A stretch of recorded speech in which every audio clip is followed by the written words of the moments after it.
Mic 3, mic 3. Mic 5, mic 5.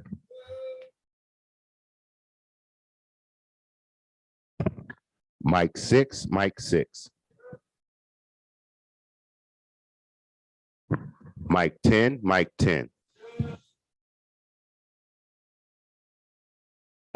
Mic 11, mic 11. Mic 12, mic 12.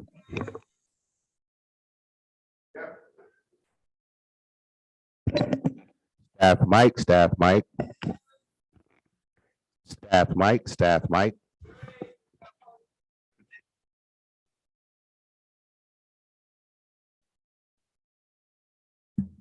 Podium mic, podium mic. Tess, are you hearing us? Sounds great. Can you hear me? Yes, ma'am. All right.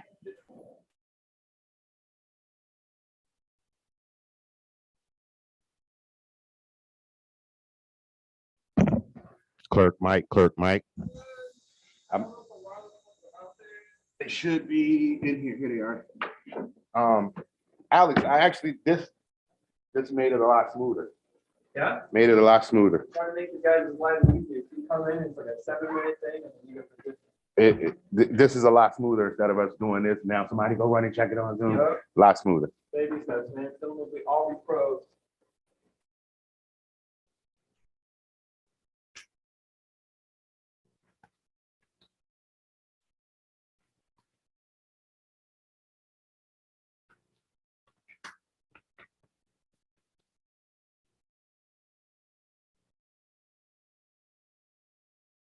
Wireless mic 1, wireless mic 1.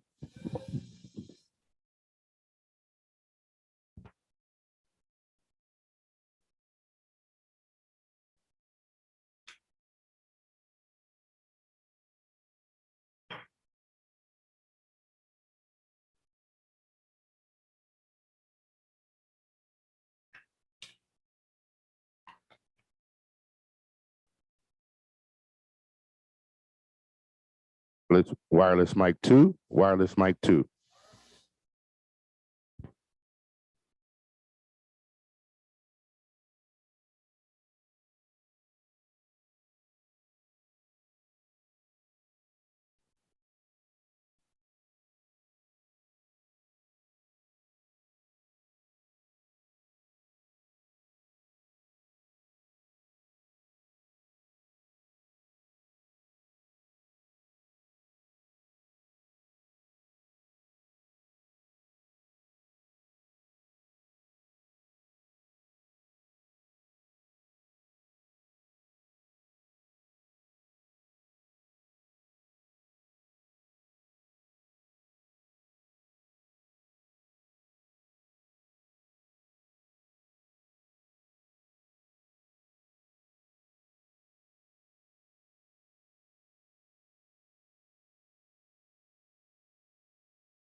Okay.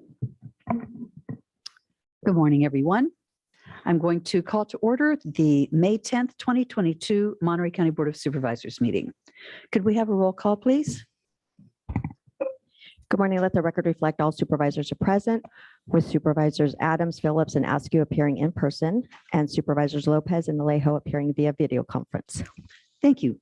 Are there any additions and corrections for closed session today? There are none, Chair. Thank you. So we'll have closed session items number 1A through E. Is there any member of the public that would like to comment on any items for closed session today? Seeing no one in the chambers and no one on raising their hands, we will recess the Monterey County Board of Supervisors and go into closed session. We will reconvene at 10:30. Thank you.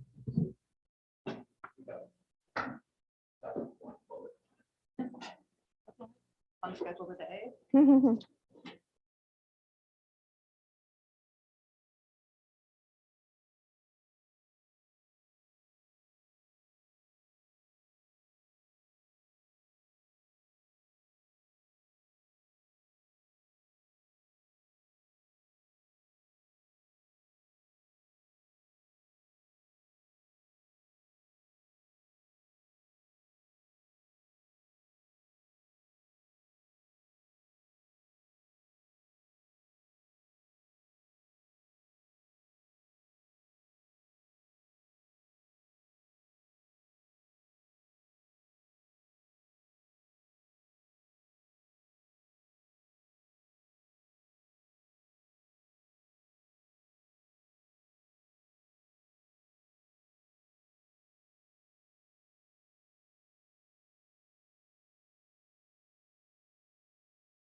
Mic 2, mic 2.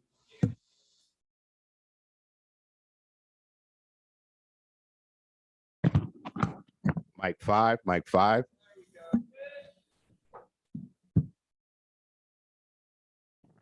Mic 6, mic. That was me. Mic 6, mic 6. I was too fast. Mic 10, mic 10. The voice of the angels. Mike 11. Mic 12, mic 12. Clerk's mic.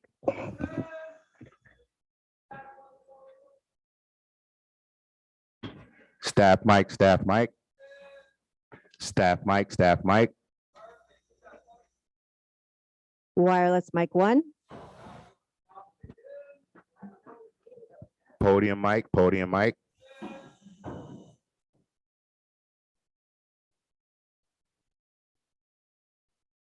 Wireless mic 2.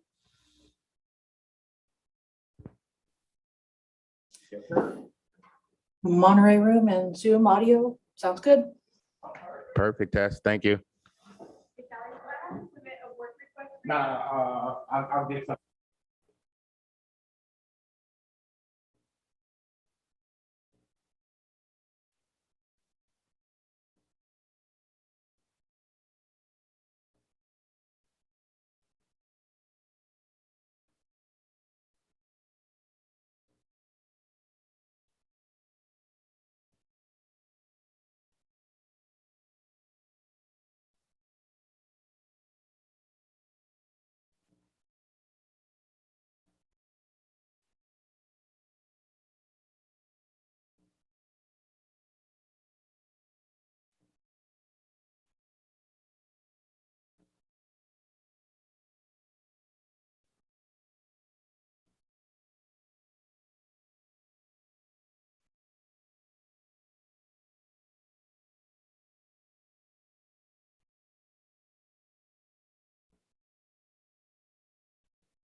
Good afternoon, good morning, everyone. I am now going to call to order the Board of Supervisors of Monterey County. Could we please have a roll call? Good morning. Let the record reflect all supervisors are present with Supervisors Adams, Phillips, Lopez, and Askew appearing appearing in person, and Supervisor Alejo appearing via video conference. Thank you. And I'd like to announce our Zoom webinar number for people who are out in the public and wish to comment this morning. And that number is 224-397-747. Could we please have our announcement by our interpreter today? Buenos días, mi nombre es Diego Celis. Seré el intérprete para español en la reunión de hoy. Si usted está planeando hacer un comentario y necesita servicio de interpretación, por favor hablar lenta y suficientemente fuerte para que yo lo escuche. Por favor, hacer una pausa al final de sus oraciones y muchas gracias. Thank you, Mr. Celis. Now, this morning, we are going to have the Pledge of Allegiance, and we are going to have our Pledge of Allegiance led by Dr. Chad Harris. Dr. Harris has been the Natividad Hospital CEO since March, after serving as the hospital's interim CEO since June of 2021. Dr. Harris has been with Natividad since 2011, beginning his career at the hospital as a family medicine staff physician and moving through the ranks to chief of staff and most recently, the hospital's chief medical officer, quality assurance, the position responsible for the quality, patient experience, infection prevention, clinical IT applications, and health information management departments. We invited him today because in many other ways, this is in recognition of National Hospital Month, which we will recognize shortly. Will you lead us in the pledge now, please? Happy to do so, Madam Chair. I pledge allegiance to the flag of the United States of America, to the republic for which it stands, one nation, under God, indivisible, for liberty and justice for all. Thank you very much, Dr. Harris. Are there any additions and corrections to the agenda today? There's a revision for the ceremonial resolutions. Item number 8 is a receipt of a revised ceremonial resolution. And there is a revision to other board matters for new referrals. Item number 20 is in receipt of a revised referral. Thank you for that. Okay, without further ado, we will get into our ceremonial resolutions this morning. And the first resolution, we have quite a number of them today, and most of them will be presented. So our first resolution to be presented is to adopt a resolution in appreciation of Josh Stratton for 7.5 years of public service to the County of Monterey. Supervisor Phillips, would you like to present this? So actually, yes, probably it would be a good idea if before we present all of our resolutions, we'll take a motion to approve all of them in advance. So could I have a motion, please, to approve all of the ceremonial resolutions today? So moved. Thanks, Supervisor Alejo. I'll second. And Supervisor Reproductive is the second. Could we please have a roll call vote? Supervisor Alejo? Aye. I think I'm going to get off to a rather rocky start in front of all of the guys here today. Is there any member of the public that would like to comment on our ceremonial resolutions this morning? Okay, and do we see anyone online who wishes to? Okay, thank you so much. I'm going to need a lot of help from my friends today. That's pretty apparent. How about a roll call vote now? Supervisor Alejo? Aye. Supervisor Phillips? Aye. Supervisor Lopez? Aye. Supervisor Askew? Aye. And Chair Supervisor Adams? Aye. Thank you very much. Okay, now we will get into our ceremonial resolutions. And the first one will be Supervisor Phillips as a presentation. I think they're down at the table.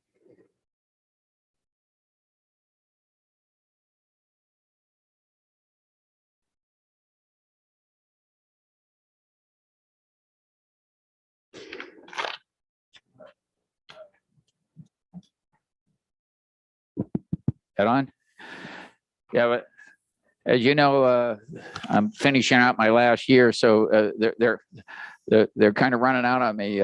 Monica left to go work with Chris Lopez. Saw a brighter future there, and Josh is heading out. And so we wanted to do this resolution because he's been a big part of all I've been able to do for our district and working with the other supervisors here. My wife said he ought to get the biggest resolution in the world for working for a blank person like you all these years. But he's been critical. He's been with me from the start. He's been critical and did a great job in working out and providing a good liaison with all the department heads that we work with and deal with. And he was critical in all we tried to do. Our office stayed open as long as we could during COVID, trying to provide services for everybody. Josh was a big part of that and doing everything. So we wish you well, and we thank you for your years of service. And I couldn't have done it without you. So any comments you want to make? Well, thank you very much. First of all, this is a big surprise. I didn't expect any of this. I really appreciate you doing this, all of you. Just want to say that it's been a pleasure working with everybody in the county, all the various departments. You've all meant a lot at various times, and it's been a great experience. And I really am happy and proud to have been part of the county family. And you, Supervisor Phillips, I did learn some things from you. I don't know if patience is really the first word that most people think of when they think of you. However, I will say I learned some patience of listen, before you formulate an opinion, you really gather a lot of information. You do your homework, you do due diligence, and you listen to learn and not listen to respond. And that's something that I've always been kind of hot, and I've kind of learned to calm that. And I really learned a new way to go about work and business and life. And I appreciate it. I did learn a lot of patience from you, believe it or not, in that context. All right.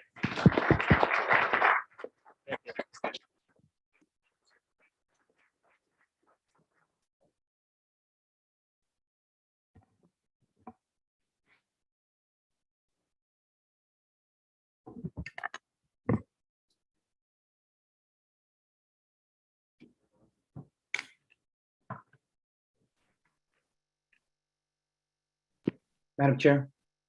Yes.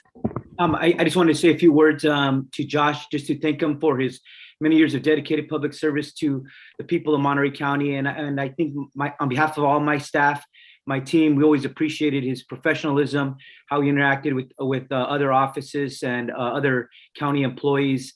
And so we want to just, on behalf of Team Alejo, just wanted to wish him well on his new endeavors in his career, but know that he's leaving well respected and well liked by his colleagues. So thank you very much, Josh, for a job well done representing District 2. Thank you. Thank you, Supervisor Alejo. Is there any other public comment or any other comment? Supervisor? Yeah, Madam Chair, I just want to say congratulations, Josh. I got to meet you. We were both chiefs of staff at one point, and in that, working with you was a pleasure. But I've got to say that watching you and John work together after almost 15 years working for the county, especially at the board level, you guys made a great team. And I think that's something that when folks ask me what's the best sort of office interaction, I always tell them they're different. We all have different relationships and ways of interacting with our staff, but the way you two worked with each other and off of each other and around each other was something that I was always impressed with. And so I want you to know that, and John as well, in terms of that relationship, it is one that is a great example of what you can accomplish when you work for the right reasons, just as you said about John, listening to learn. And so just want to thank you for your dedication to not just the residents of District 2, but for residents throughout Monterey County, because the work you've done has impacted lives along with John throughout Monterey County. Thank you, Supervisor Lopez. Supervisor Rudasky. Thanks, Josh. I will miss having you on the county team, and there are a few of us who've been in the role that you've done, and it is not an easy job. I will attest to that. In any district that you're in, serving as staff to a supervisor is deeply challenging on so many levels. And so you've served our county with greatly, and I will personally just miss working with you. So please do stay in touch. Thank you, Supervisor Rudasky. And I want to say thank you so much to Josh. You have done so many out of the way favors for me that I'll never be able to thank you enough. Like the time you took my car to fill it up with gas. That was really special. And I so appreciated that. I mean, I was so afraid I was going to run out and you just, boom, give me the keys. Thank you. Thank you for that. And so many other kindnesses that you did throughout your time, as well as working with this guy down here. I don't know how you did it. And you're, no wonder you're a little thin on top. I can understand. And primarily, I just want to say I'm very thankful that you're staying around the area and that you're going to be still a resident in my district. It'll be an honor and a pleasure to represent you. And if I can help you in any way that you don't already know how to open a door, then I'm pleased to be able to do that. So thank you so much. I hope you have a very interesting time in your next gig. Thank you for all your hard work for all of us. Thank you. So with that, we will move forward to one of my absolute most favorite resolutions that we do every year. And this is to proclaim the week of May 15th through May 21 as National Public Works Week. And it's my pleasure to be able to present this resolution to Randy Ishii and all of the others.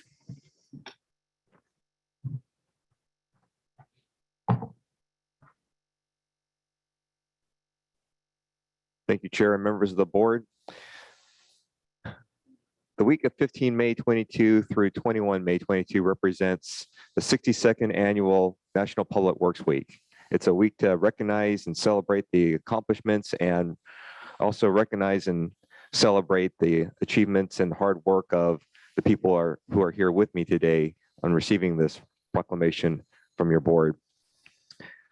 With me today are operators from our Prunedale Yard, Crew 301.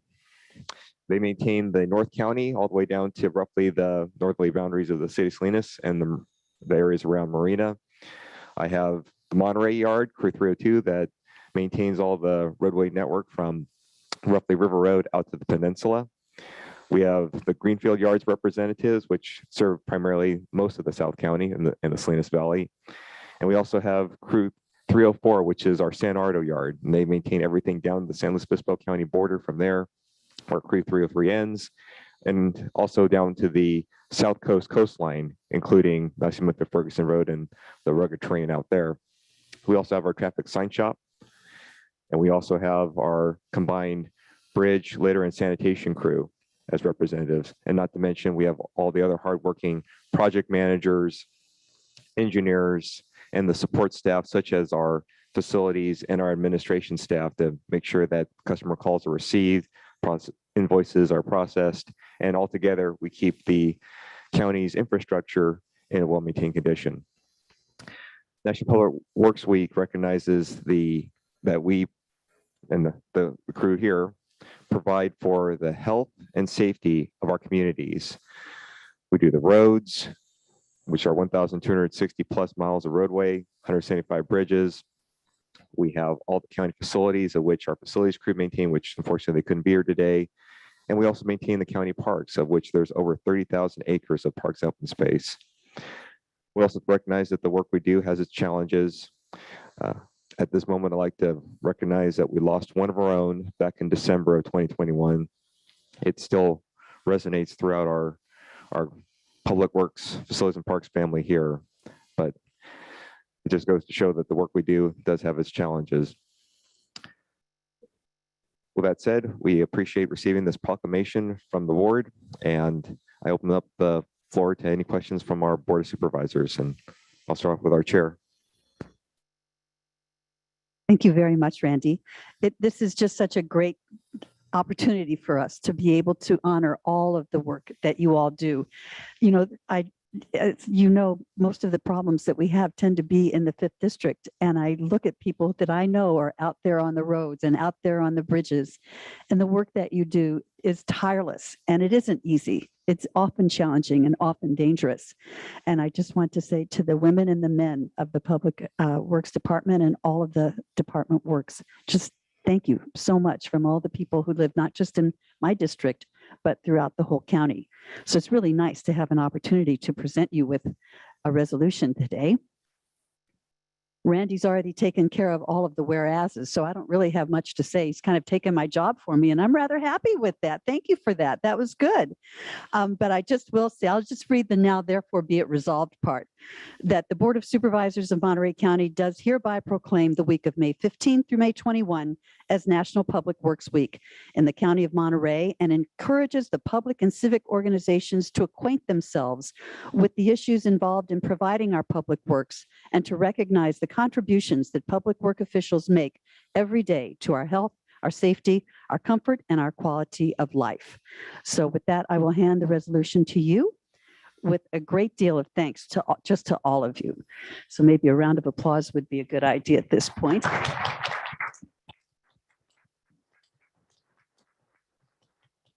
I'll stay down here while I gather everybody around for a photo op, but also let me see if I don't have some comments from our board. And I'll start with Supervisor Phillips over here. Yeah, I don't think we appreciate enough of what you guys do, and especially when the dirty work starts, when we get the heavy rains and things, you're out there cleaning up our roads and keeping them safe for us in Prunedale. I went out and was concerned about what was happening up in San Juan Grade Road, so I said, I'm going to go out there and get a couple kids from Rancho Cielo and get my trailer, hook up and go out. And so Sean Atkins said, well, we don't want the crazy supervisor being out there. So we went out and worked together, and I saw how hard these guys had to work and everything. I went and bought them all lunch at Rancho Cielo just because made me really appreciate the work that they do. So thank you all for what you do for us every day. So. Thank you, Supervisor Phillips. Supervisor Lopez? Yeah, I can't say thank you enough. 2/3 of all the road miles are in my district, and you guys know them better than anybody else. And I know that because when it starts to rain, what I do is I jump in my truck and start driving around, and I say hi to you guys as you guys are putting up roadblock signs, and you guys tell me exactly where the issues are, and you remind me, I told you this last time. And I know that. And that's why we continue to fight to get you guys what you need to do your job. And I'm just so proud of every one of you and the work that you do throughout Monterey County. It's critical. And I know that often the job is hard and that people don't recognize the work that you're doing. But I do want to say, I'm going to put Tom on the spot back here. I see Tom Vonnegut back there. We're going to have a fun one. And I hope you will all come out when we do finally put in new streets and sidewalks for the first time ever in the community of San Lucas, because that's what it's about. It's about taking care of community, taking care of families, and those kids begged for those sidewalks. So I hope that everybody gets to come down and participate in that, because there are those good moments, those big moments that you've earned from all your years of hard work, making sure that our communities are taken care of with safe roads. And so I just want to give my heartfelt appreciation to each and every one of you. I can tell you, I was on the Parkfield grade once coming down, and I got stopped, and I talked to the young gentleman who had stopped me with the sign, and I said, oh no, I know Sean's down there. I think it was Sean. I just want to go down and say hi. He said, sir, I don't know who you are. You are not allowed to move. You sit here till I tell you to go. Like, all right, I like that firmness. And then somebody came up and somebody was like, oh, come down, check out what we're doing. So we watched you guys move some big boulders there on that Parkfield grade. And then he came up to me and said, so I'm just a temp. I'm wondering about a full-time position. It was fun, but you guys are professional. You get it done for the community, and we can't say thank you enough. Thank you for your commitment to our community. Thank you so much, Supervisor Lopez. Supervisor Rudascu? Just, you don't have a lot of county roads in District 4, but our residents rely on you to keep us safe. And when we talk about the county's responsibility to public safety and to ensuring that the agriculture that feeds the world, that our trucks can get where they need to get to, you guys are the ones behind the scenes making that happen. And we couldn't serve our community without the hard work that you do. So just thank you, and enjoy the day. Thank you, Supervisor Rudascu.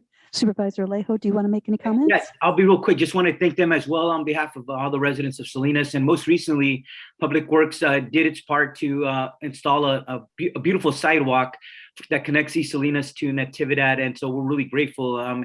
So we don't have too many projects that happen within the city limits of Salinas, but they really helped bring that to fruition in collaboration with the City of Salinas Public Works. Thank you, everyone, for a job well done this year. Thank you, Supervisor Alejo. So again, thank all of you so much for the work that you do and the work that I know you will continue to do. So would you other supervisors like to come down and join us for a photo?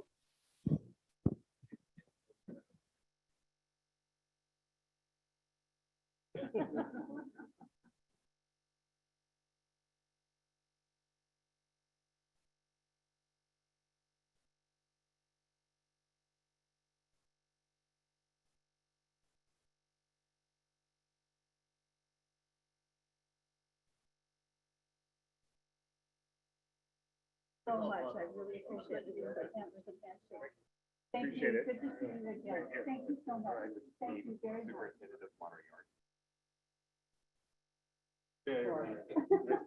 Thank you.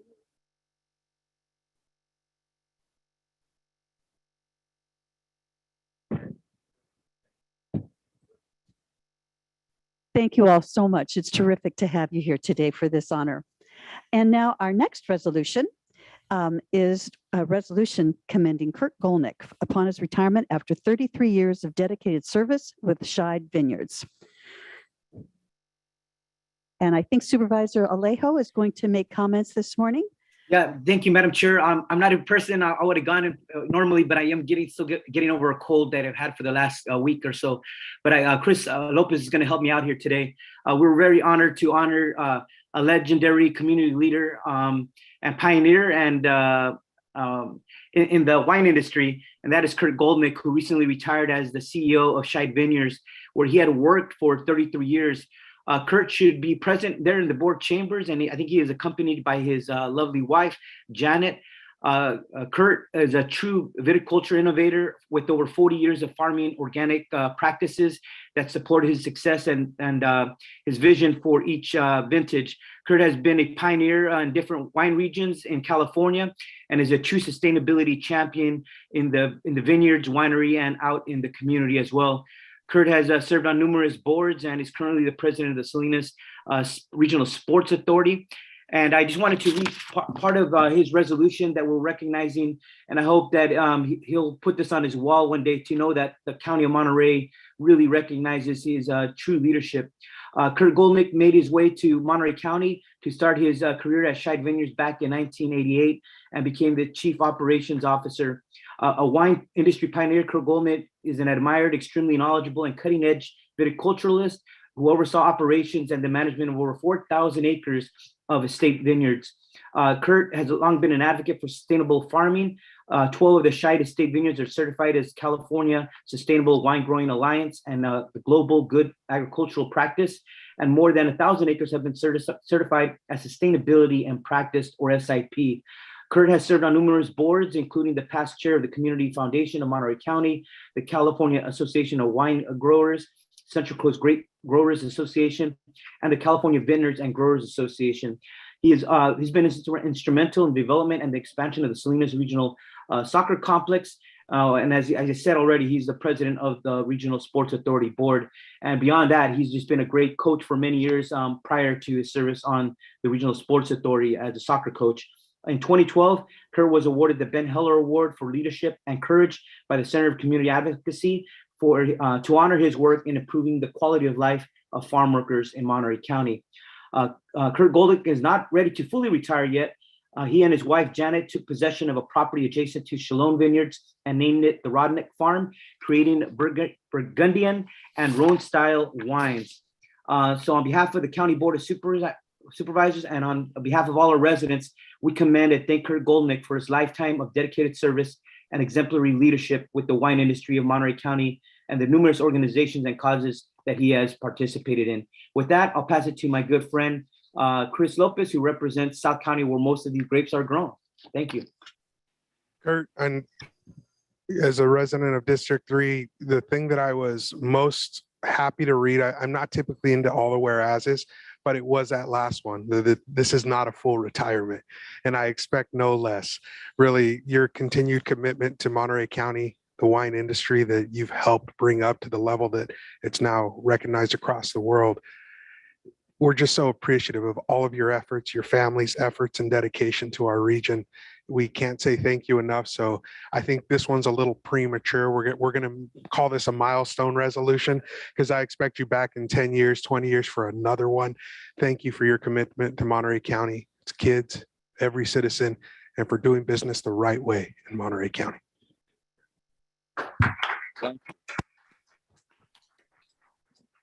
This is a really big surprise for me, so I'm gonna get back at you, Luis. But I could have done it all at all without my support of my wife.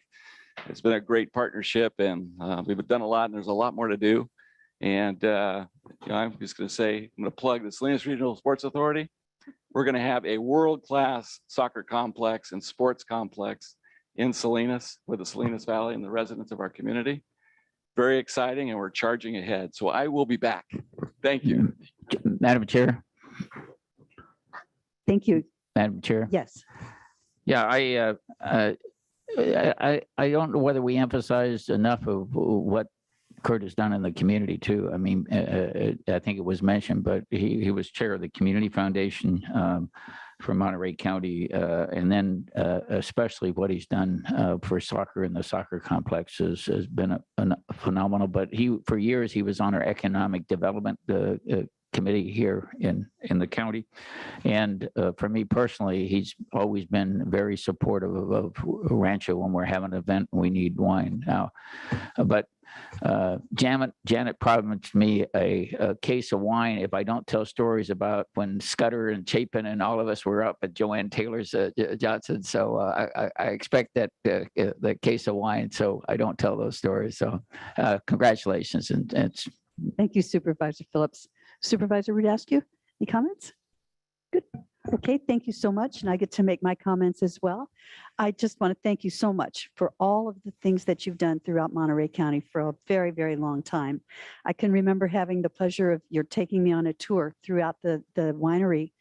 And I was just amazed at the things that you have done. I mean, you've been a complete innovator and an absolute, aside from the entrepreneurial side of it, just the very practical things that you came up with and built that now are part of the whole wine industry. It was just really impressive to me. It was just so impressive.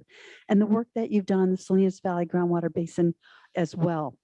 That's another element where you just, you go in all the way. And I just thank you so much. I'm very, very pleased to know that you're not going to be leaving us in any way, shape, or form, and that you're simply going over to do some things that I think we'll all benefit from. That's some of my favorite wines. I can hardly wait to get to try them.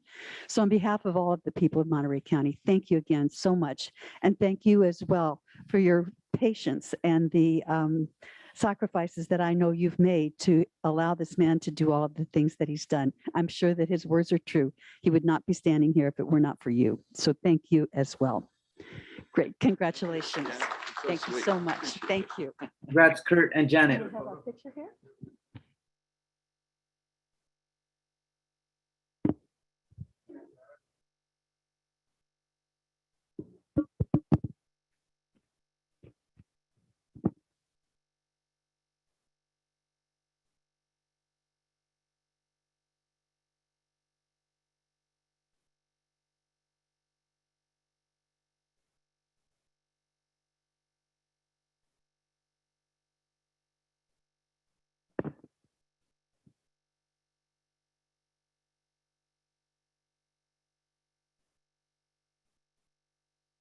Thank you again so much. I have a feeling he's going to have to move some other awards around to find room for this one. I can only imagine what your wall of fame or shame or however we look at it is. And now we'll move forward. And now we're going to adopt a resolution honoring Natividad Medical Center during National Hospital Week. We've just got such a great group of people here today. This is really wonderful. So thank you both for being here today. And I'll just read a couple of the whereases and then skip right to the be it resolved. Whereas hospitals throughout the nation are celebrating National Hospital Week, May 8 to May 14, National Hospital Week marks a time to honor our hospitals, health systems, and healthcare workers and the innovative ways they are supporting and connecting to our community. Natividad will celebrate National Hospital Week by shining a spotlight on the dedication of our frontline healthcare workers who devote themselves to the wellness of others through the COVID-19 pandemic and beyond, and for providing care for more than 120,000 patient visits, admissions, and surgeries at Natividad this last year. National Hospital Week provides a time to acknowledge Natividad's leadership role in our community's response to COVID, providing more than 57,000 doses of vaccine and taking a leading role in collaborative outreach efforts to educate all local populations about COVID-19. National Hospital Week Natividad will recognize hospital staff and volunteers who deserve universal regard and appreciation for the vital role they play in inspiring healthy lives in our community. I want to now therefore be it resolved that Monterey County Board of Supervisors, on behalf of the county and all the residents thereof, hereby acknowledge Natividad staff and volunteers for their dedicated service to Monterey County in support of National Hospital Week from May 8 to May 14. Thank you so much. That, I'll give you a handshake. I'll give you a handshake, and then I'll pass the mic to you first. Thank you, Madam Chair and members of the board. You know, the theme of this year of the National Hospital Week is We Are Healthcare. The spotlight of this week is what the role that hospitals play in the community and society. To me, when I first read that, I'm like, well, that's who Natividad is. That's who we are. We are the community is us. And then really thinking about what about our mission? At the end of the day, it is our mission. We are here for the community. We are here for the vulnerable. We're here for all the members of our county. And then it's about celebration. We celebrate our mission. We also celebrate all the fantastic things that Natividad does and all the staff that make that happen. From from being a trauma center, from the amazing awards we've received in all the departments, but OB, our rehab facility, our emergency department. And then ultimately, we celebrate our community vis-a-vis the recent expansion of Medi-Cal for those 50 to 64. We're here to help. We're here to help the county lead and be our community. And then lastly, and most importantly, celebrating our staff, whether it's EVS workers, our cafeteria workers, lab, radiology, our nurses, our doctors, of course, our administrators as well. But it is, and ultimately our community. You know, we really appreciate this award, and I'm looking forward to celebrating this week. We are going to have fun. Ultimately, this is for the approximately 1,700 folks at the hospital and our volunteers and our medical staff, and it's much appreciated. Thank you, Sue. Thank you very, very much. You want to take a couple of words? Good. So why don't we have a couple of photos then?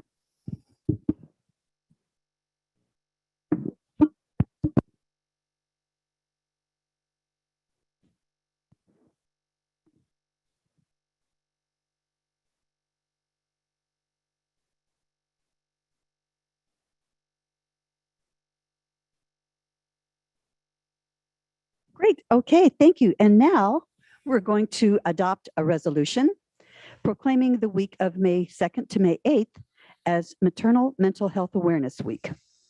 And we have Dana Edgell with us, today, perhaps by virtually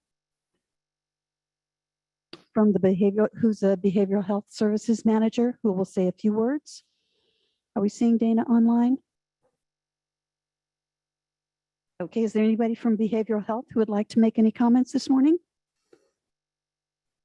Great, well, we'll make sure that they get. As a member of the Behavioral Health Commission, I would be honored to accept this resolution on behalf of the entire commission and the work that they do with the focus on maternal mental health. But I see that right after we have Mental Health Matters Month, both of those are so critical for our community, especially coming out of COVID in times that we've experienced changes in the way that our society interacts with one another.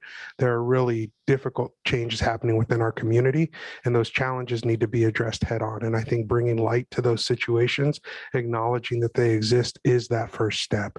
I'll share, and I have my wife's permission to share, that when our child came into the world, which was January 30th of 2020, right as COVID took off, postpartum depression was very real in our house and for her. And we went through that. She went through that, and I supported her through that. And it was an extremely difficult time. And acknowledging that it exists, acknowledging that it's real, especially for people of color in our community, and the fact that seeking help is something that we can do is really important. So this resolution, taking time out of our agenda today to acknowledge it and make sure that we share with others that there are resources that the county has brought to bear to make sure that we focus on your needs as a member of our community are greatly important. So thank you for bringing forward this resolution today, Supervisor, so that we can acknowledge that it exists and start working towards a better future together for every resident of our community who recognizes that challenge in their life. Thank you so very much for your personal, really meaningful remarks. And Supervisor, Through the chair, if I may, I want to acknowledge the work that the Maternal Mental Health Task Force in Monterey County has been doing over a number of years. There's a couple of the whereases that I do think are worth reading. Just for one of the goals of the Maternal Mental Health Task Force is to increase awareness and help reduce stigma, and encourage anyone who's suffering to know that they don't have to suffer alone, and that treatment is very effective for maternal mental health disorders. 1 in 5 women pregnant or postpartum will experience a maternal mental health disorder, and it's depression, it's anxiety, it's symptoms of OCD. These untreated maternal mental health conditions will affect the child and the fetus, resulting in increased risk of physical and mental health conditions in the infant post-birth, impacting the child, the family, and our community health. In Monterey County, we estimate that more than 15% of pregnant and postpartum women experience maternal mental health disorders, symptoms of maternal mental health disorders. And that we are working and continue to work. And I want to recognize our folks at Natividad who deliver hundreds of babies every month for their work to increase the amount of screenings that are available to help identify women who are struggling while they're pregnant or postpartum, so that we can increase awareness and cultural sensitivity and work towards preventing maternal mental health disorders and ensuring that treatment is available to everyone, regardless of where they live in our county, of what language they speak, or how they're able to access services. And community initiatives like the Monterey County Maternal Mental Health Task Force, chaired by our Monterey County Behavioral Health, with support from Bright Beginnings, foster resilience and wellness of mothers and their families by reducing stigma around maternal mental health and promoting better access to mental health services. So want to just a big shout out to everyone who's been a champion of prioritizing the needs of women and families and new mothers in our community. We know that our community is healthier and happier when we take care of our new moms. So thank you for bringing this forward, Supervisor Adams. Thank you so very much for your comments. And again, we will also, as we had said, proclaim May Mental Health Matters Month, and we'll present the resolution to behavioral health for that one as well. Now we'll go to item number 8, which is adopt a resolution affirming the County of Monterey as a champion of reproductive freedom. And I'll ask Supervisor Askew to come down. We'll keep our remarks brief and hold them for the press conference at noon. But I think Supervisor Root Askew would also like to make some remarks right now. Thank you. Thank you, Supervisor Adams. And I want to thank my colleagues on the board. We had a unanimous approval earlier this morning of the resolution, which we will discuss more at a noon press conference. But I could reiterate every single point made in the resolution that we're adopting today that affirms Monterey County as a champion of reproductive freedom. While we may feel that our rights here in Monterey County and in California are secure, this resolution makes clear that we will not sit quietly while the rights of our neighbors across this country are stripped away. A decision by SCOTUS to overturn the precedent of Roe puts at risk other SCOTUS precedents based on the right to privacy, including marriage equality, access to birth control and contraceptives, and even interracial marriage. Reproductive health care, by definition, must include access to abortion care. The government has no place being involved in a woman's choice to end a pregnancy, be it because health conditions of the mother or baby are at risk, or because of an incomplete miscarriage that requires a DNC, or simply because a woman is not ready to welcome another child into their family or become a parent. This resolution affirms our commitment to defend and fight for reproductive freedom for everyone.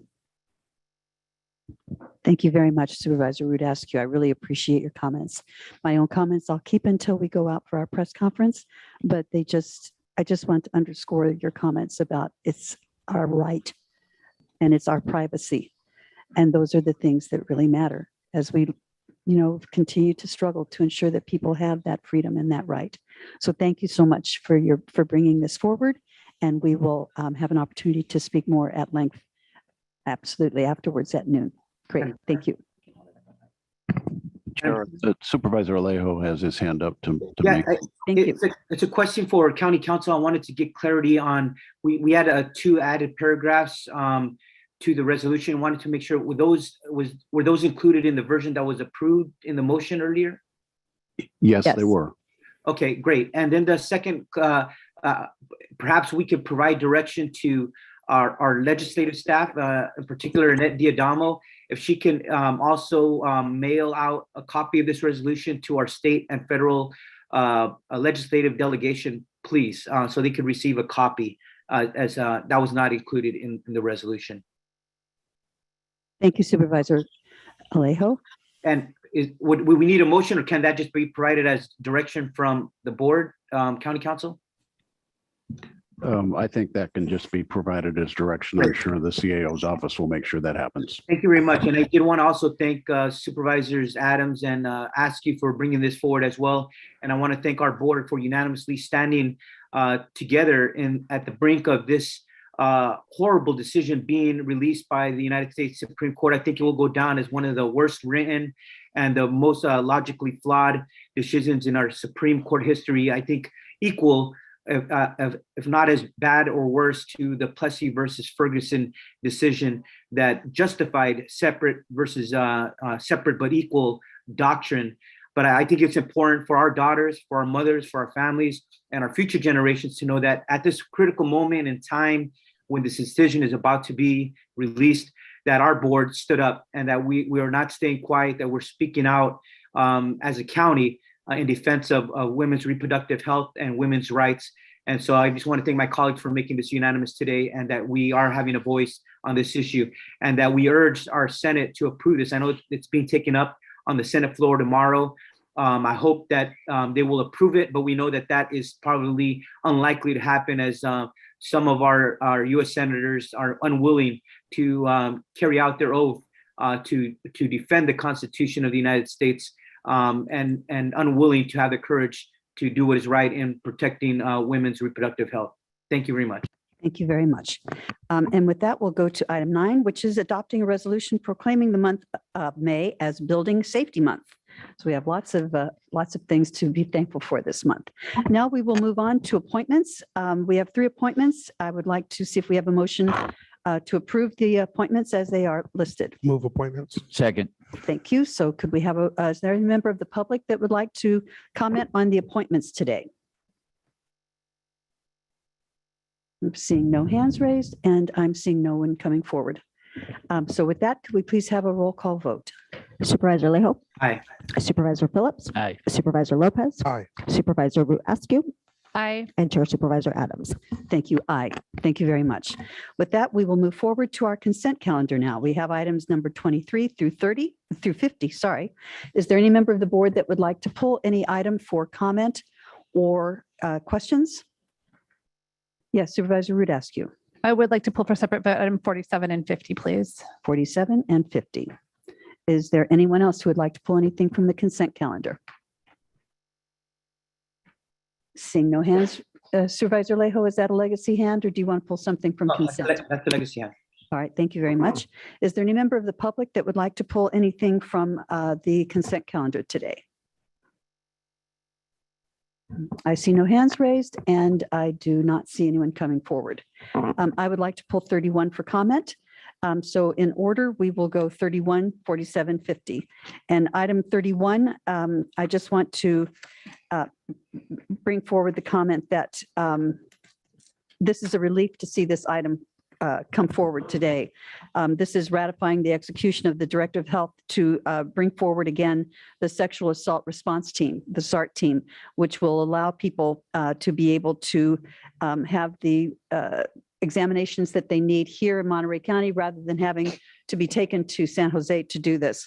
I just simply want to reassure everyone that this contract is going to be extended into the future. I look forward to our Director of Health coming back soon with the follow-up report. So that's comments for item 31, which we're all very happy to see. Item 47. Would you like to take my comments and questions now, or should we do a separate vote? Do you want to pull 47 or 50 for a separate vote? I would like to pull 47 Okay, and so- 50 for a separate vote. All right, thank you. So then why don't we go ahead and I'll entertain a motion to approve the consent calendar as it stands, absent item number 47. Did you ask for public comment on the balance of the consent agenda? You asked if items would be removed, but not for public comment. Okay, well, let's see if there's anybody in the public that wishes to comment rather than just questions on any item on the consent calendar, including 31, 47, and 50. Seeing no hands raised. I'll move consent agenda minus 40, except 47 and 50, as we'll take separate votes on those. Thank you. Second. Thank you. Could we have a roll call vote, please? Supervisor Lejo. Aye. Supervisor Phillips. Aye. Supervisor Lopez. Aye. Supervisor Askew. Aye. And Chair Supervisor Adams. Aye.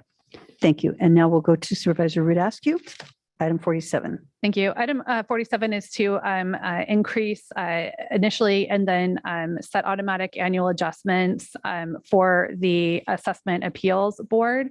And I expressed this last time, and I continue to feel that we do need to look at this, the issue of commissioner compensation holistically. I think we need to approach it and consider the equity component about which commissions we compensate and which commissions we don't compensate. And I also think that the automatic annual adjustments are something that we're going to have to think about in terms of how it relates to other commissions that do receive compensation. So I'm not able to support this in its current form today. Thank you very much. Item number 50. Yes, actually, we'll have to have a separate vote for 47 and then a separate vote for 50. So I think we could. I'll move 47. Thank you. Second. Okay, and could we please have a roll call vote on 47? Supervisor Lejo. Aye. Supervisor Phillips. Aye. Supervisor Lopez. Aye. Supervisor Askew. No. And Chair Supervisor Adams. Aye. And if we could now please move to item 50. Great, thank you. First of all, I have a question about the status of the sponsorship funding for this project. This is the bid package for the Laguna Seca Bridge and Racetrack project bidding that we're moving forward with. I see Director Ishii coming forward. Board Chair, members of the board. With me today is our management firm's president and general manager, John Narigi, and we'll have to look to him for an update on the sponsorship status.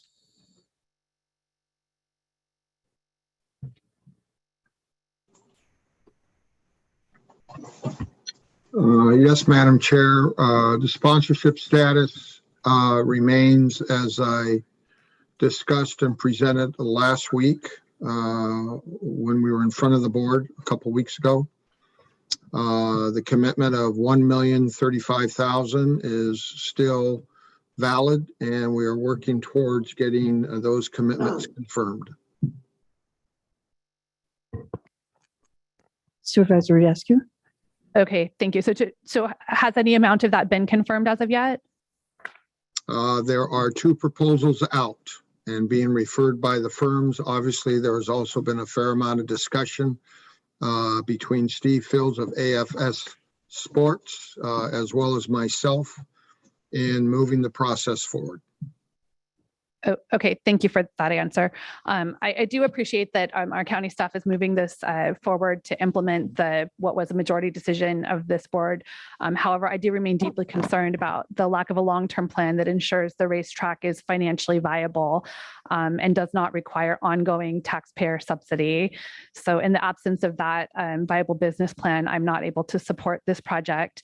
And I do want to go on record, and I think having read this staff report, there is a fairly strong warning from our staff that the costs for this project are likely going to exceed the funds that we have allocated, which I think needs to be stated clearly, and we need to go into this with eyes wide open. So I'm not able to support this item today. I'll move approval. Second. Can we have a roll call vote, please? Supervisor Lejo. Aye. Supervisor Phillips. Aye. Supervisor Lopez. Aye. Supervisor Askew. No. And Chair Supervisor Adams. Aye. Thank you. And with that, we will close our consent agenda and move forward to item number 14, which is general public comments. Is there any member of the public who would like to address anything that is not on today's agenda?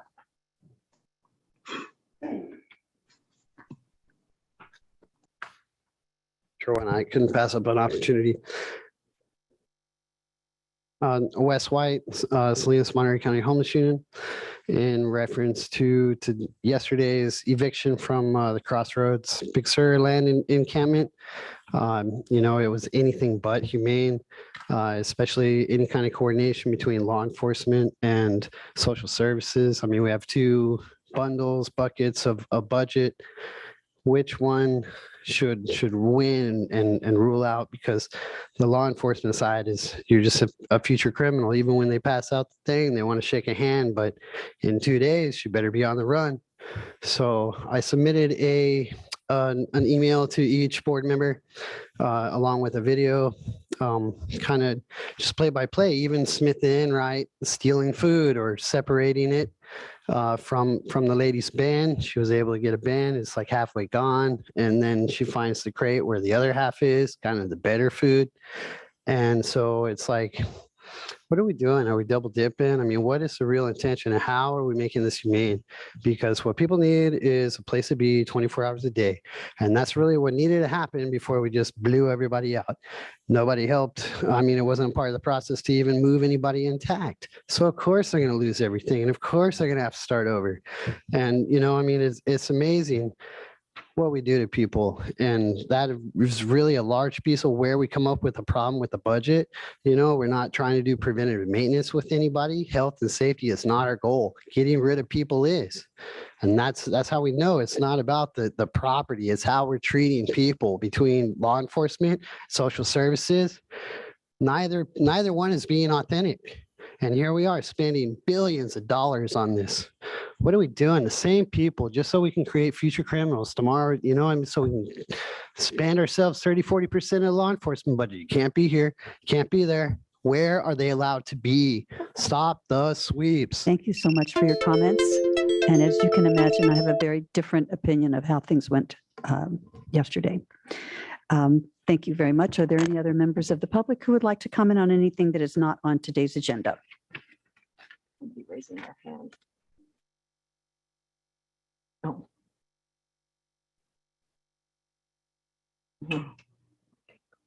This way. And presently dislocated myself. I don't know if you guys know, this was in November, I think it was, that I was dishomed for whatever the reason is that they consider to be. I don't know till this day. I'm still dysfunctional from the situation, but I'm placed now homeless. I was given my RV back, but with no money. They stole over $21,000 from me in there. They stole everything from me, and I am left alone, just displaced now. Along with that, I'm now a criminal because I have to be going to court and be forced to admit to situations that didn't appear, that didn't happen at all, to say that I did attack people when I didn't. I don't have that in me to attack anybody. And so not only for myself, but for the people that are in worse shape than I am, I would hope that the county would come together and do something right by human beings, because we are all human beings, and nobody need to be mistreated. Nobody need to be disowned or whatever happens. Nobody need to be, look at me, I'm shaking right now because of all the stuff that happened to me, and I still cannot get my memory back. I still cannot understand all that happened. And I was left just like that in the cold. I even caught pneumonia because of the situation. I died for 11 days with nobody there. And nobody knows what happened. I didn't even know it was 11 days. I thought I just went to sleep and woke up. But when I realized, when they put things together, it was 11 days that I just passed out. This need to be stopped. Thank you, guys. Thank you for your comments, and thank you for coming over today. Is there any other member of the public that wishes to make comment on anything not on today's agenda? Seeing no one coming forward, we will close that item and move on to our first scheduled item of the day. And I will turn to our County Council, Mr. Gerard. Thank you very much, Honorable Chair, members of the board. We currently have a number of vacancies in my office, attorney vacancies, and we're having a difficulty meeting our needs to provide advice to the Board of Supervisors in the various departments. Fortunately, recently retired Assistant County Counsel Wendy Strimling has apparently tired of retirement. She is willing to come back as a retired annuitant part-time to help us out. In order to do so, however, the board needs to adopt the resolution that's in front of you today, waiving the 180-day waiting period that CalPERS has in its regulations, finding that the appointment of Wendy Strimling is necessary to fill a critically needed position, and that she will be hired no earlier than May 11th. So I respectfully request that the board adopt the resolution so that we can discharge our duties to you and the County of Monterey. Thank you. Thank you very much. Any members of the board wish to make comment before I go out to the public? Okay, is there any member of the public that would like to comment on this? I'm seeing no hands raised and I'm seeing no one coming forward. Move So, approval. Thank you very much. Second, I'll second that. So we have Supervisor Phillips and Supervisor Adams. And can we have a roll call vote, please? Supervisor Lejo? Aye. Supervisor Phillips? Aye. Supervisor Lopez? Aye. Supervisor Askew? Aye. And Chair Supervisor Adams. Aye. Thank you very much. With that, we will close item 15 and move to item 16, which is to receive a presentation from the Office of Emergency Services detailing the 22 to 25 strategic plan. Yeah, good morning, Chair Adams. Can you hear me? This is Gary Millay. Yes. Yes, we can. Thank you. Yeah, thank you. First off, I'd like to apologize for not appearing in person. Both Kelsey Scanlon and I are isolating. While she's bringing the PowerPoint presentation up, I'll give you a little background. Over a year ago, even though we had dealt with many emergencies, including the COVID-19 pandemic for over a year, my staff and I were discussing our discontent with the emergency management performance of OES and brainstorming ways to improve the services we provide to the county. As an ICX expert from my previous career as a command officer, I am frequently telling my staff of my commander's intent. And what we determined was that commander's intent is actually my priorities for our office and the job that we do to serve the county. Now, I can provide the priorities, but it was my incredibly competent staff that developed the goals and objectives that you're about to see in front of you. As emergency management professionals, we felt an obligation to inform the board and the CAO where we feel that the Office of Emergency Services needs to be in the next 3 years to provide the best service possible. And with that, I present you what I think is the first strategic plan from the Office of Emergency Services. Thank Good you, morning. Mr. Millay. Excuse me. Good morning. Thank you so much for having us. So we will briefly cover the purpose of the strategic plan, how we went about developing it, our strategic forecast, a quick look at your current emergency management program, areas where the staff feel that we could grow and improve upon, how the plan is really structured and organized. And then Gary will touch upon our strategic priorities and what those actually look like. Let's see.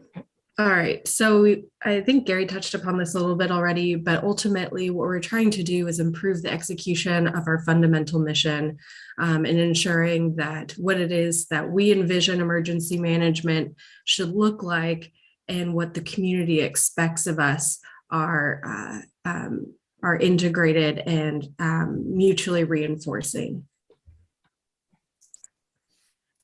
We really looked at, what it is that we think is coming down the road. What does the next 10, 15, 20, 100 years look like? And how does that impact what we should be doing now to look to improve our services to meet the demands of the community moving forward? What capabilities do we have now? Where are our limitations, both in capability and resources, and how can we grow our services to meet the new challenges of the future? There were a couple of things that we really highlighted, and these actually came from our staff's experience in the field and their very diverse experiences just as community members, as professionals. And the first one that we really recognized was new and emerging threats. So things that we didn't necessarily foresee, things that we couldn't necessarily plan for, and how our agency is expected to respond. The second thing was the cascading impact. So seeing one hazard trigger a second and a third and a fourth hazard, creating this very significant and compounding effect on the community. So a perfect example of that is climate change resulting in a drought, which resulted in a wildfire in the middle of winter for us this past January, which then has a fourth impact of potential debris flows in the winter. So we're looking at how all of these different hazards can lead to secondary and tertiary impacts. And then thirdly, the degrading community lifelines. So how is it that the built environment in our society is able to respond and recoup? And ultimately, one of the things that we're finding is homes were built in an era where we were our most climatically stable. Infrastructure we invested in decades ago are starting to deteriorate, and we need to look at how we can mitigate and reduce those risks. We're seeing our first responder workforce degrading. The younger generations aren't finding first responder jobs as lucrative as they once were. People aren't interested in, fighting wildland fires 10 out of 12 months of the year. And so we're really looking at how are those disaster services being impacted by climate change, by our societal values.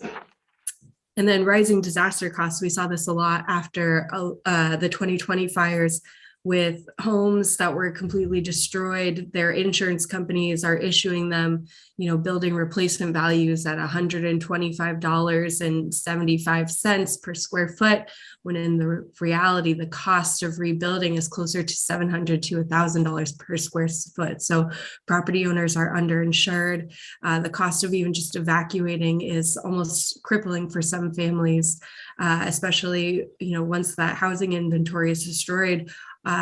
The housing crisis looks a bit more real. It doesn't take a lot for housing in this community to be significantly impacted. Even 20 homes destroyed is quite significant. Excuse me. the changing operating environment. So, how is it that our office is expected to engage with first responders, how we're expected to engage with the community, what services are we supposed to be providing, and the role of emergency management has changed exponentially just in the last 2 years with COVID, and the expectation from our office has changed drastically, and we've recognized that and are actively trying to meet that new demand. But I think it's important to look at the history of emergency management, and you'll note a very extensive historical profile at the front of the plan, which is actually my favorite part, looking at how emergency management really started in a civil defense era and how it's evolved over time, constantly changing to meet the new needs of the community, to meet the new demands, the new threats, the new hazards, and how we've adapted to that.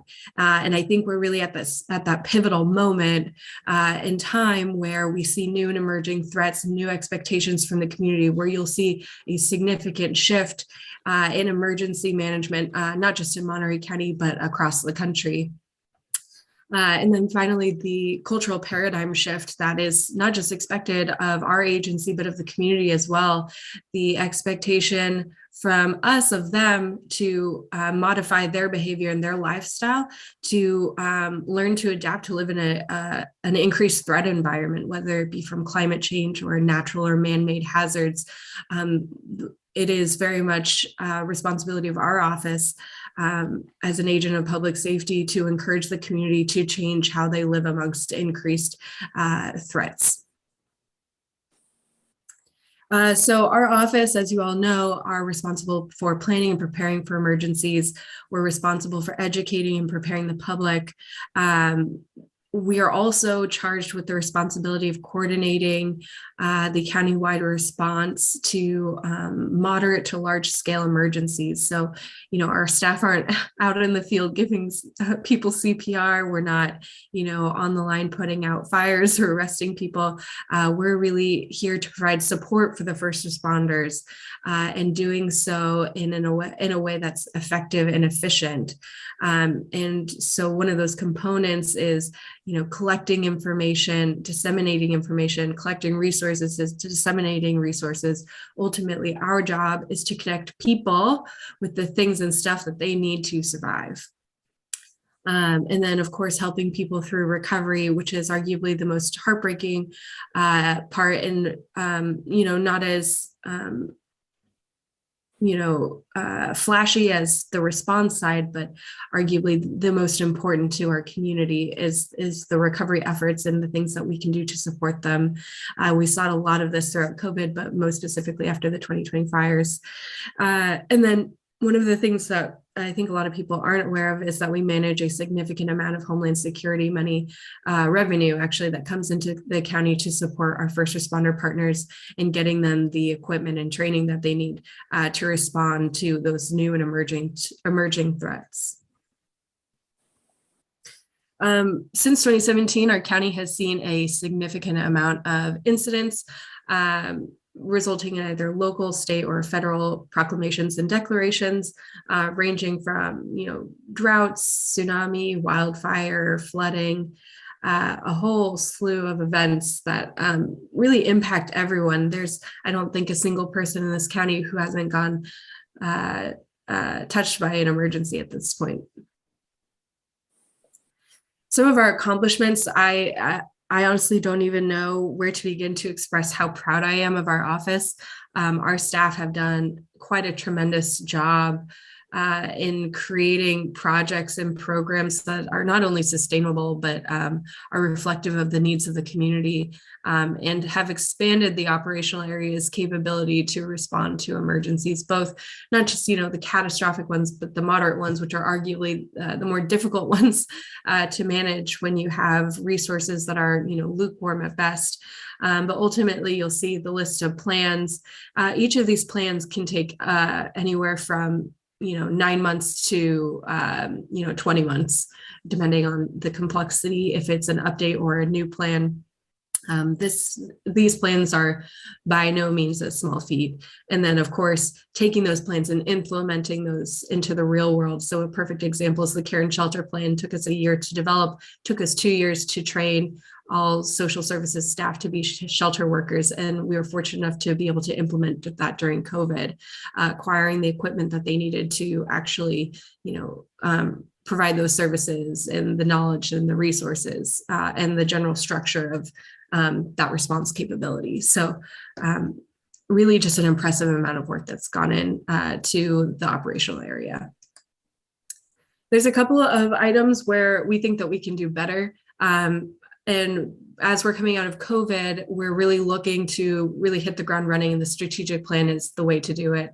And ultimately, we're talking about increased public engagement, utilizing, leveraging hazard mitigation programs to reduce risk before they impact the community, expanding our ability to provide services in smaller to moderate scale emergencies that allow us to ramp up faster if they escalate into larger emergencies. So our duty officer program increased situational awareness capacity, that alert and warning component, and then ultimately providing a greater workforce for responding to disasters by leveraging our disaster service workers within the county. Grant writing and solicitation is a big one for us. And then recovery and making sure that we connect the community with the resources that they need to build back better. The plan is organized in such a way that you can read them in somewhat of this V format. So our strategic priorities are at the top, and then how we implement them is really at the back of the plan. So the more tactical components are at the back, and they're organized by management, planning, operations, logistics, administration and finance, and public information. So with that, I will hand it over to Gary. Yeah, thank you, Kelsey. So as I mentioned previous, I had 4 strategic priorities that were very, very important for me to make our program the most robust and to continue into the future. The first strategic priority was to standardize our emergency management program.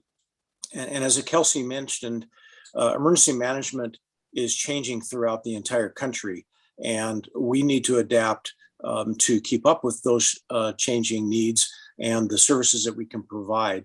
So that is what we need to do to standardize our program to match what is not only compliant with SEMS and NIMS, but that is compliant with the other emergency management agencies around us so that we can interact on a more cohesive level.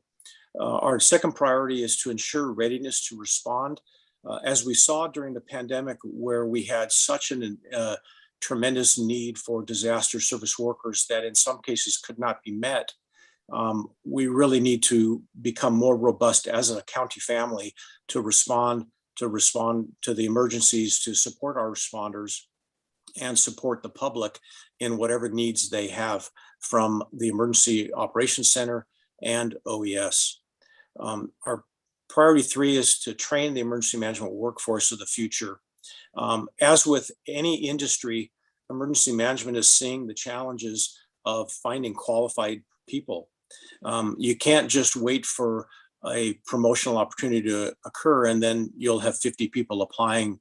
It really takes a lot of work to think towards the future and engage in that. We are working with our universities to assist in the development of emergency management programs, and we are recruiting directly from those. And we have always had a strong interest in internships for OES, and that is expanding in the future. And finally, our last priority is to encourage a paradigm shift through engagement. And Kelsey touched on this a little bit, but it truly is a shift.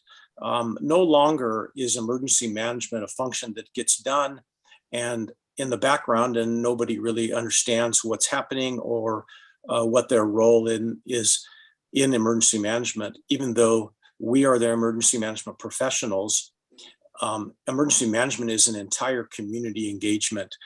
We need to provide more impact and more communication to the public, more interaction with not only our responders, but our nonprofit groups and our communities in general, especially our communities that have a disparate impact from emergencies.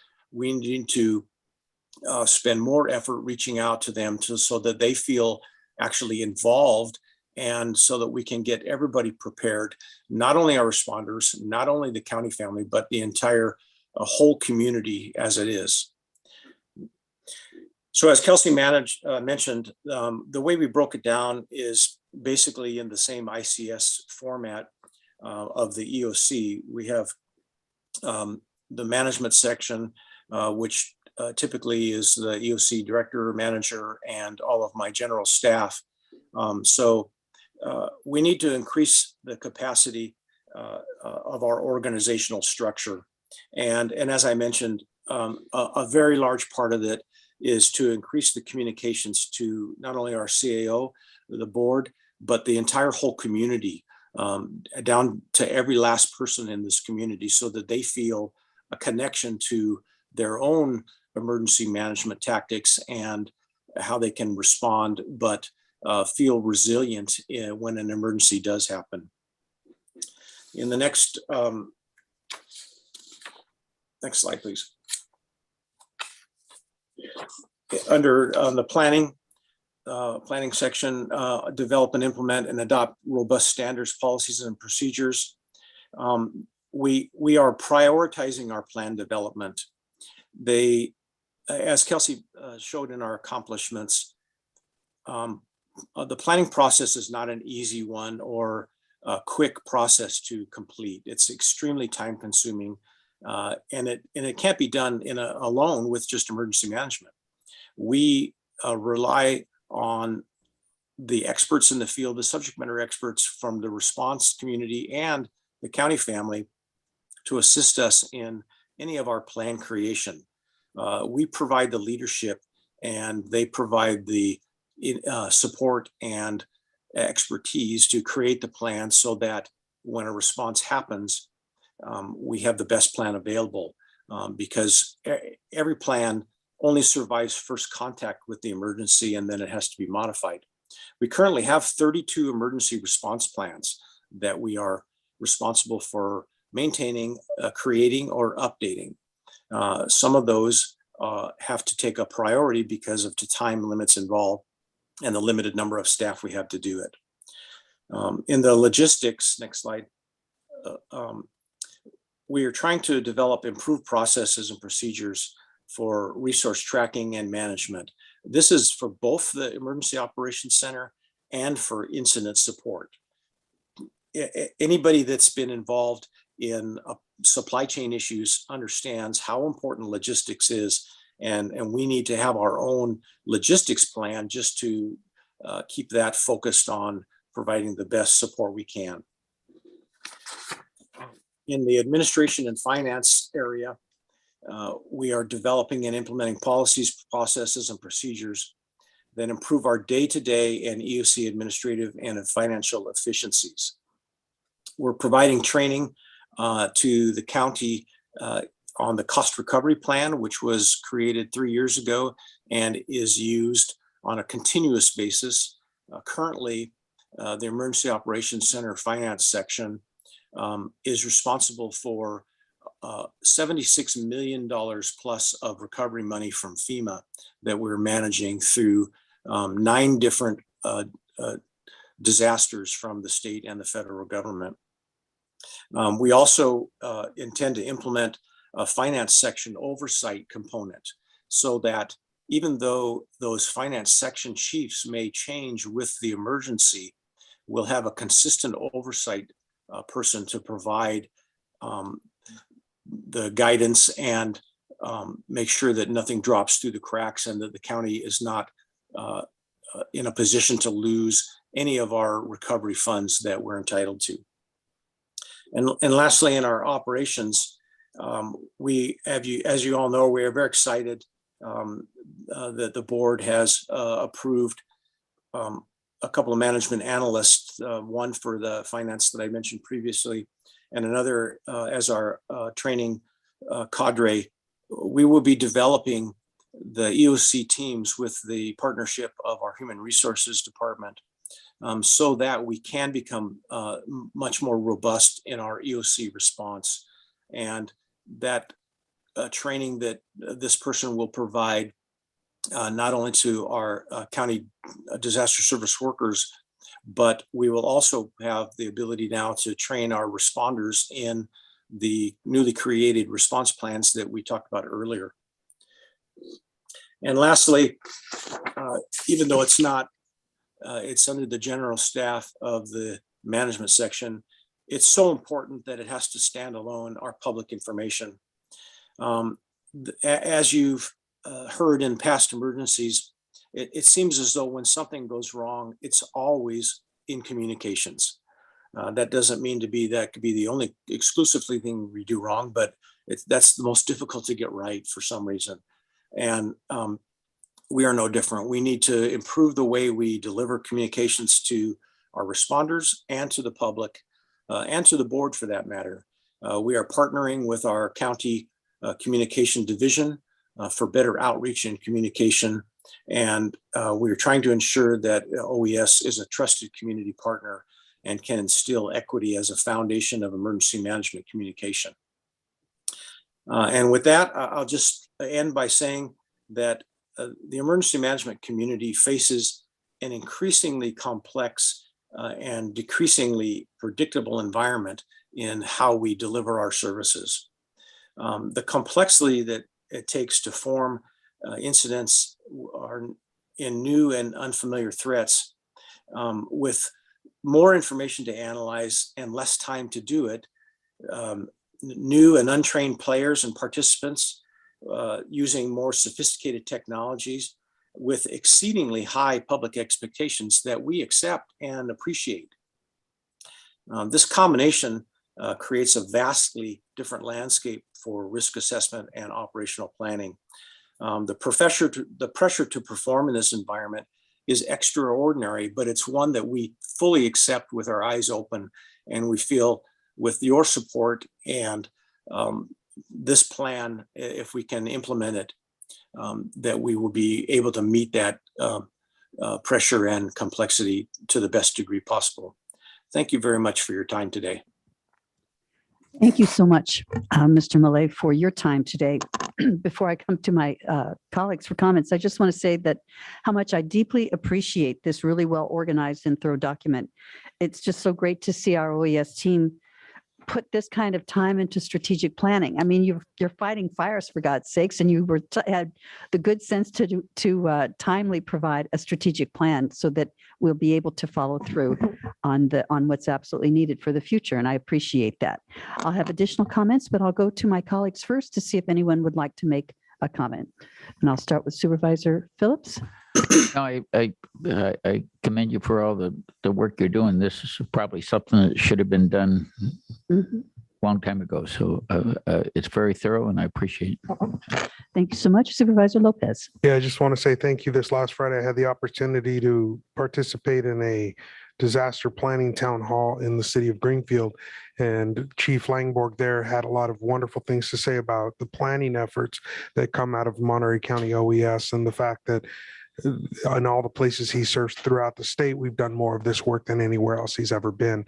I think that's a result of the challenges we've seen. And I think that this sort of plan, this work to lay ground that we know we may have to shift within as soon as the crisis actually erupts is really important, because having those pre-laid plans get us to where we need to be. And so I appreciate the work that's gone in. And I know that these are evolving plans. And so really appreciate staff's effort to get us to this point today. Thank you, Supervisor Lopez. Supervisor Root Askew, any comments today? Yeah, I just I think that when the media talked to us yesterday, the civil grand jury report came out, and my comments back were in large part that this plan here addresses many of the recommendations. So I just want to acknowledge the work that our folks in emergency operations are doing. I think it's clear to everyone that the the prevalence and the significance of crisis response is only going to increase in coming years and in coming decades. And our responsibility as a county to ensure the health and safety of our residents really relies more and more on our ability to be prepared and have the capacity to respond. So I look forward to supporting EOC on an ongoing basis. I want to acknowledge to Kelsey and the team. We've got in the works a plan to bring all of our District 4 city electeds and school board members out to visit the Emergency Operations Center so that we can support the community education and ensure that all of our partner agencies and jurisdictions understand, their individual roles in emergency response, and that we're opening up those lines of communication. So I'm just really pleased with the work that's happening, and I know we have got a lot more work to do. But this strategic plan, I think, is one first step for laying out how to focus our energy moving forward. So just want to say thank you. Thank you so much. Those are great comments and a really good idea to take all of your colleagues over to look at the department. I took my staff over just last week, and it was really, really informative. Supervisor Alejo, have you any comments you'd like to make? Yeah, I at this just point? want to comment, thanking the OES for their good work. But on that staff, the grand jury report, it's kind of hard to provide criticism for an arbitrary 60-day window period of time without mentioning all the other work that happened afterwards. The pandemic is a once in a century kind of a emergency situation. Yes, there is a lot we could learn from it, but to only describe what happened within 30 days or 60 days without mentioning all the other great things that happened in this county, including the work by our OES staff, I think is not an accurate kind of assessment of it all.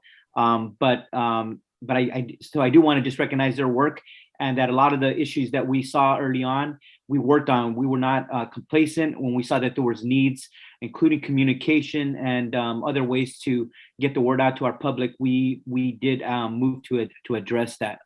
So thank you. Thank you, Supervisor Alejo.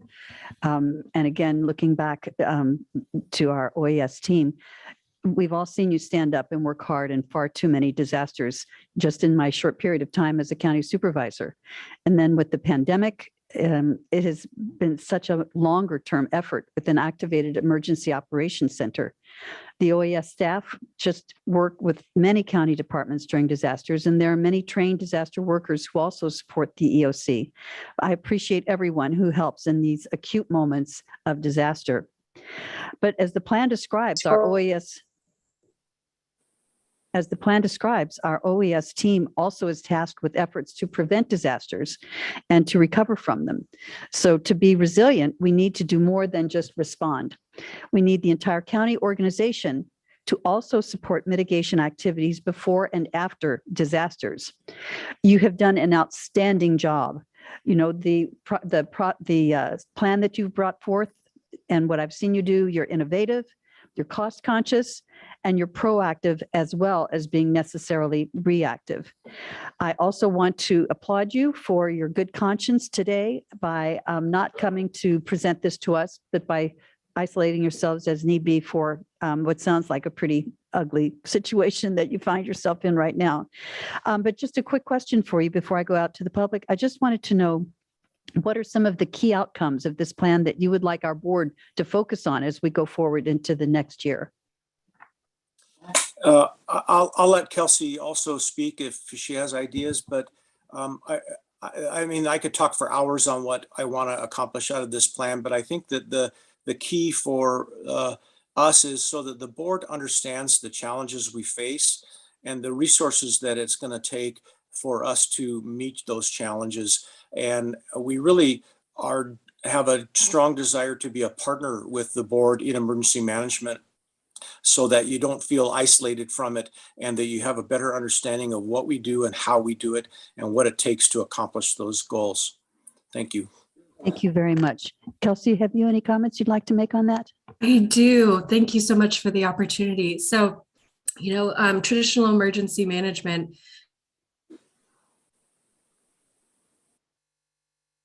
Suddenly we've lost you. I think we need some which means you emergency go management. Kelsey, you need to start over. Can you hear? Yes, we can hear you now. We can't hear you now. I'm so sorry, but you continue to break up.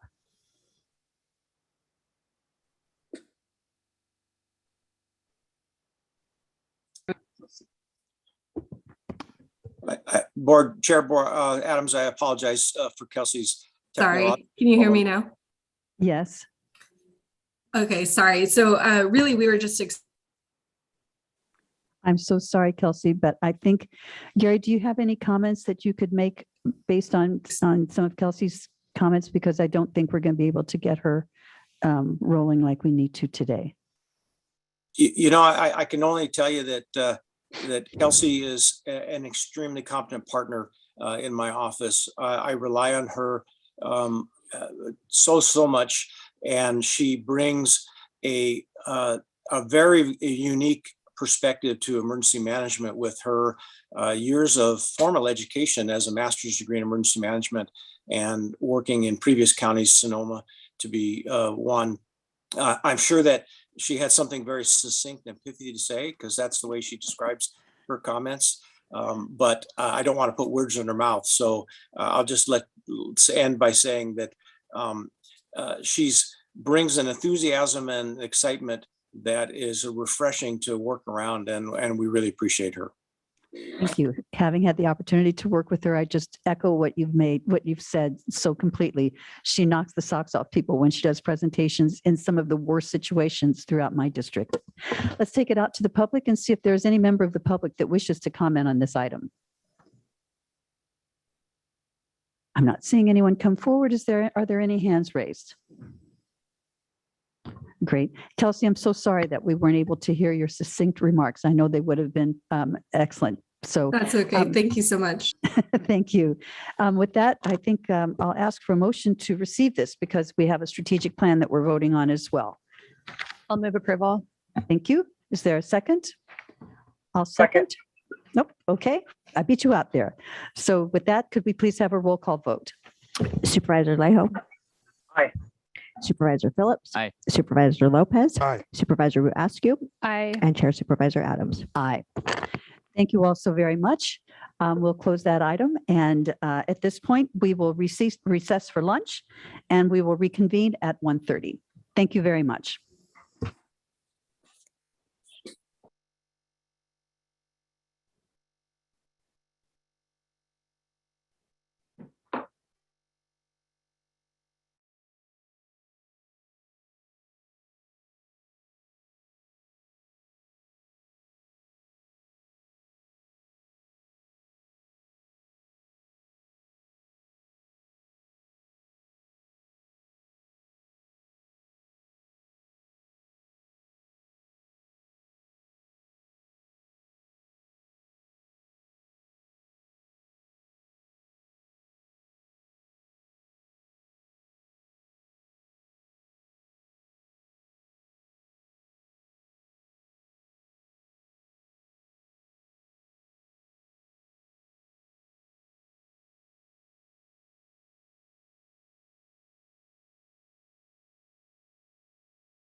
Monterey room audio check, Zoom audio check.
Mic 6, mic 6.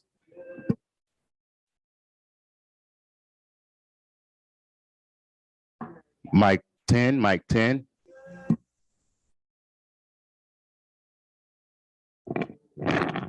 Mic 11, mic 11.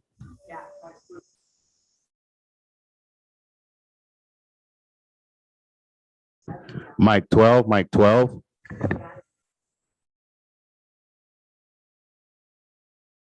Oh, I see. Right. Good. Yeah, I'll contact her. Okay, thank you. Since you're sitting there, Yes. will you test both of those microphones for me? Test podium mic. Test podium mic 2. Appreciate you. Thank you. Public mic, public mic. Well, you're supposed to come up first. So Eric is. Clerk mic. So you're recording.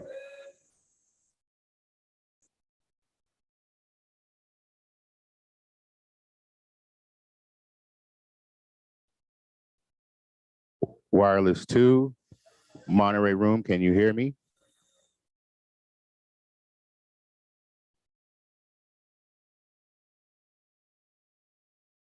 Yeah, she did.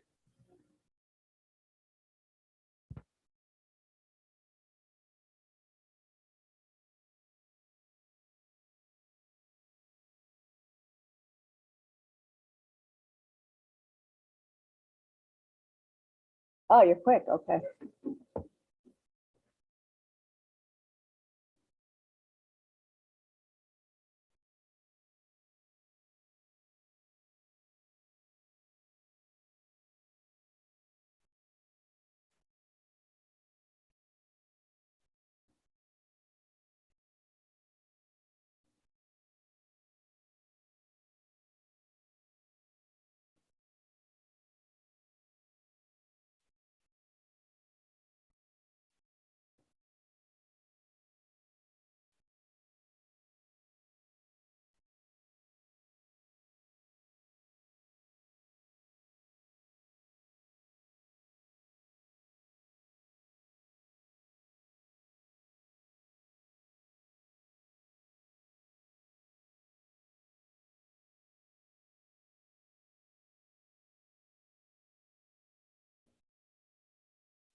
Good afternoon, everyone.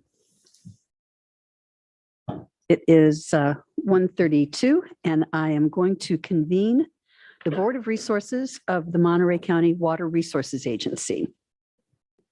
Could we have a roll call, please? Good afternoon. Let the record reflect all supervisors are present, with Supervisors Adams, Phillips, Lopez, and Askew appearing in person, and Supervisor Alejo appearing via video conference. Thank you. Could we please have the Spanish interpretation make the comments?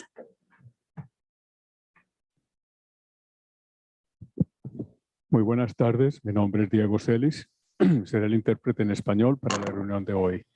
Si usted está planeando hacer un comentario y necesita servicio de intérprete, por favor hablar lenta y suficientemente fuerte para que yo le escuche. Hacer una pausa al final de sus oraciones para asegurarse de que tengo la oportunidad de interpretar. Muchas gracias. Thank you, Mr. Celis. Are there any additions and corrections? There are none. Thank you very much. Are there any members of the public that would like to make comment on anything not on today's agenda for the Board of Supervisors of the Monterey County Water Resources Agency? Is there anyone online who would like to make comments? I'm seeing no hands raised and I'm seeing no one coming forward. So with that, we will close public comment on the Monterey County Water Resources Agency and move forward to receive a report on the 2021 groundwater level and seawater intrusion maps. So if we could please have the presentation. Good afternoon, Chair Adams and Supervisors. I'm Tamara Voss. I'm an associate hydrologist with the Water Resources Agency. And today, Nicole Kurth, a hydrologist with the agency as well, and I will be presenting this item. Nicole is going to kick it off with the groundwater levels, and then I'll wrap it up with seawater intrusion contouring. Thank you very much. So good afternoon, Chair Adams, Supervisors. As Tam mentioned, my name is Nicole Kurth. I'm a hydrologist with the Water Resources Agencies. Today's action is to consider receiving a report on the 2021 groundwater level and seawater intrusion contour maps. Could you get a little closer to the microphone? Yep. Is that better? Thank you. Okay. As for previous board action, the Water Resource Agency's Basin Management Advisory Committee and Board of Directors received this report at their March meetings. The activities discussed today can be linked to the Water Resource Agency's strategic plan goals and program line items that I have listed here below. So quick background, the agency has several long-term monitoring programs that are focused on collecting and analyzing groundwater level and water quality data. This map here shows the distribution and number of wells in some of our major programs. As mentioned, these are long-term programs. We've been collecting data since 1947 and ongoing so that we can continually monitor the health of the groundwater basin. Some of the products from these programs include our seawater intrusion contours and groundwater level contours, which I'll be going over first. As for what are groundwater level contours, these are equal lines on a map representing equal groundwater levels or elevations relative to average sea level. The shape and spacing of these lines can indicate the direction of groundwater flow, which is always going to be perpendicular to the contour lines.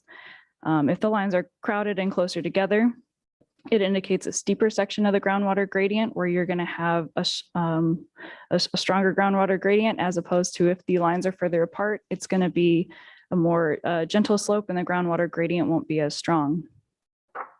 The elevation of our groundwater surface, as well as the strength of this gradient, are important factors, especially when we're looking at seawater intrusion and the potential advancement and drivers of it. So I'm going to start with our August 2021 groundwater level contours. This data comes from our August trough groundwater level survey, where we sample about 146 wells on a single day in August. This is considered a snapshot of groundwater level contours in and in front of the seawater intrusion front at a time when the aquifers are most stressed from pumping. So first set from this is our 180-foot east side shallow aquifer set of contours. So near the coast, we saw a decline of groundwater levels of about 1 to 3 feet from where they were in 2020. We weren't able to connect our two, I don't know if you, nope, can't see that. Two little zero lines here, which means that groundwater levels remain below sea level at the coast. In the east side trough area, we did see a widening on the extent of the trough towards the north some, where levels fell upwards of about 10 feet. And then south of Salinas up towards the Chular area, we saw a decline of groundwater levels from about 1 to 5 feet from where they were last year. As for our 400-foot and east side deep aquifer set of lines, again, in the coastal area, we saw a decline of about 2 to 4 feet in wells along the river. However, a decline as large as 15 feet closer towards the Espinosa Lake area. We weren't able to draw a -10 line near the coast, meaning that groundwater elevations remain somewhere between -10 and -20 feet below sea level at the coast. The east side trough widened on the northern side of Salinas, but we didn't see it deepen much past -120 feet. And then south of Salinas up towards Chular, we saw groundwater levels in the 400-foot aquifer decline around 5 to 9 feet, and then about 2 to 4 feet in the east side. Our second set of contours are our annual set. This data is collected during our annual survey, which occurs from mid-November through December. This occurs at a time when pumping demands have relaxed, but occurs prior to when winter rains and flows can recharge the aquifers. As such, we can kind of use this data set as a way to look at relative year-to-year changes in groundwater storage in the basin. Our first set of lines covers the 180-foot east side shallow, forebay, and upper valley set of aquifers. So again, starting at the coast, we saw a decline of about 1 to 2 feet from where levels were last year. We weren't able to draw this zero line all the way up, meaning that levels remain right below sea level, just kind of north of the lagoon at the coast. In the east side, we saw the trough widen in areas towards the north and the south, but we didn't see it decline deepen past -70 feet below sea level, that is. And then moving up valley, we saw levels decline about 3 feet on average from about Salinas to King City. One exception to this average 3-foot decline was in wells along the Arroyo Seco up through here, where we saw levels decline closer to 9 feet from where they were last year. And then south of King City, we saw levels generally within a foot of where they were last year, so not much change in the lines through here. Last set for groundwater level contours is our 400-foot east side deep aquifer set. Near the coast, we saw levels within a foot of where they were last year. We still were not able to draw a zero line, meaning that levels remain just below sea level at the coast. In the east side trough area, we did see the trough deepen kind of in this northern and southern regions. We did have to draw these two, -70 horseshoes here to reflect that decline. Looking up valley, we saw about a 5 to 7 foot decline in water levels in the 400-foot aquifer. In the east side, we saw some levels decline and some recover. So the final lines do remain pretty similar to where they were in 2020. One additional product I briefly wanted to touch on that we use this annual groundwater level data for is our cumulative change chart. This is a cumulative summary of the average annual change for each sub area that really helps give an idea of the groundwater storage changes and trends that we've seen since 1944. So here we have our change chart. Again, this is showing the average change in groundwater elevations from the last sampling event for each sub area. So we have the pressure sub area average in this red line. East side is blue, forebay is green, and upper valley is yellow. The background colors represent the water year type. So, blue would be a wet water year type, and orange is going to be a dry year. And then we do have some major water supply projects on there for reference. For 2021, all 4 of the major sub areas showed an average decline in groundwater levels from last year, which was reflected in the contours that we just went through as well.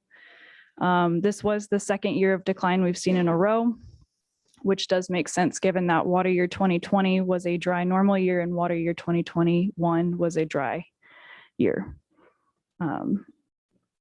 So with that, I will pass it over to Tam to cover our seawater intrusion section. There you go.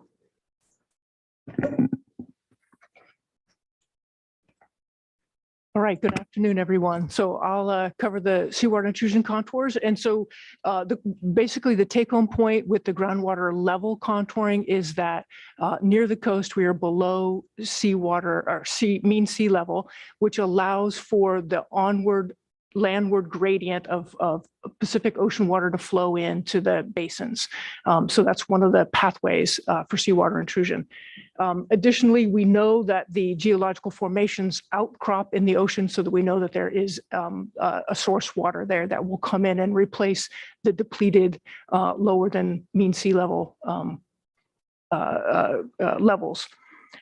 With that, I'll move on to what is seawater intrusion. So basically, this is a chloride concentration. Chloride is kind of the gold standard for measuring seawater intrusion. The chloride concentration in seawater is 19,000 milligrams per liter. And in the 180-foot aquifer and 400-foot aquifers, the native water quality is around 50 milligrams per liter. So anywhere in between 50 milligrams per liter and 19,000 milligrams per liter is the transition zone of seawater intrusion. Now, by ordinance, the agency uses 500 milligrams as our contouring threshold. So when we talk about our contours, we're talking about monitoring wells that have allowed us to contour a line at the 500 milligram per liter level. Our seawater intrusion monitoring program, Nicole briefly spoke to, this is made up of about 120 or so wells. They are both ag and urban wells. We also have a small network of dedicated monitoring wells. These are small 2 and 3 inch diameter wells that were designed and owned by the agency strictly for the purpose of monitoring. Water samples are collected in June and in August each summer. They're analyzed for an ag waiver panel at the county laboratory, which is an ELAP certified lab. We look at major cations and anions and a few other analytes as well. The tools that we use these geochemical tools. These are just quick little graphs of kind of the workup we do for every single well in the program. In the top left-hand corner, we have both chloride and conductivity time series graphed on one plot. Once again, chloride is kind of the gold standard. However, we do check against conductivity to see that the pattern is kind of this very similar. If there was an error in sampling or in some analytical or something, we might see it out here if they weren't tracking in the same way. So this is kind of a QA technique. In the upper right-hand corner is a stiff diagram. This plots 6 to 8 different analytes on one graph, and the shape of this polygon will change over time. And when we see this change, we know that some chemistry component is changing. And in this case, if you look at the lower left, you'll see chloride and it's beginning to kick out. And so that's when we would see early stage seawater intrusion. In the bottom left-hand corner, we have the chloride time series plot, once again in the pink, and in the blue squares, this is a molar ratio of chloride over of sodium over chloride. And when this decreases below the red bar line, we know that that's probably a source water of ocean water, of seawater, and not some other salting mechanism like a septic tank or soil amendments or water softeners, some other salting. So this is very indicative of seawater. And where those two lines kind of cross, once again, we know that that's probably early stage seawater intrusion occurring. And then in the bottom right-hand corner, this is a Piper diagram. Once again, this plots all of our ionolites on this. And as you see the color kind of from the dark blue, if you're looking at the diamond, the dark blue trending up towards the red, as it ticks all the way up like that, that's what's called phase 1 seawater intrusion. This is a cation base exchange that occurs between calcium and sodium. From this point, we would see phase 2, which would kind of go from where those red dots are to the black dot in the right-hand far corner of the diamond. It's hard to describe that.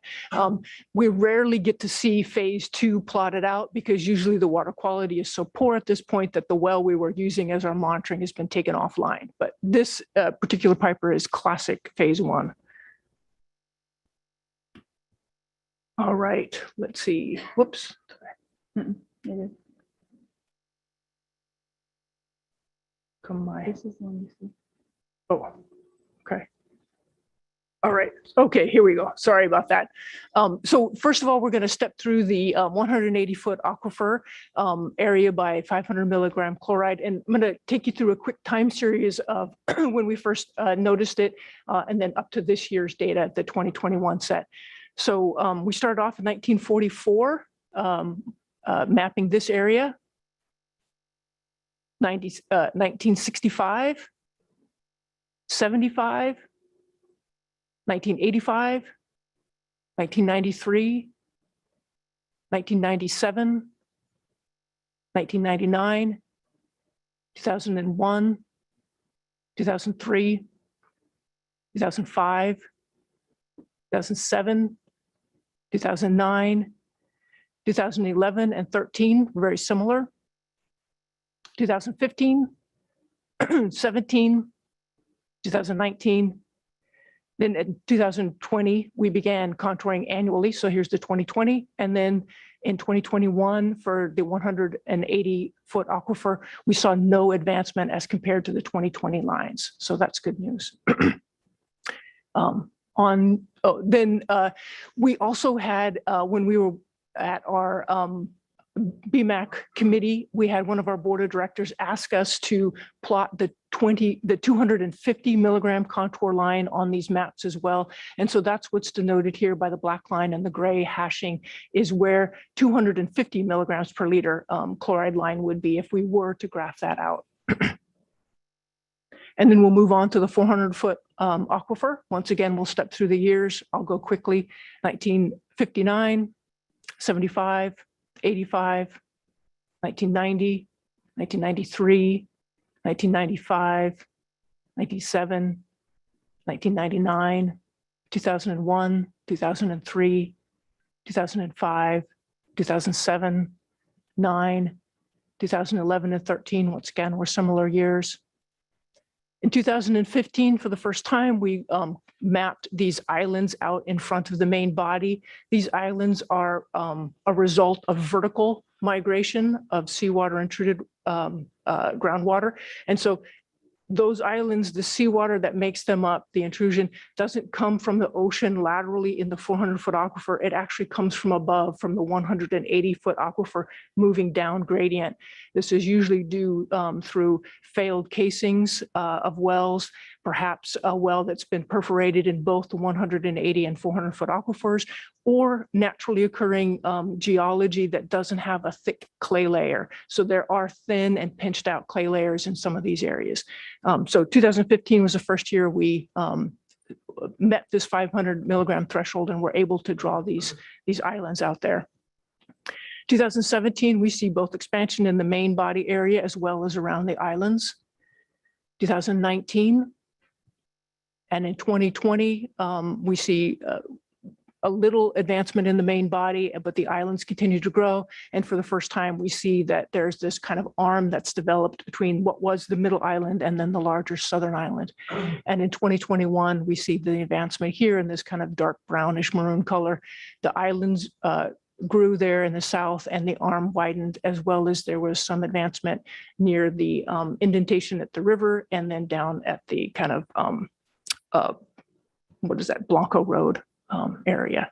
And then once again, this is the 250 milligram contour line. If we were to draw this, the black line with the gray hashing at a request of one of our board of directors. So with that, the conclusion, kind of the take home points: in the 180-foot aquifer, we had no advancement from the 2020 contours. There is less pumping in the 180-foot aquifers, and so that's nice to see that that's responding in that way. In the 400-foot aquifers, we did see some lateral advancement, that main body. We did continue to see the expansion of the large islands and expansion in that arm area that connected the middle and large southern island.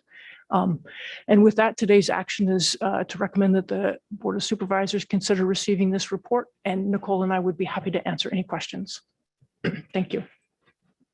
Thank you very much. I think there are probably a lot of questions that are going to be up here and some concerns expressed as well.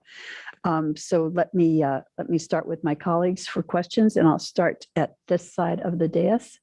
Supervisor Phillips. Well, I take it from all this that saltwater intrusion isn't getting any better, right? That's correct. And it's worse out where my office is in Casterville, and that because we're closer to the ocean. Yep, Yeah. that's the spot where you're going to get seawater intrusion. Yep, near the ocean. But it's also moving towards Salinas. Yes, sir. Yeah. And I know Eric's here, but we have a letter from the Coastal Commission staff that is saying in the North County coastal zone, they're not going to approve any ADUs because of the water quality there. Have you been made aware of that at all? I'm sorry, I'm not familiar with that. Yeah. So out where we are in North County, what are we going to have to do? How do we? How do you solve seawater intrusion? Yeah, I mean,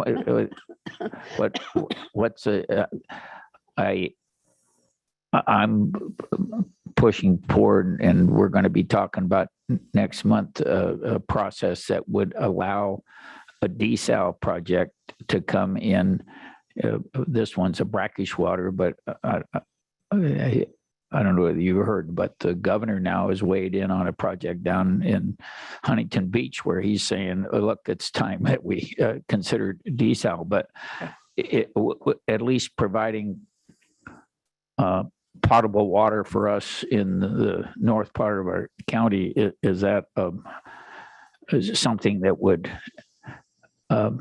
be a viable solution for us to get us off Groundwater? Yes. Yeah.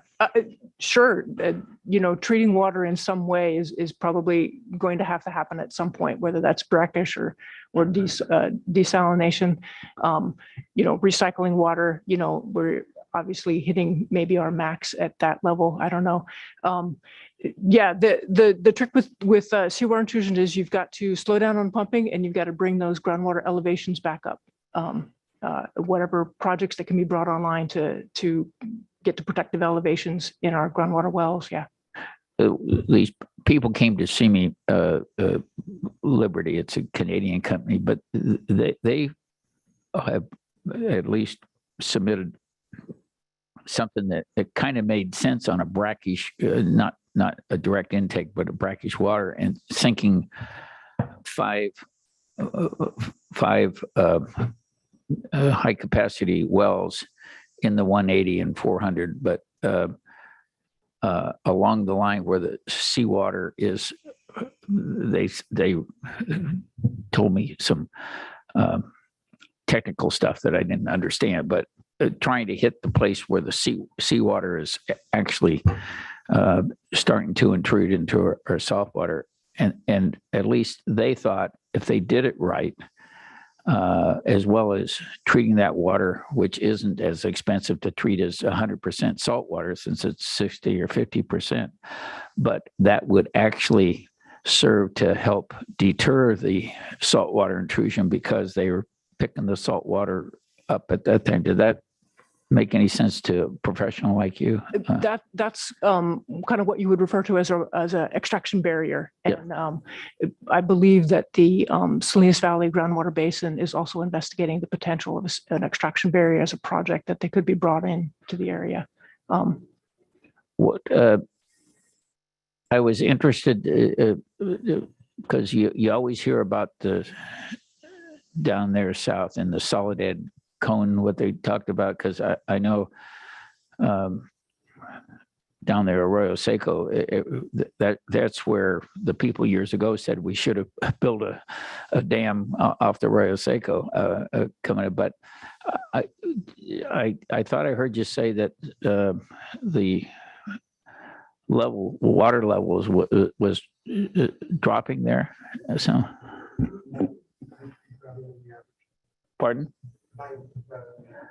That's correct. Huh. Yeah. So that area where the Arroyo Seco cone is both allows for really rapid infiltration when there is flow. And so you can get really quick recharge, but it also would respond in the other way and would also, we do see that deeper fluctuation as well. Yeah. That's due to the dry years we've had. Yes, sir. Yeah. Okay. All right. Thank you. Very interesting. Thank you. You're welcome. Yeah. Thank you, Supervisor Phillips. That's Supervisor Lopez. one of the good things about being a supervisor, as well as a lot of bad things, but you learn a lot. And learning about water was something that I knew nothing about when I got this job, and it's been kind of interesting, but scary too. I sent them my M1W too, so I learned about it from the other side too. So thank you. Happy to chat anytime. Supervisor Lopez. As the resident of Arroyo Seco, I love living on that river and watching it pick up and drop. I also had that concern about the significant drop, but understanding the response that it's a flashier portion of the basin given its quick recharge. My question was more to methodology in terms of, I read in the report, I think August, the date was picked in August when all the different wells were checked in order to set that level.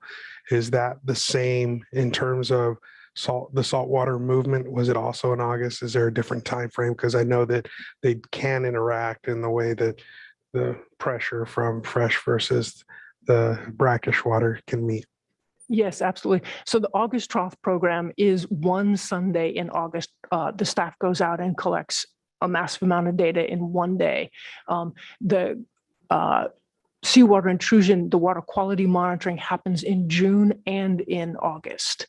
We collect 2 data points at every well, kind of also as a QA once again, so that we don't see a weird outlier. So we've got 2 data points, and then it's the average of those 2 data points that's used to graph and to contour with. So yes, it's the same time frame. It's not one day in August, but it is the summer pumping, the peak irrigation season where we collect the water quality data and this August trough data to pair. Thank you. And that's the piece that's interesting to me just because of the way that we use water, right? And this year I saw water use started earlier than most other years, just given the dry nature, watching the vineyards around us come on earlier because they weren't getting enough of a push to wake up. And obviously the river dropped quickly as irrigation came on in the Arroyo Seco, but then we had that one tiny rain and all of a sudden it shot up another couple feet and it was great to see. That's what I do in the evenings. I take the baby down to the river so he can throw rocks in the river. It's his thing. And now we're having to go a little further upriver to find it. But there's also that what happens in the fall when the trees go to sleep for winter and the river shoots back up without any rain having started for the year. And so understanding and appreciating this resource is really important. I think that time period, that August time period, is critically important. So when I read the report, I think my desire was just to call that out so the community knows we are looking at that peak of use and that peak of dry season really for our region. But thank you for the report. Great, you're welcome. Thank you, Supervisor Lopez. Supervisor Rudas, do you have any questions on this? Yeah, I just thank you for that information, and I want to just give credit where credit's due to the Water Resource Agency, and the way that they've developed a strategic plan and the data is being used to inform the strategic plan and decisions being made. The slides that I don't know if we're able to pull them back up, but the annuals for 2021 on the 180. And the 400 foot where it shows the full valley with the different water levels, starting at the, well, I guess to the south and then moving north.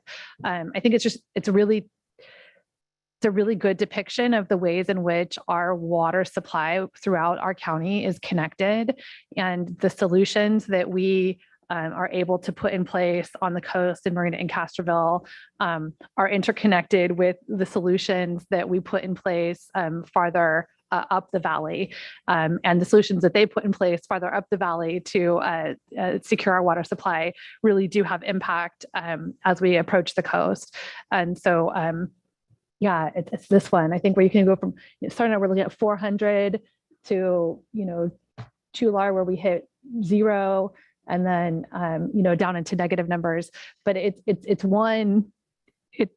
I think this is one of the best visuals that I've seen that shows that this really is a connected system of water supply serving our entire region. And so the commitment that I think we've had and shared during the water workshop that Supervisor Adams pulled together was one that we can't in isolation find solutions, that we really do have to figure out how to work together and invest collectively in the solutions that are going to allow us to have a secure water supply into the future. So I just pulling that one up, but thank you for the information. And I look forward to continuing to have the discussion about how our shared water supply solutions are going to get funded, who benefits, who's going to pay, and how we can collectively work to ensure that we have a sustainable water supply for our kids and grandkids.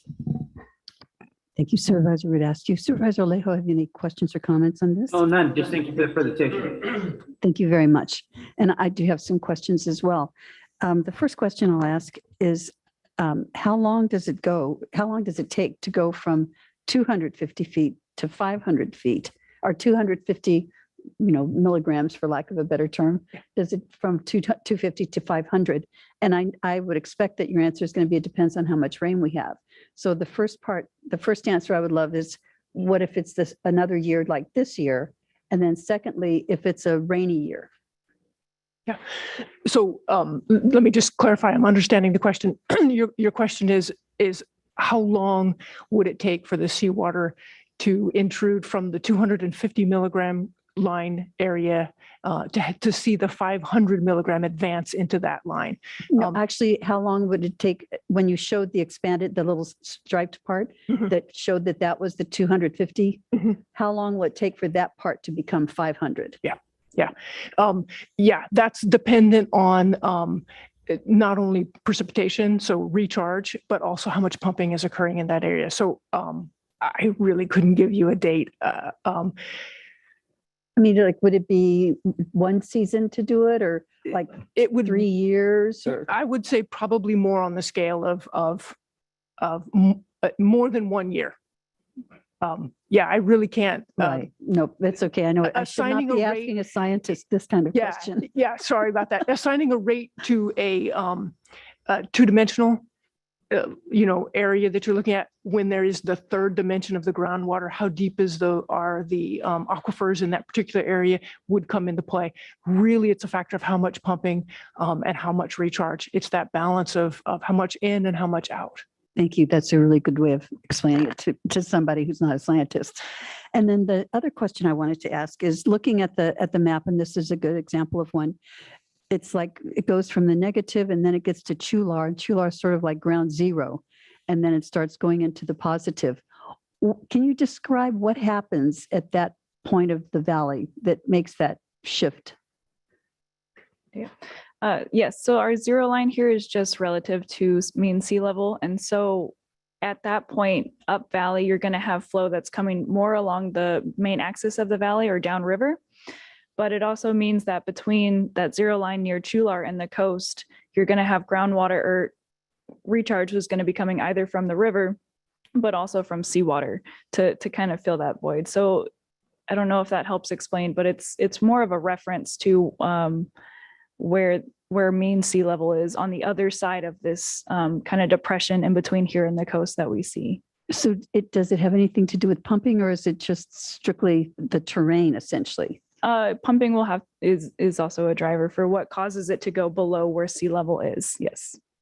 Good. Okay. Thank you for that. This is all very interesting to me. And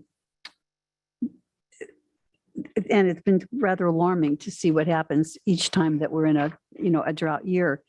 I think, as was mentioned earlier, that we really need to look at some sort of a drought resilient, project that we're going to have to take a look at. And I keep supporting a regional solution, because as you look at the whole valley, you see it's all of the valley, and it's along the coastline as well. But thank you so much for this presentation. It was really eye-opening and very helpful. And let me just see if there's any member of the public. I see we have one hand raised, and that is Yuri Anderson. If you would like to ask your question or make your comments. And you can press *6. Oops, it looks like, did I lose you? Yes, Ms. Anderson is not raising her hand. I think it might have been a legacy hand. But there is someone whose hand is raised, and it is with the telephone number that ends in the numbers 727. And if you wanted to press *6 to unmute yourself, you'll have 2 minutes to make your comments. Again, that's a telephone number that ends in 727. press *6.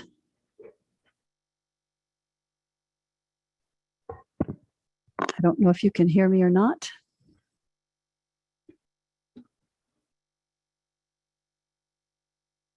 So the number starts with 831. Here we go. Thank you. Oh, okay. I'm sorry. I apologize. I'm just having trouble, accessing this Zoom meeting. So I'm really not needing to speak quite yet. I'm waiting for the noise part to come. Oh, So okay. No problem at all. Thank you. Just hang on. That'll be in the next item or so. Okay. Okay, thanks. Thank you. Thank you very much. I see no members of the public coming forward from on this item. Madam Chair, I did have one out in my area. Just about all the farm areas around, I see the purple pipe. And I'm assuming they're all on CSIP, and that's because the water there is too salty for them to use on crops. Is that? The CSIP was brought online to help slow or hopefully halt seawater intrusion. There are additional wells still in the CSIP area that are not part of the supplemental agency wells. But yeah, that area is designed to use recycled water and SRDF water, diversion water when it's available, to be in lieu of pumping additional groundwater with the desire to slow. And we've seen, and we've had quite a bit of controversy of some people closer to Salinas sinking wells down into the deep aquifer. And there's always concerns.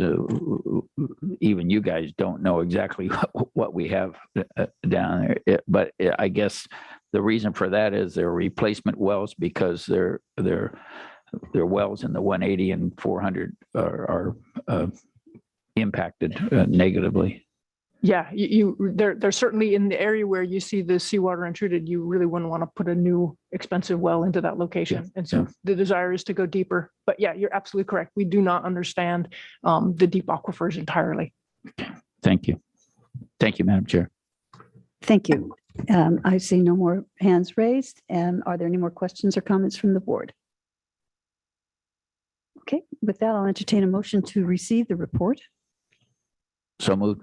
Second, Alejo. Okay, could we please have a roll call? Supervisor Alejo? Aye. Supervisor Phillips? Aye. Supervisor Lopez? Aye. Supervisor Root Askew? Aye. And Chair Supervisor Adams? Aye. Thank you very much. And with that, we will adjourn the Monterey County Water Resources Agency, and we will reconvene the Monterey County Board of Supervisors. Could I please get a roll call? Good afternoon. Let the record reflect all supervisors are present, with Supervisors Askew, Phillips, Lopez, and Adams appearing in person, and Supervisor Alejo appearing via video conference. Thank you very much. And with that, we are going to turn to item 17, which is to introduce, waive first reading, and set May 24th as the date and time to consider adoption of an ordinance amending Chapter 10.60 of the Monterey County Code to modify regulations for the control of nighttime noise and enforcement mechanisms of that chapter. So I see we have Eric Lundquist, who is going to be giving the presentation, Director of Housing and Community Development. And the floor is yours. Great. Thank you, Chair Adams, members of the board, staff, and the public. I'm Eric Lundquist, Housing and Community Development Director, as Chair Adams just indicated. Happy to be here today to present an update to our proposal suggesting revisions to the noise control ordinance, which is codified at Chapter 10.60 of the Monterey County Code.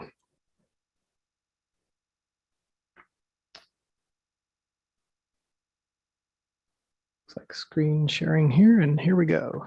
So just a bit of background.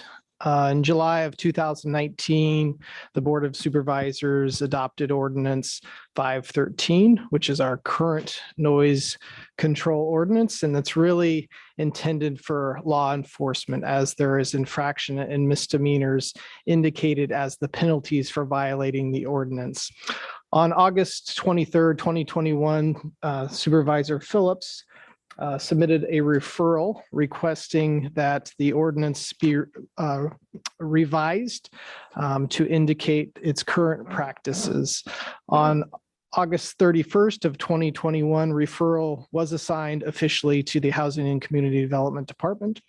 Then in September, on the 28th, 2021, HCD presented a preliminary response on that referral. During that meeting, the board directed HCD to work with County Counsel's office to strengthen the noise ordinance and work in collaboration with the Sheriff's office on how to enforce compliance with the ordinance. Subsequently, on February 8th, 2021, HCD presented its initial recommendations for board consideration. At that meeting, the board provided further direction to staff. And before I get into that direction and a discussion on how we're addressing the board's direction, I just want to remind us of our current regulations and the parameters that are at place today. Essentially, there are two requirements. The first is that there shall be no unreasonable noise in excess of 85 decibels measured 50 feet from the source, with the exception of noise surrounding the airports. The other provision is that there shall be a prohibition of nighttime noise that is plainly audible from 9 p.m. to 7 a.m. and that or exceeds 45 decibels or in certain areas and 65 in the others. There are existing fines for violating the ordinance. The first is an infraction punishable by $250. The second is a misdemeanor punishable by $1,000 or up to 6 months in jail or fine and imprisonment. As you can see by these penalties, this becomes a criminal prosecution. In essence, what is currently happening is the Sheriff's Department does respond to complaints.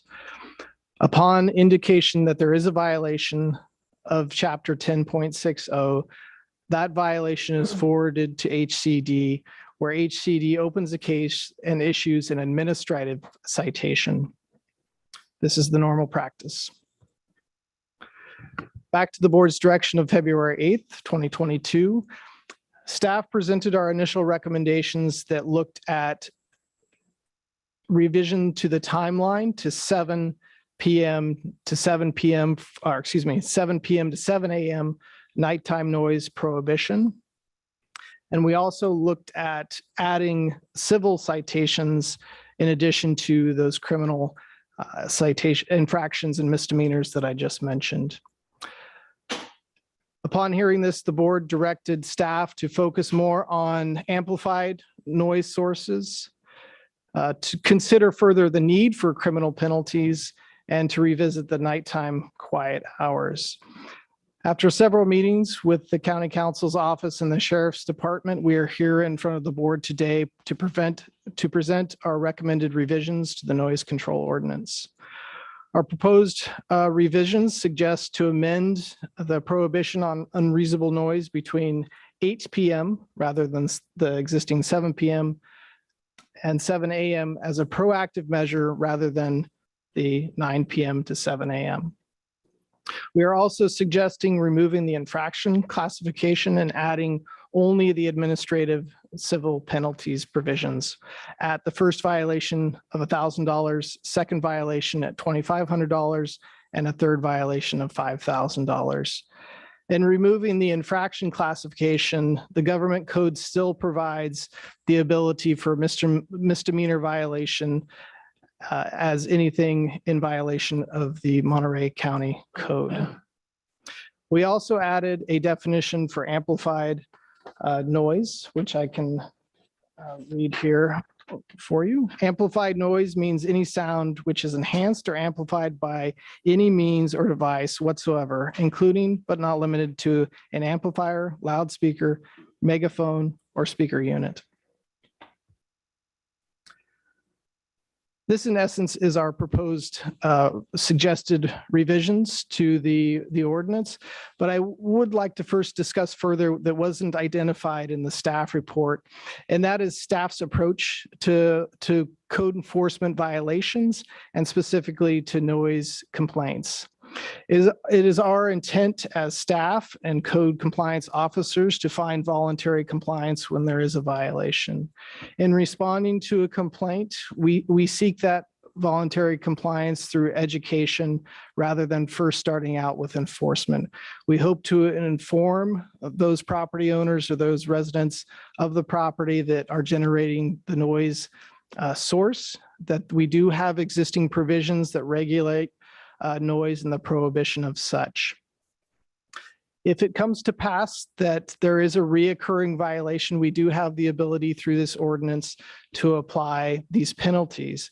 However, again, it is our, I believe, duty to find voluntary compliance. And we do have within the Monterey County Code, section 1.22.036 that provides an opportunity to seek resolution prior to the furthest extent of the code in applying these violations. As a result, we enter into what's called a stipulated agreement. For example, if a property owner installs a generator that's creating noise in proximity to his neighbor, and his neighbor has concern with that and submits a complaint, we will go out and speak with the property owner who's installed the generator without benefit of permit and reduce the penalties, provided that they will enter into stipulated agreement to act upon removing that generator or relocating it with benefit of permit. This allows us the ability to seek that voluntary compliance while not applying the maximum extent of those penalties. We also have provisions within the Monterey County Code, section 1.22.120, and I'm not expecting you to read all these in the setting here today, but I only present this so you get an understanding is that the code does indicate an equity issue, and it provides the ability for one to apply for a financial hardship when that penalty will affect them financially.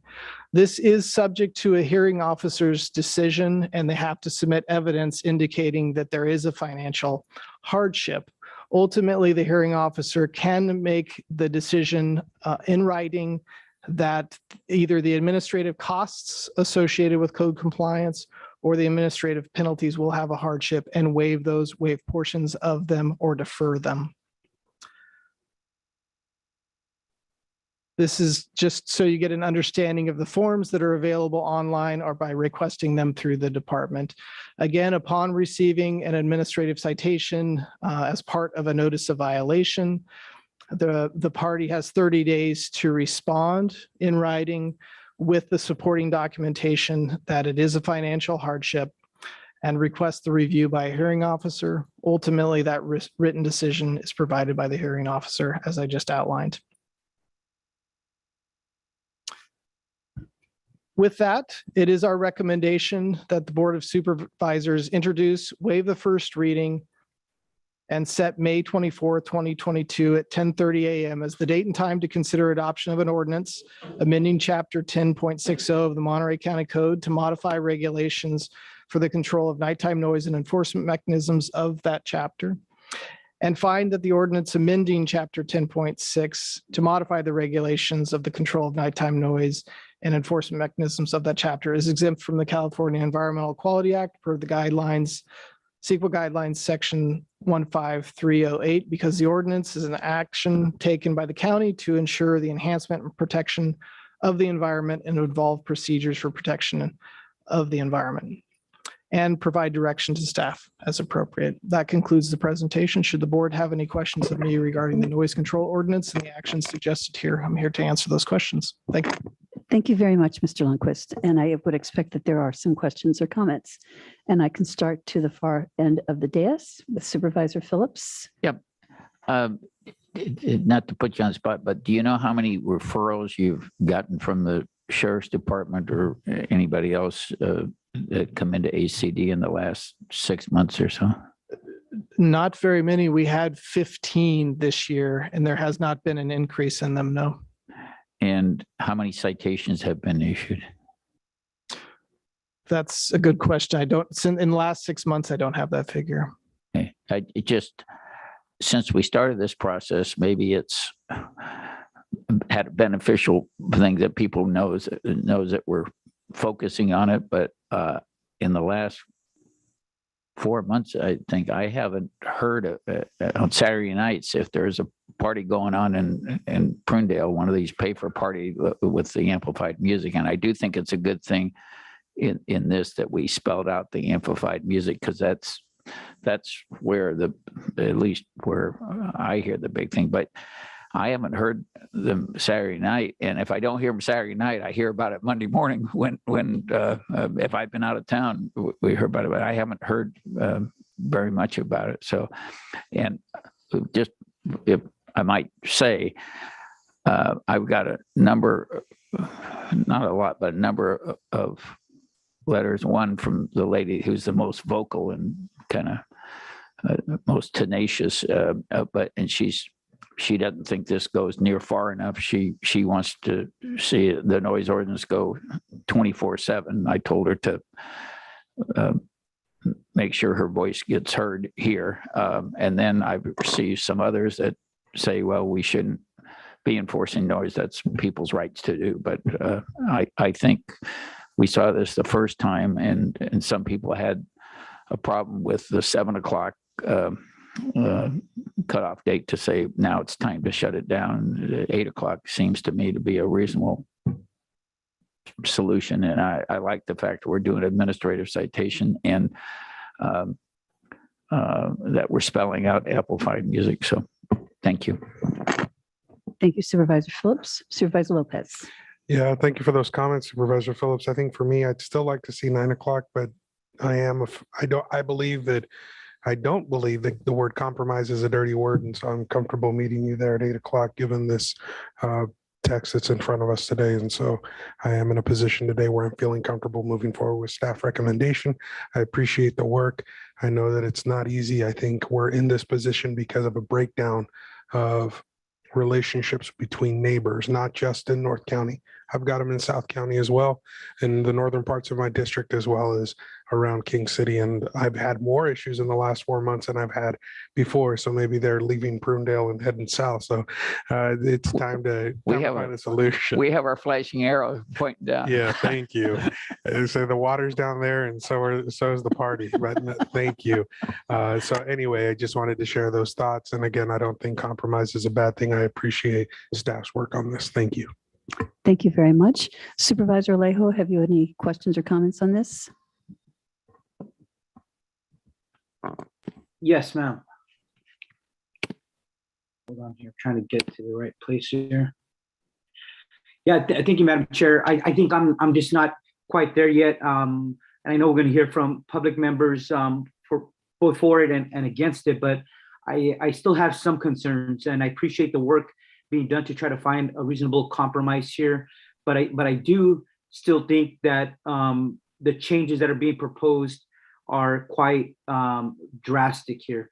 And I do understand the concerns of some of the individuals who have repeatedly raised concerns with us, and I hear them, but I also hear the many other hardworking families that do regularly want to celebrate a birthday or a special occasion, a holiday, Mother's Day.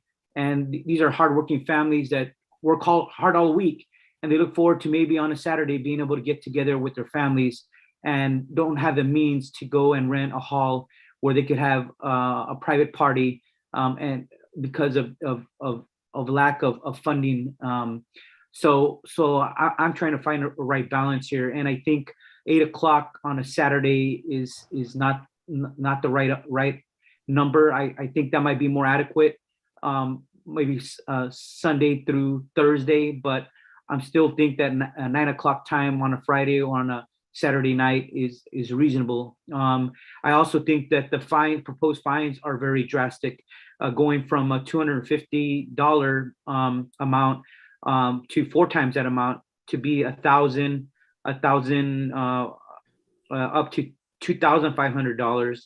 I think is very drastic, and it also removes the infraction portion and makes it a misdemeanor. I would be more in line of doubling that from $250 to $500 and having it a gradual amount of $1,000 and then $1,500, and also leaving it optional for depending on the circumstances and the facts that the enforcement could either make it an infraction or in more drastic situations could utilize a misdemeanor charge, but it shouldn't just be removing the infraction option altogether. There should be some better discretion there. So I think this needs some more fine tuning. That's kind of where I'm at. But I agree. I'm trying to address the concerns from other residents too. But it's like someone wanting complete silence 24/7. Then it's also impeding on reasonable amounts of time where families do want to celebrate. And I do recognize that we have thousands and thousands of families and that do this regularly, including my own. And so I know those days are very important in everyday people's lives, and they give so much for their families and to our communities and to our economy, that we have to have some balance in this policy that also recognizes those realities of everyday life. Thank you. Thank you, Supervisor. Supervisor Wendy Root Askew. I think.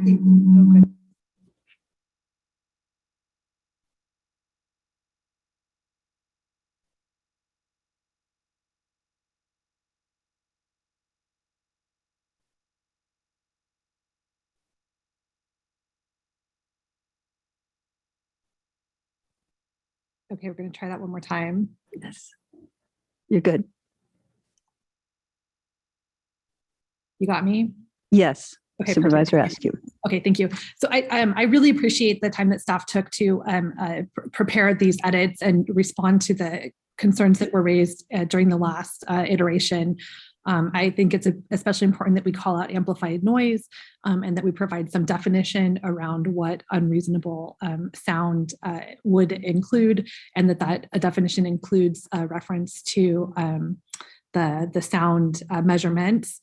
I think that was a critical oversight of the version that we discussed earlier this year. I also appreciate the removal of the criminal penalty portion, as well as focusing the ordinance more towards nighttime hours as opposed to any time.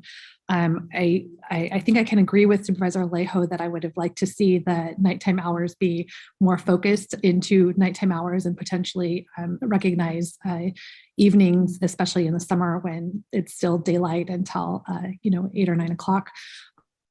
That we recognize that people might still be enjoying their property and engaging in louder than normal activities. So if there's consensus to change that starting the hours of the ordinance, I would be supportive of that.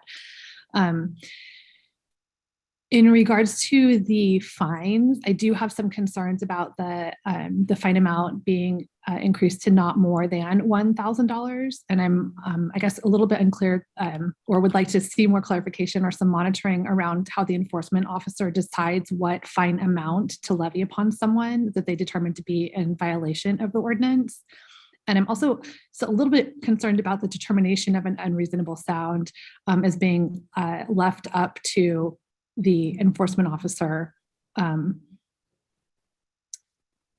I guess could staff speak to why we came up with the hours that we did, what the determination for the fine amounts were, and how again just what the options for reconciling the determination of unreasonable sound would be. And then my final question or comment would be in terms of monitoring this on an ongoing basis to ensure that it isn't having an disproportionate impact on the families that Supervisor Alejo mentioned. How would we plan to ensure that any edits or future amendments take into consideration how the actual implementation of the ordinance is playing out in the community? Thank you, Supervisor Radescu. I think there's some questions that Mr. Lundquist might be able to respond. Yes, thank you, Chair. Supervisor Askew, regarding how we came up with the proposed hours, there was some discussion at the February 8th, 2022 meeting surrounding different alternatives. One of them was actually suggested that it be based on sunset. And we got to looking at that, in the staff's enforcement of that would vary day to day. And even based on your latitude, that the sunset changes, right? So that became complicating for the enforcement officer to understand and also to educate the residents of the county upon that ordinance. So then we looked at striking a fair balance between what was in our current code, which is 9 o'clock, and looking at what we had originally suggested, what was 7 p.m. And so we split that in half and went with 8 p.m. It was as simple as that. Looking at the fines, we do take an approach where the maximum fine is applicable when we do issue the citation. Now, again, our approach is education first. And so typically on the first call out, we're not going to issue a notice of violation and then a fine. It's going to need to be a repetitive situation, in which case we're going out and it's clear that they understand the provisions. They're just, for lack of a better word, thumbing the nose at the county. And so we issue that citation. Now, as I mentioned earlier, we do have the ability through stipulated agreements to reduce those fines should we enter into agreement. Perhaps the party creating the noise indicates that they will not do or cause noise from occurring in the future, and will reduce that fine as a result. Some particular properties, I might add, have the ability to seek permits for these types of events through either a special event or a use permit provisions, in which case they can seek those land use entitlements to conduct that noise generating activity beyond these hours that are codified within the ordinance. And looking at the disproportionate impact, we have that provision for the stipulated agreements, as I just mentioned, but then we also have the ability for the financial waiver through the hearing officer. So there is some understanding of the financial impact on the residents of the county. And I believe that Supervisor Askew, that should address your questions raised. If you need any clarity, I'm here to answer those. Thank you. Great. Thank you. I look forward to hearing from the public. Thank you. I'll ask a couple of questions and then we'll go out to the public. Thank you so much for the time, I know, and effort that you've put into this. And some of these changes I think are good because it'll make the ordinance stronger and more enforceable, as we had previously directed. I had just a couple of questions, and one is I would want to hear from the public about this, because I am hoping that we aren't designing an ordinance that penalizes the families in the neighborhood who want to have a gathering every once in a while with those giant tents and people who are having big parties for which people are having to pay to go to the parties. I want to make sure that there's some acknowledgement. And I don't know, John, in your district, I know you've told me about, they see the big tents, you as well, Chris, that you see the big tents, oh no. I'm wondering whether the people who have been having these problems are really being subjected to like unpermitted venues that have been popping up in their neighborhoods, as opposed to the family who are having a birthday celebration or a anniversary party and irregularly have that kind of noise. I just want to be sure that we aren't, that we are addressing the problem where the problem really exists. And I don't know, Eric, if there's any way that we can even tell, from where the noise is emanating, whether it's somebody's house or whether it's one of those rent places that I know exist all over the place in my district as well. So that's something that I wanted to think about. I also was wondering whether we thought about, when you were kind of talking about stipulated agreement, I don't know if this would fall into it or not, but if it is from families, and it's neighbor not being able to get along with neighbor, if there could be some sort of an agreement that, okay, you can have like 6 parties a year where, you can have a band and the music is just great. But beyond that, you're really interrupting the person's, the neighbor's sanity, essentially. So I don't know whether that was ever looked at, but it might be something that we should throw in the mix of this. I want to clarify as well that I understand that more enforcement is needed throughout the county. where these noise issues are occurring. I got a rather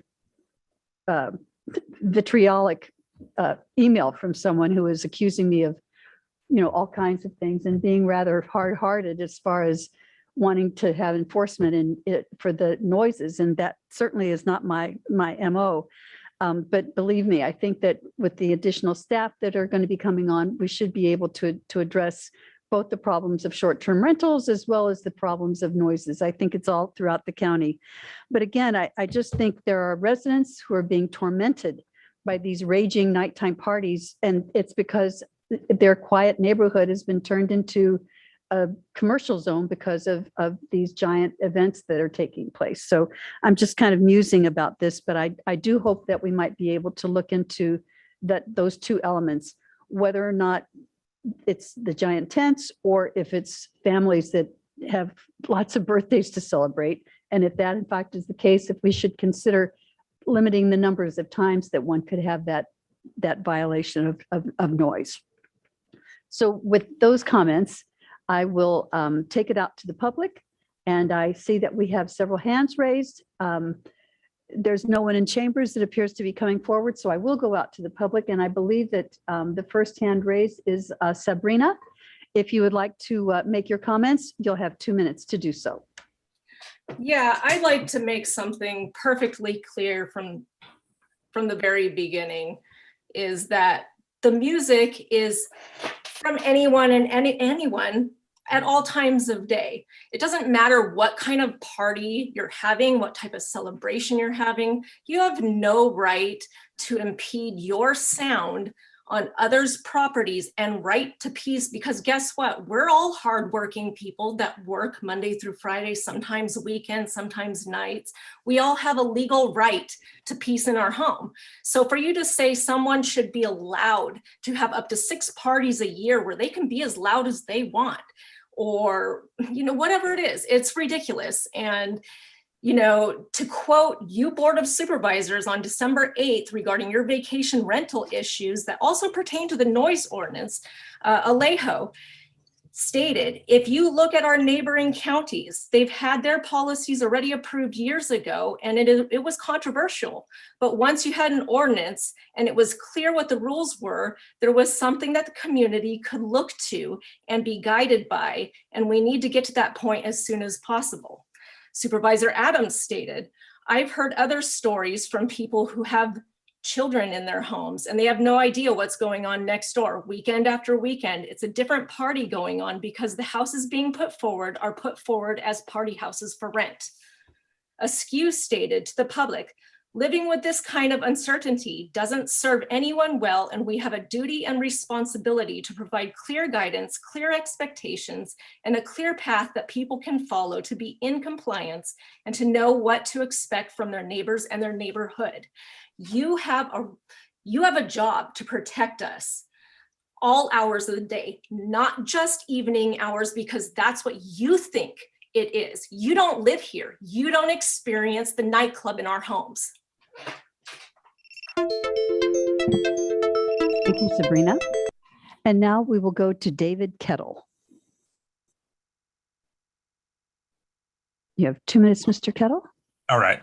So I lived in Carmel for 40 years. We moved to Prunedale a year and a half ago to be out in the country. Our neighbors, their son turned 21, Hispanic family, great family. They came over, told us they were having a party. They had about 40 people there. They had a caterer. They had music turned down very low. When you're having a party for a family, you don't need to blast amplified music where you can hear it miles away. They had it very quiet. The party went till midnight. We couldn't even hear it inside our house right next door. I think it's very disingenuous of a lot of you supervisors who live in areas that have strong noise ordinances. Why don't we set up a tent next to your house, have 200 people over, charge them entry, sell alcohol illegally, sell food illegally, start the party at noon and run it till whenever, and then have a sheriff who refuses to do anything, answer calls. Somebody said earlier they got 15 complaints last year. I'll tell you what, you guys have gotten way more complaints than that. Now, I'm fine with families having a family gathering. That's not 200 people. That's not charging people to come in.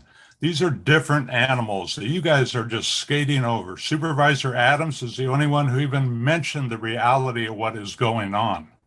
Okay? You that don't live in these areas, you have strong ordinances. I suggest we set up these big parties in all your neighborhoods and let it rip and see how you like it.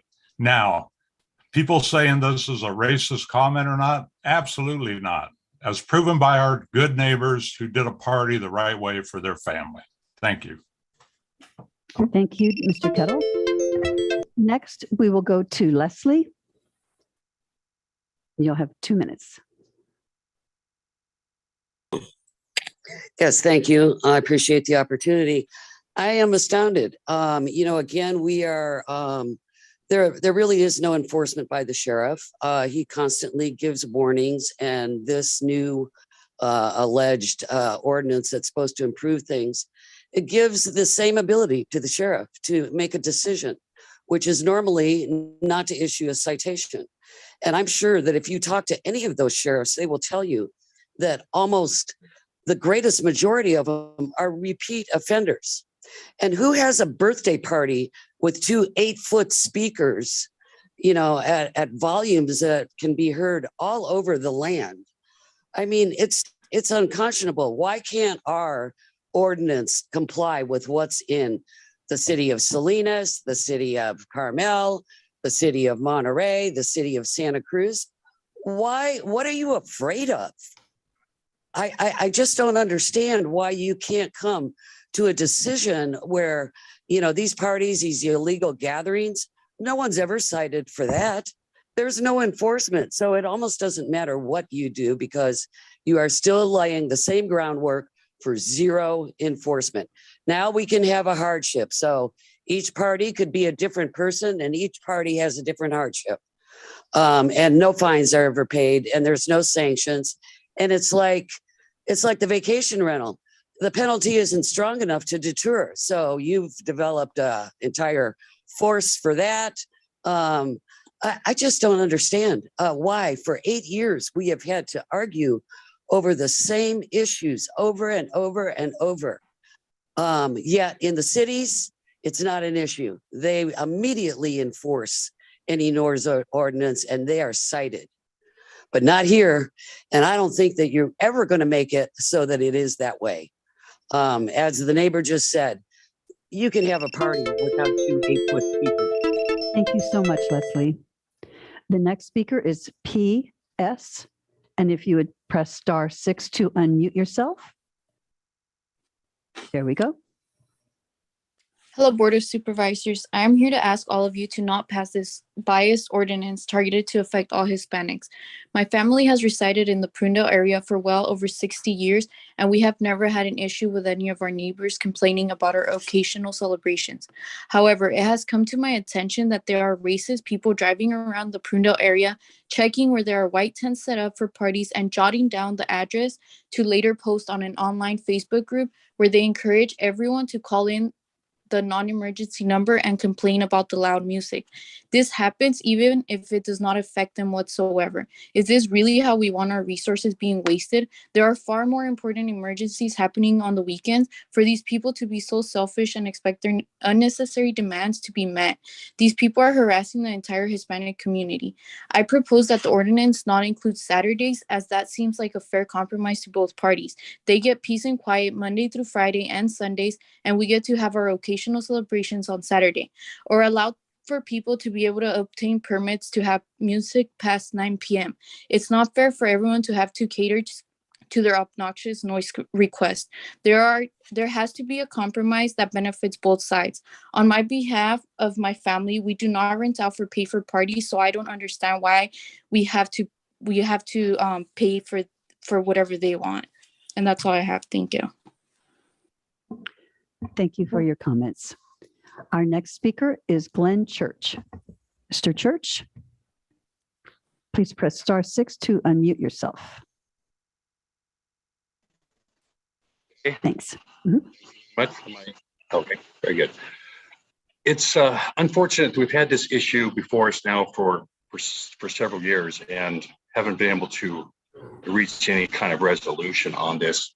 And it just seems to be the what's going on with many things here in Monterey County of just not getting things resolved in a timely fashion. But what I want to speak to today in particular is really to second Mr. Kettle's statements about these large commercial parties, because these aren't where you have hardworking people coming out, or as previous speakers referred to, an occasional party. These are parties that are going on at the same location every week after week through the summer. It causes a problem into that neighborhood. It's not an issue of neighbors needing to talk to neighbors. It's an issue of people coming in, often from the outside, trying to make a fast buck, having decibel levels that are going to be up 110 decibels or higher, where hearing can be damaged and within a minute.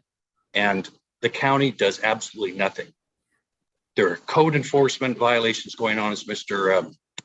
Kettle raised the issue with, on food and alcohol being sold, admission being charged. And that is one of the reasons that these fines have to be here so high, to discourage people from trying to make a dollar, which are really what started Methodist and this path and created this problem. And that should not be changed. I think we've already addressed the point that if something comes up occasionally, the sheriff's department will go and speak to the people that are there and not necessarily fine them because it's happened the first time. But we got to do something to clamp down on these people who are violating things to make a dollar week after week after week. And that is where the real core of this problem rests. Thank you. Thank you, Mr. Church. Our next speaker is a person whose telephone number ends in 833. If you would press *6 to unmute yourself. Again, it's the person whose phone number ends in 833. And it's an 831 number. There we go. Hear me? Yes, we can. Thank you. Hi, my name's Marla. And I wanted to point out that in terms of compromise, this current ordinance is skewed still to the outside level of what other cities, other counties have done with their ordinance. So the 8 o'clock is it may be a compromise in terms of time, but the problem of no regulation during daytime hours is really terrible, because then the regular 85 decibel limit is the only limit that kicks into effect for daytime hours, and 85 decibels across the street from where you live would not make you a very happy camper. Please take my word for that. But anyways, I wanted to speak to the county council's comments and also directly to the supervisors of districts 1, 3, and 4, where less than 20% of the constituents are rural residents. The vast majority of the constituents live in urban areas which already have effective noise ordinances that regulate disturbance of the peace due to amplified music all times of day and night. Why do you think that disturbance of the peace during the day does not happen in the rural areas of North County or Carmel Valley? Much attention has been given to the Monterey Carmel areas to reduce the noise level of party houses that are disturbing the peace of residents. Why are the concerns of North County rural residents being ignored, where noise travels for even greater distances out into the surrounding areas? Several great examples of comprehensive and effective noise ordinances. Thank you very much, Marla. Our next speaker is Lisette.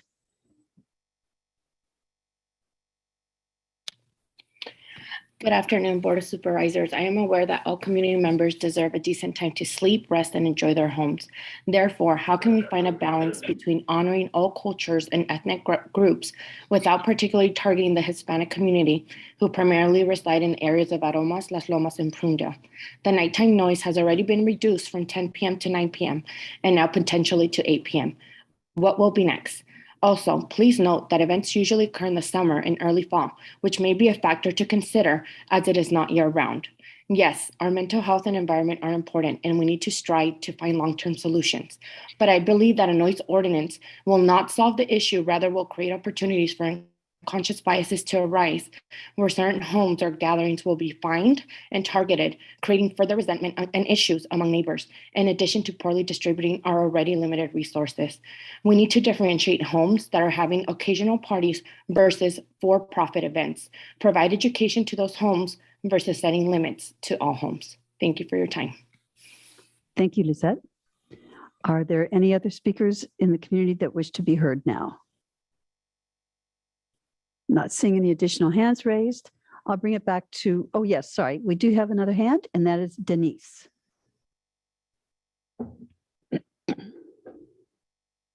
And Denise, if you could please press *6 to unmute yourself. There you go. Okay, can you guys hear me? Yes. Okay, thank you. So this noise ordinance is being reintroduced has simply been a statement of a group of individuals that only want their needs to be heard. Nowhere has there been a consideration or compromise from them. We had a compromise to a 9 p.m. curfew, and yet that wasn't enough for them. They have not only harassed board members, but community members, law enforcement, dispatchers, and even their own neighbors. Simply even considering it is allowing the bullies to win. This isn't about peace and quiet. This is about a group of individuals that feel that their needs are above those that reside next to them. If they see a tent up at 1 p.m., they're harassing the 911 dispatchers and law enforcement. We don't need to rent out properties. Those are weak arguments to attack our culture. They made an argument of how many calls are being made for noise disturbance, but they're yet to fail to tell you that they're the ones calling multiple times because they are not satisfied with the way you guys handle things. This isn't a race issue. This is a cultural issue. They choose to antagonize, harass, and cancel our culture. So yet again, here we are reconsidering a new curfew and as well as noise decimals. I mean, music is a form of therapy for mental health. So why are we suppressing the community and the freedom of music? Mr. Phillips made it very clear that he does not represent our community, yet alone our district. He only supports those that he considers his friends. If he did, he would realize that the vast majority of people in his district are people of culture that are full of life, music, dance, and love thy neighbor. We are a culture with large families, and the way we express our love is through family gatherings, parties, live bands. Yet here we are being suppressed once again. So board members, when do you say no to these bullies? Why is this once again being considered? Out of fear that they will once again harass you? Or will you stand and say, what does the vast majority in that district actually want? And please include those with language barriers that you continuously fail to include by doing this meeting today on our culture's Mother's Day. Thank you. Thank you very much, Denise. Any other members who wish to speak? I'm seeing no hands raised. And 833 has already spoken. So I will bring it back to our board for comments and questions. And I hope you'll forgive me, but my chair appears to be broken, so I continue to sink lower and lower from the dais. Just stay away from the bullets coming in. So yeah, it's a good idea. Yeah. Thank you. Supervisor Phillips, would you like to go first? If the time is right, I'll make the motion to support the revised ordinance. There are just a lot of times where you have in your house in North County where you have to go to the other side of the house and close all the windows and trying to get some sleep. And you think what it is like for the people who have the small babies in their house that are trying to get some relief. And out where we are, the noise carries. And unfortunately, one lady was talking, there has been now a number of people in the community who have really got involved in trying to do their own enforcement and going and notifying and checking out. And they know when they see the tents going up that it's going to be amplified music that's going to carry out. And I got to say, and I don't think, frankly, and we've talked about it, but I just can't get enough. I haven't been able to get enough support from the sheriff's department. They just say they don't have enough resources to really do the enforcement. And I'm hoping with us beefing up HCD code enforcement that we can do it. But it really isn't the families having the parties that are the ones that are going to be enforced upon. It's the ones who have continuous parties, and you can see them week after week, month after month. You see the tents going up, and you're going to be faced with this. And I know I'm going to be getting the calls come Monday morning and Saturday night. So. I think this is a decent compromise that people can have their parties, but shut it down at 8 o'clock. I think Chris is probably right. Maybe 8 o'clock versus 7 o'clock. I mean, that's a reasonable time. So people, if they want to go to bed earlier, their kids are going to bed, they can get some sleep. But as one lady mentioned, and it does offend me to. And I think it's just wrong to say this is all the result of one culture or one race. I think that's offensive to frankly the race and the culture.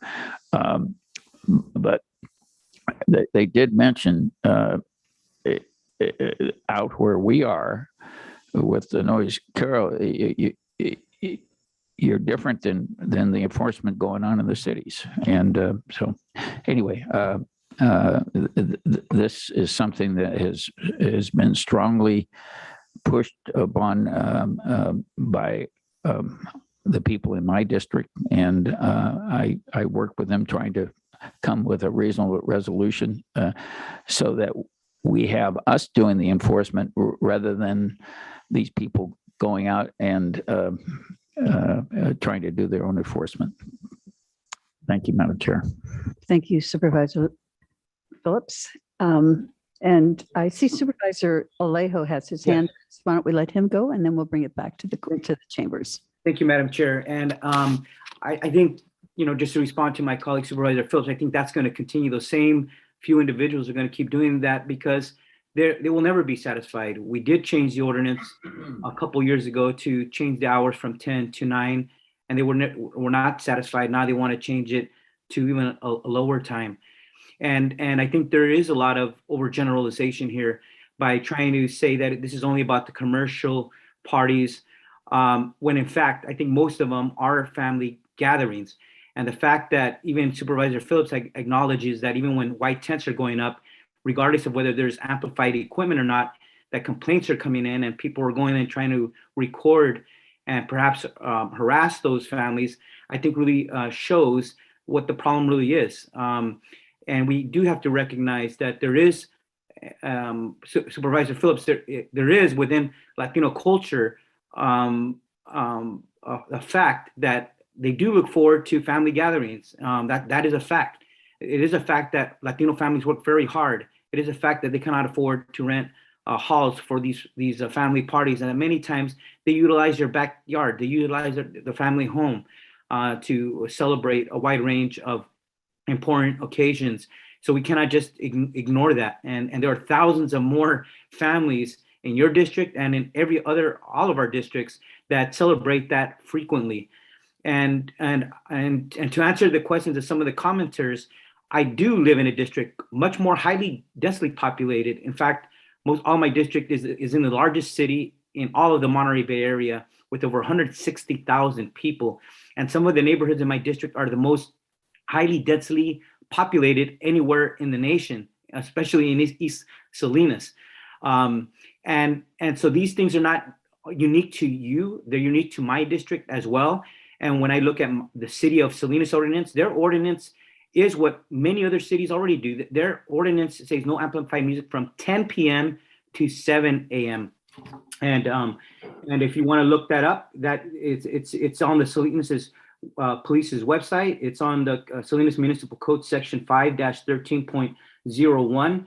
And I live less than half a mile from the rodeo grounds. So I get, when there are concerts regularly at the rodeo grounds, I can hear the music. It's not unreasonable. I hear it when it's rodeo week and they have the big concert, the country concert. I can hear that. I can hear when they have the monster trucks for events here. I can hear when the fireworks take place here, and it's not an unreasonable sound. And in my neighborhood in North Salinas, there's so many families here that having family parties on the weekends is not unique either. But even when with the ordinance at 10 a.m., it usually ends at 10 p.m. It usually ends by 10 p.m. It's a reasonable hour. I know my neighborhood is a working class neighborhood. It's alive. I appreciate its vibrant nature. And so I want to make it clear that what you're describing is not unique. It's something that happens in all of our districts, even more so when I represent a highly densely populated neighborhoods that have a lot more people per square mile, that have a lot more families who want to enjoy a special occasion. But even then, the city of Salinas has it at their hours still at 10 p.m. Monday through Friday, Sunday through Saturday. Monday through Sunday. So I just want to make the record clear that people keep pointing out that other cities have other better ways of dealing with it, but this is the largest city in the Monterey Bay, and this is what our ordinance currently is, and I think it is reasonable. I'm trying to find the right balance as well. I'm knowing that this is the complaints are coming from District 2, but the fact that we want to now lower the hour to only 8 o'clock, even on Friday and Saturday, is something I cannot support. I cannot support making the fine up to 20 times what it is today, increasing it from $250 up to almost $5,000. I think that's draconian. And the fact that the staff report states that it's removing the violation as an infraction, which could make it a misdemeanor, and kind of also lacks clarity. And I wonder if staff could just answer that question on whether when there is a citation, if the language about an infraction is removed, would that make it a misdemeanor and no longer an infraction? Chair Adams, if I may, to answer that question. Supervisor Alejo, really the intent here is to primarily be an administrative citation. So the first violation through the third, as you already know, but the misdemeanor would only come as a result of repetitive occurrence and non-compliance over the course of a longer period of time. That preserves the right to have those violations as a misdemeanor should we need to go to that strict degree. It is not our intent to proceed in that fashion unless necessary. Thank you for that clarification. I could live with that as you described. And I know there's always in any ordinance going to be repeat offenders. And I do recognize the concern with the particular properties that may be having these repeatedly. But I don't want to create a policy that aims at the worst case scenario and applies it for what I think happens most of the time, most of the week throughout the year. And that is those family gatherings. And when we craft a policy, it's common in government to want to use the most extreme examples to then dictate what happens in every other particular occasion. And I think when this comes back to us at the end of the month, we need to this needs to be done right, and it needs to apply to all occasions, not just for the most extreme situations, as some continue to mention and create a broad brush and trying to paint every situation like that when we know it's most likely not the case. Most of the time in Las Lomas, in Pajaro, in Arroyo Oaks, and in Aromas, which I lived in most of my childhood growing up. I did live in District 2. most of my years in high school and in my early college years. I lived off of San Juan Road, and so I do know what it's like to live in Supervisor Phillips's district. So I'm not new to that, and so I want to make sure that we get this right when it comes back to us. But I want to express my concerns today, going up before we get to the next meeting. Thank you. Thank you, Supervisor Alejo. Supervisor Lopez, would you like to weigh in? I appreciate all the input. And I think, again, coming back to the breakdown in relationships between neighbors, one of those other principles is that community policing and connection to the community that they serve is really important. And I look at the sheriff's department and their response at the end of the day, while we consider who's going to end up at the front door issuing a citation, what we're trying to do here, at least in how I read it, was create a band of opportunities, right? A breadth of different approaches to be taken, understanding the different situations that may arise out in the field. And knowing that some people are going to be family parties, and you're going to give them a couple warnings and they're going to push it a little bit, but then you're going to have the folks who are renting a place out and doing it. You're right. There's the extreme cases, Supervisor Alejo. There's also the unique cases of, one-offs. And I think we have to create that flexibility and understand that at the end of the day, it's not, as much as we try from the dais to create those rules that make it clear, we're not the ones that are going to stand there that day and say, I interpreted it to be, it is those officers who are responding and those folks from our RMA department, our former RMA, who are showing up HCD to do the work. And if we're not doing our job, which is explaining to our organization the value of governing for racial equity and the principles that we believe in, then that piece is on us as well. But I don't want to sit up here and pick apart an ordinance because it's not perfect, right? It's about putting the ball in the court and seeing how it plays and making sure that it's working or not working and bringing it back.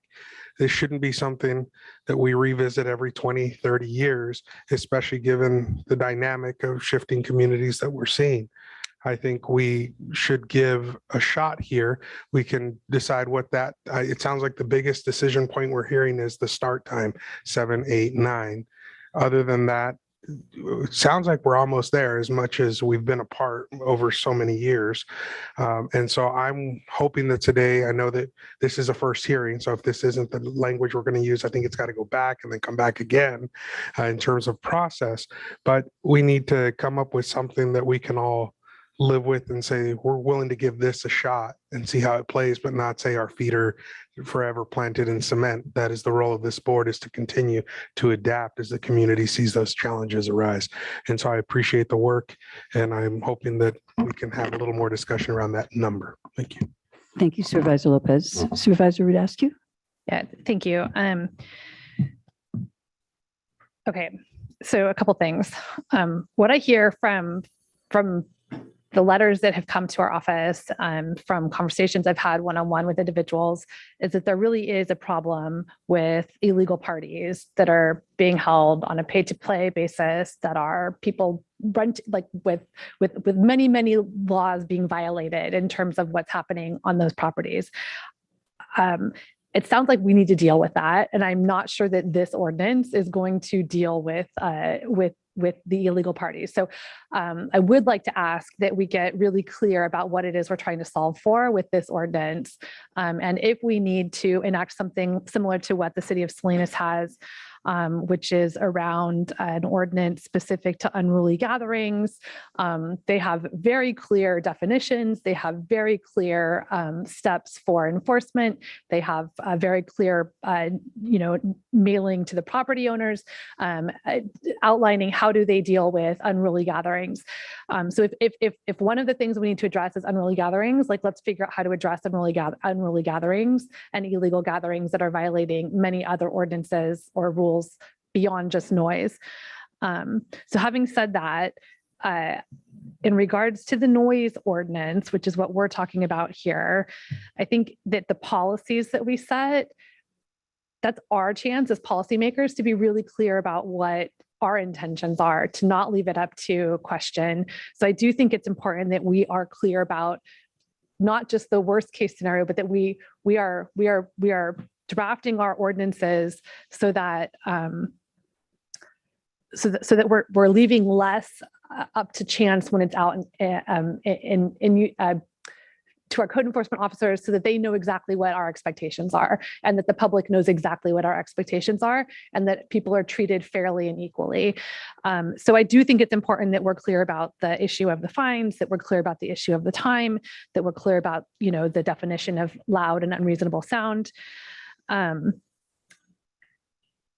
The Salinas ordinance for sound starts from 10 p.m. to 7 a.m. I live in Marina. The Marina sound ordinance is from 10 p.m. to 7 a.m. Measured from a place of 200 feet distant or across the residential commercial property line. So there are some. So what we're proposing here is much stricter than what exists within the city I live in, within the other city the city that we're sitting in right now. I hear the community saying we need enforcement. And so I do think that this, and given that I appreciate that we took the criminal enforcement piece out of this, I do think that the time of moving it down to 8 p.m. is too early, and it's not something that I could be supportive of. I do also think that in terms of the violations that, I hear that there's an intent to offer warnings to people. So if our intent is to offer warnings, then let's state that on first notification, it's a warning. I think that it's important that we be really clear about that. You'll have a chance. We're not going to show up and you're at risk of having $1,000 fine issued on you at the first time that you're contacted. So if we want to say that warnings are what we plan to do, let's include the first contact with enforcement official will be a written warning that goes on record. Your next notification is then a fine of up to whatever the amount is that we determine. But I feel an urgency to address the concerns that are being raised by the folks who are struggling with loud and unruly parties. But I also think that it's important that what we're doing here is very clear and articulates both our policy and our intent for enforcement to occur. So I'm not sure that I can move this forward, but if there's room to adjust the time and room to add a warning, a component, those are things that I think we could give direction for today to come back for a future first reading. And I would also like to have the clarity around what is our plan for dealing with unruly gatherings, because that may be another action that we need to take. Thank you, Supervisor Rudescu. I think that that's a really good point, that perhaps what we ought to be doing is bifurcating the two issues, because I do think they require different treatment. And I don't want to see us interrupting people's families' gatherings. I don't, but I also don't want us to have those giant unruly gatherings that are taking place. So I'm just wondering if in fact we can agree to the noise ordinance today. Could we ask staff to come back with something similar for unruly gatherings, but with a much stricter fine setup than we would have for the noise ordinance, so that we've got two different things going here. Would that be a possibility? It is definitely a possibility. And it's something that we had spoke about, HCD had spoken about with the board in September of last year, about bringing a discussion item on special events. Mm-hmm. And whether the question to the board would be, does it want to see regulations surrounding special events on residential properties and the ability to be permitted in a fashion that then notifies neighbors and extends the ability to operate outside of the hours that are stipulated in the noise control ordinance? Or is that only specific to non-residential properties where there's places of assembly? And so what I hear in you asking that question is maybe we should be bringing that conversation back as it pertains to these gatherings on residential properties. And we can definitely in residential neighborhoods. Yes. Yeah. But explain to me what are we talking about? How do we define what's a definition of an illegal gathering versus a loud party? Is it the tents going up? Is it? Well, that's, I think, yet to be defined. But maybe this actually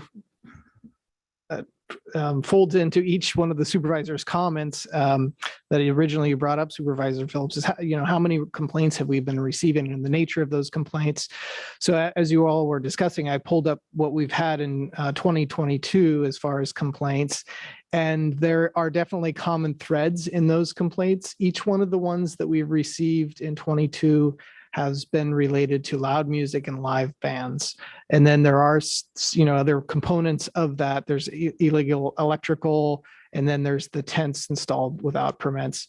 If you look back beyond to 2021, you also see that common thread.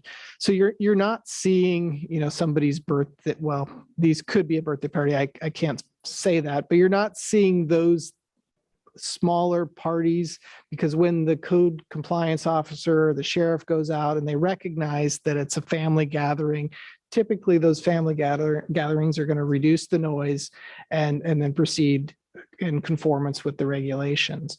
I think we are seeing the pay for parties are being those that are cited, as opposed to other types of noise sources that may be generated, the dogs barking, the babies crying, the whatever it may just be, audible voices sitting out for a barbecue that may be carrying throughout the valley.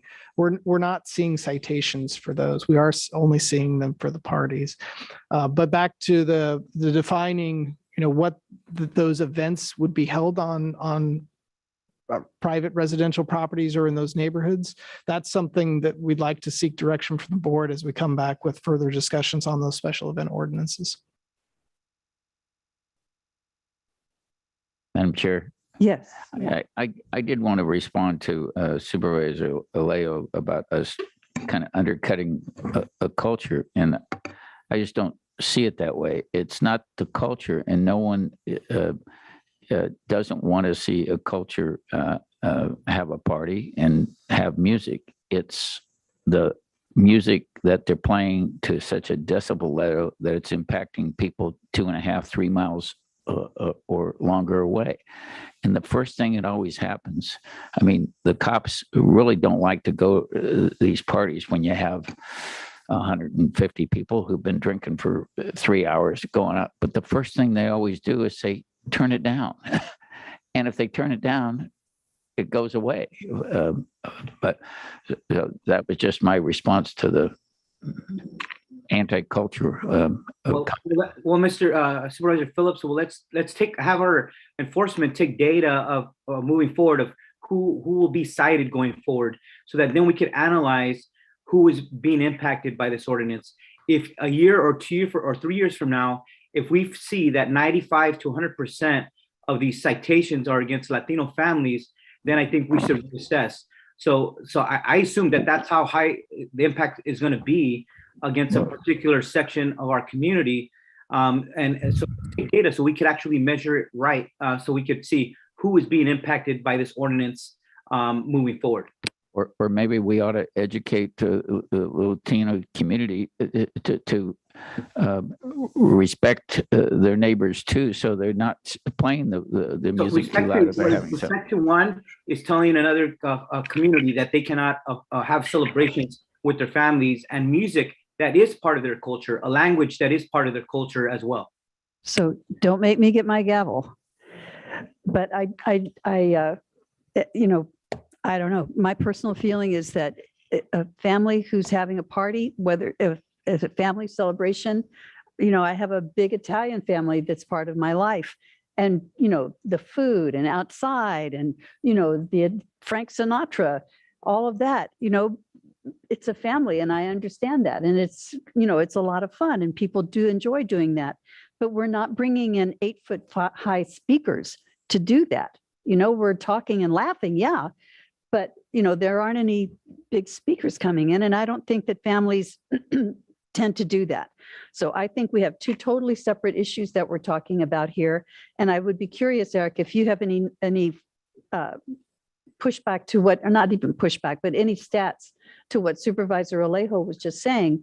You told me that there are a lot of similarities between the complaints that you get with the tents and the pay to play and the live bands and, electrical setup. That's a special event. But do you have many citations or many complaints about just like a family party with noise? Do you even have it defined? Is it even defined that way? We don't evaluate the type of get together that's occurring and the nature of the celebration. If it is a celebration, it's just the nature of the violation. Okay. Well, we're going to have to come to closure on this. And what I would recommend is that we deal solely with the noise issue for today, the noise ordinance that we have in front of us, but that we ask staff to come back within the next, 2-3 weeks with a modified ordinance for special events or unruly gatherings based on what Salinas has done. I mean, there's no reason for us to have to reinvent the wheel. I think that might give us what it is that we're looking for. Therefore, for today, I think we ought to come to closure and come to agreement on the time, the distance, and then the fines. And I think those are the three outstanding things. Supervisor Phillips, I don't know if you want to make a motion. I appreciated very much what Supervisor Root Askew was saying. And I don't know if there's any kind of balance between the two sides of it. Move staff recommendation. So maybe we need to have, we've gone on for so long, could we have clarification of what the staff recommendation is as far as the specific, the times and the fines? Yes. The times are suggested to be within the time period from 9 p.m. to 7 a.m. the following morning. And for the purpose of this section, I'm reading right from our proposed regulations. Okay, thank you. A loud and unreasonable sound shall include any sound that is plainly audible, including but not limited to amplified noise, at a distance of 50 feet in any direction from the source of the sound, or any sound that exceeds the exterior noise level standards as set forth in Table 1. The Table 1 is not changing, and those are nighttime hourly equivalent sound level 45, maximum level dBA 65. And what was the time? The time, again, our suggested time, staff recommendation is nighttime noise 8 p.m. to 7 a.m. Yeah. Sorry, you said this is 8 or 9? 8 p.m. Okay. 8 p.m. to 7 a.m. And the fine frame, is that the one that goes up to $5,000? Yes, first violation being 1,000, second being 2,500, and the third and subsequent violations being 5,000. Okay, so that would be Supervisor Phillips' recommendation. That's right. Are there any changes that should be made to this? Madam Chair. Yes, Supervisor Alejo. I don't know if I'm going to be able to support a motion made by Supervisor Phillips on this, but I did want to just point out that not just the changes that we already mentioned, but that what staff just mentioned, that the decibel level is also changing, because I believe our existing ordinance has the decibel level at 85, and now it's being changed to 65 as well. So that's another significant change in the ordinance as well. And I do believe that a racial equity assessment tool should be included on here to allow us to be able to measure whether Latino families are being most impacted by this noise ordinance moving forward. And I wanted to just put that out as a suggestion. Otherwise, we're doing something that is likely to impact mostly Latino families, and we have no way of measuring and assessing that impact in the future. Chair Adams, if I may, just a point of clarification. Yes. Staff isn't recommending a change to the decibel levels as codified in chapter 10.60, which you're seeing here on the screen. The current night, and what may be confusing is there are 2 decibels. The current nighttime provision is nighttime hourly equivalent is 45 with a maximum being 65. But then there is this other decibel reading, which is at any other time in exceedance of 85 decibels, then that may be found to be a violation. So what you're seeing here on the screen in this Table 1 is only for the nighttime. 85 being the other times. So it could be 85 in the middle of the day. Correct. I have a motion pending. And I'm not interested to anything to try to throw race into the center of a noise ordinance. So. Okay. Yeah, obviously, because you don't want to really look at who it's going to impact in the district. Okay. So could we please, is there a second to Supervisor Phillips's motion? Given the conversation, I know I opened with 9 o'clock. Is that something you'd be willing to compromise on, John? I don't. 9 o'clock. I guess that's what I need to. So I would second that. You would second it if it were 9 o'clock. Okay. Supervisor Rudascu, how are you doing down there? Yeah, I appreciate the conversation, and I appreciate that this is where we get to have the conversation. So this is how it works, I guess. So currently our current code is 9 o'clock. Is that correct? It's 9 p.m. to 7 a.m. Yeah, and really the change then, if I may, Supervisor Askew, would then become moving the authority that's put to the sheriff's department under the issuance of infractions and misdemeanors to Housing and Community Development for the issuance of citations. Okay, so I pulled up the red line version. I didn't have it printed out originally, but so that would be under section 5. We would amend the section 5 language.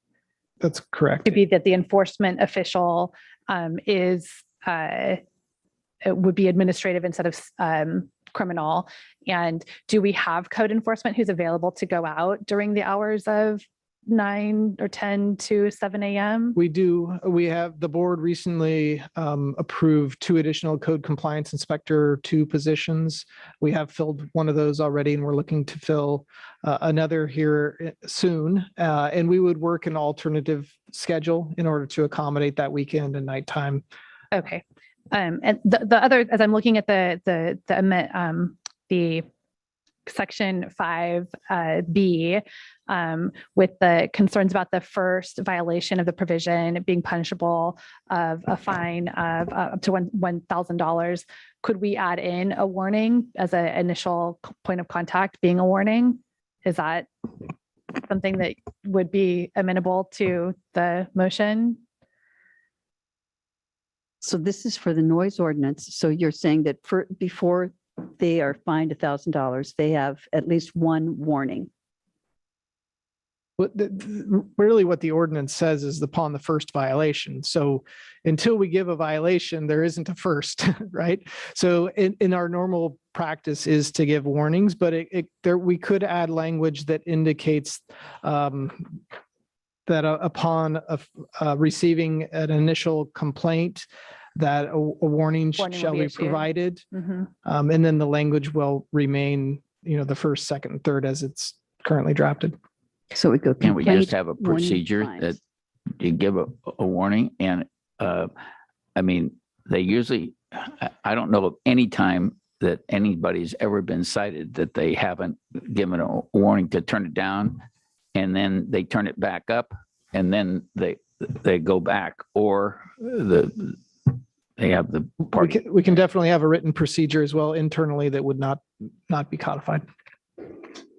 Yeah, I think if we can add that language to this, I'm comfortable supporting the motion with 9 p.m. with the language about a warning and clear direction about bringing forward an ordinance to deal with unruly parties.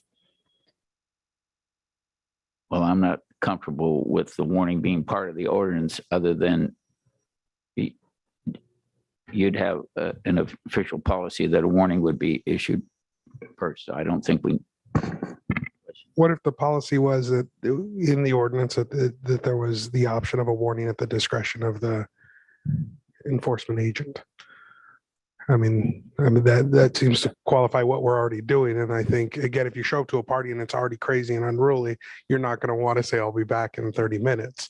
It gives them the tool if they need to go now, versus, again, putting that discretion in the hands of the agent. I mean, I feel like for any response, we need to provide a warning. And then if they come back half an hour and they've turned it back up again, at that point, then we've had the warning.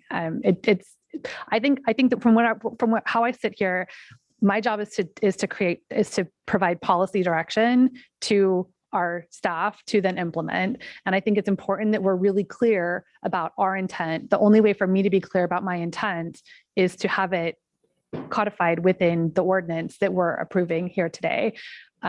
Otherwise, I'm leaving it up to whoever's in what mood, whatever biases may be in existence. There is no way for someone to say, well, Wendy's intent was this, but Chris's intent was that. Well, let's go back and watch the video from when they, made the sausage and crafted the ordinance. So I think it is really important that we are very clear in our language. And if we are going to have a second ordinance that addresses unruly parties, there would be other tools within that if there's an illegal tent, if there's illegal wiring that's visible when you arrive, but we're not if there are, whatever the criteria are that define an unruly party. Yeah, no, they're not responding to a noise violation at that point. They're responding to an unruly party that has a whole different set of criteria for enforcement. So let's get back to the noise. So that's the only thing that seems to be of discussion at this point where we are not in agreement is that you want to have it specifically indicate that it's the complaint, then a warning, and then a fine. Right. So I'm suggesting that if we're for agreeing to 9 p.m., we've got agreement to amend the staff recommendation to 9 p.m., which is what it currently is. And the second thing that I would be looking for would be something that specifies the initial contact is a written warning. Is a written warning? Is a warning from the enforcement official who arrives. So can we not just agree to that? So there's a warning, it's just the language that we put in, and then we can move forward with this and go on to the next item. Well, is it the warning 3 weeks before? Is it a warning that night when they go out? Do we have to be that specific? A warning. You warn them, you come back, they didn't turn it down, they turn it down, you leave, you come back, and it's a violation. Chair, you do need to have specificity so that everybody understands what the rules are. So if you could provide that there's a warning issued, and if during the same event the issue is not corrected, then a citation could be issued, for example. But we do need some specificity so that the people potentially being cited understand what the rules are.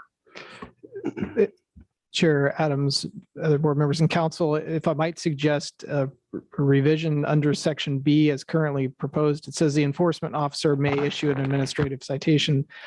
Would it be enough clarity if it read the enforcement officer may issue a warning or an administrative citation for the violations and the civil penalties as outlined to follow? And that would be those first, second, and third violations. That gives the ability to issue that warning as well as the administrative citations. If the board wanted to make it a requirement to issue a warning, it would read that the enforcement official issue a citation after a warning has been given, written or oral, for the same event that is not followed, or something similar. Thank you for that clarity. That makes it a predicate that a warning be issued before a citation can be issued. Supervisor, ask you. Yeah, I was just curious, Supervisor Alejo, what your thoughts were on the 9 p.m. and with the changes to the warning. Is this something that you would be supportive of, or are you going to hold firm at 10 p.m.? Yes, no, I appreciate the warning. I appreciate the 9 p.m. Hour. I do support staff, HCD staff taking over with the added staff to do it. I mean, that's what a lot of other cities are doing, and it doesn't completely rely on the sheriff to do the enforcement. So I'm good with that. The only concern that only remains is the amount of fines, because unlike other jurisdictions, like I'm looking at the municipal ordinance for the city of Salinas, they take a little different approach. They also started their fines at $250, but for each hour that enforcement comes back, it's considered, if they come back an hour later, it's a separate offense, and then it's gradual. It goes from $250. If they come back a second hour, that's considered a separate offense. then that adds another $500. So it doubled. And they come back 3 hours later and it's still there. It's a third offense. And then that's a $1,000 offense. So that's kind of structured in a way where it incentivizes people to turn off their music, not to get the one fine and then keep the party going. But when they're given the first fine, they're told if we come back, it's going to be 500, and a third hour it could be 1,000. It all adds up, and it has the deterrent effect for them to end that music sooner rather than later. So that's, but jumping the way this is structured, it's 1,000, 1,500, 2,500, and then up to 5,000. Again, there are big leaps just between those three different levels. Thank you. And I see that Brian Briggs has his hand up. Thank you, Madam Chair. I just wanted a point of clarity with respect to if there is a warning requirement in the ordinance. Will that apply both to code enforcement and law enforcement, or only to code enforcement?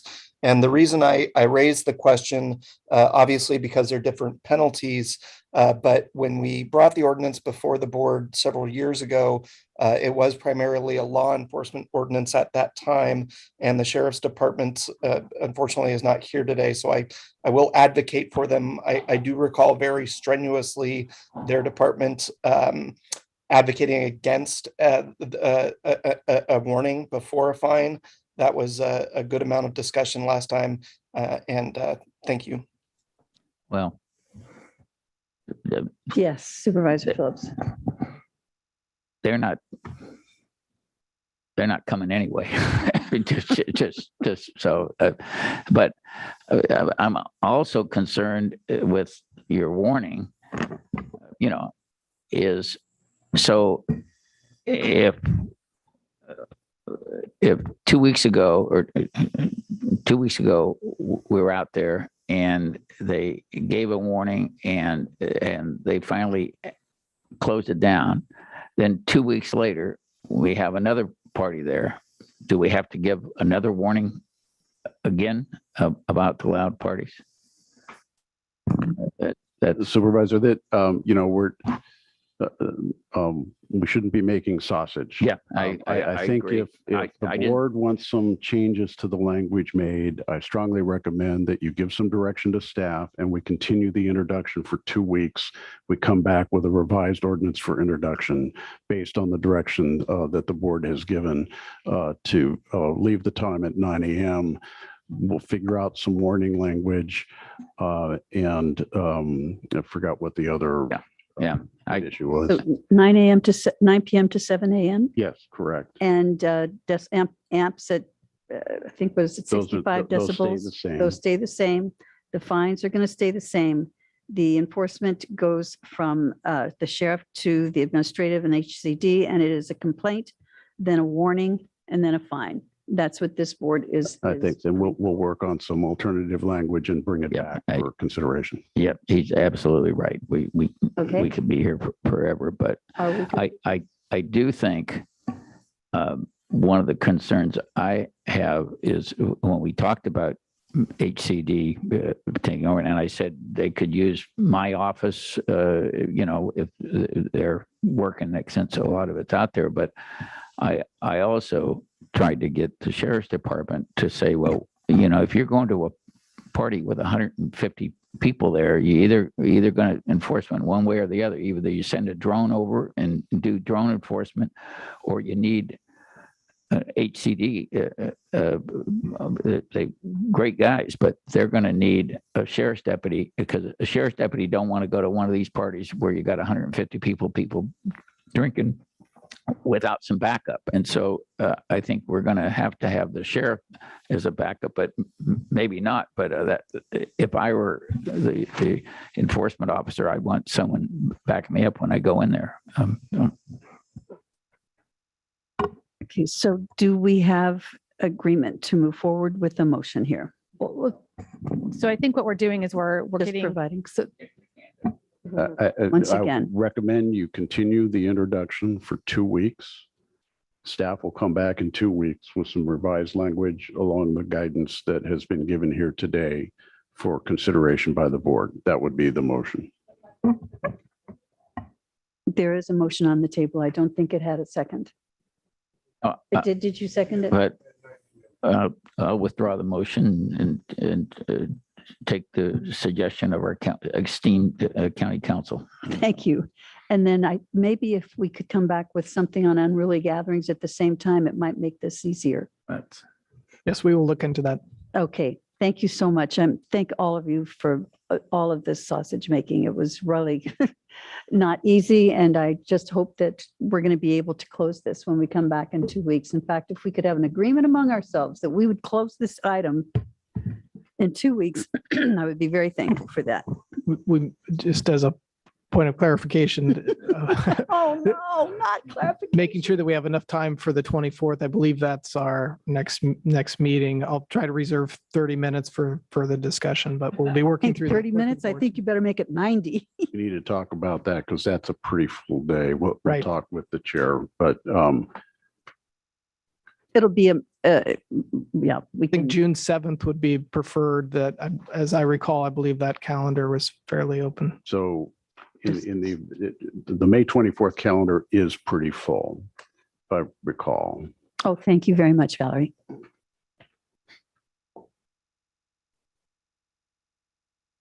Yeah, there might be time. Okay. But why don't we shoot for the 24th? Okay. Great, good.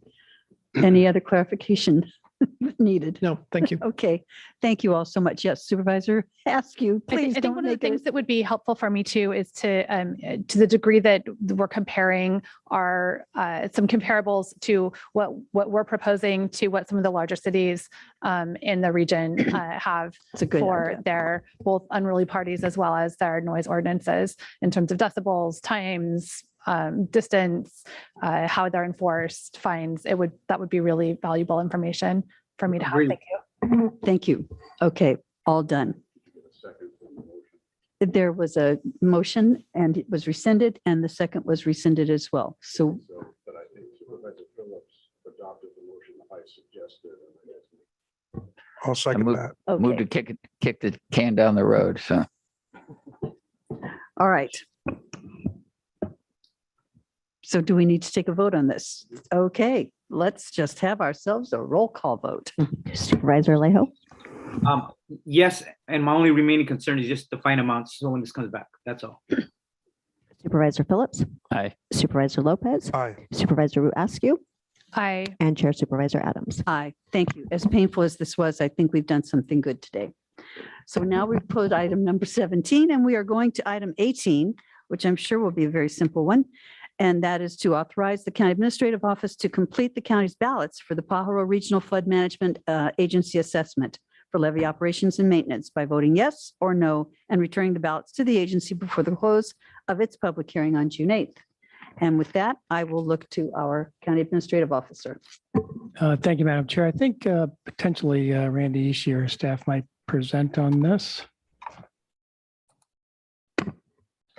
Mr. Ishii, are you out there to present on this one?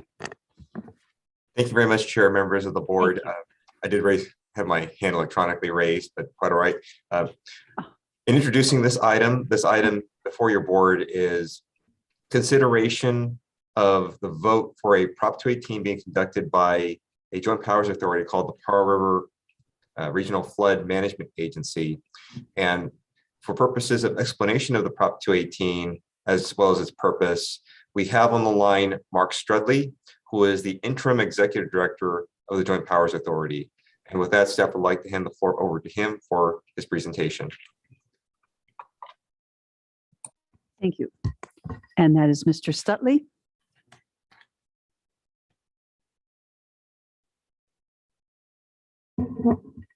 Mark Strudley, and his hand is up. Do you see him, Val? Okay. And Mr. Strudley, are you able to, can you hear us? Yes, can you Good. hear me? Yes, thank you. Thank you very much, Chair and members of the board. Thank you, Randy, for introducing me. My name again is Dr. Mark Strudley. I'm the Interim Executive Director of the Pajaro Regional Flood Management Agency, and I have a presentation to provide to you. If I can share my screen. I'm going to try to do that right now.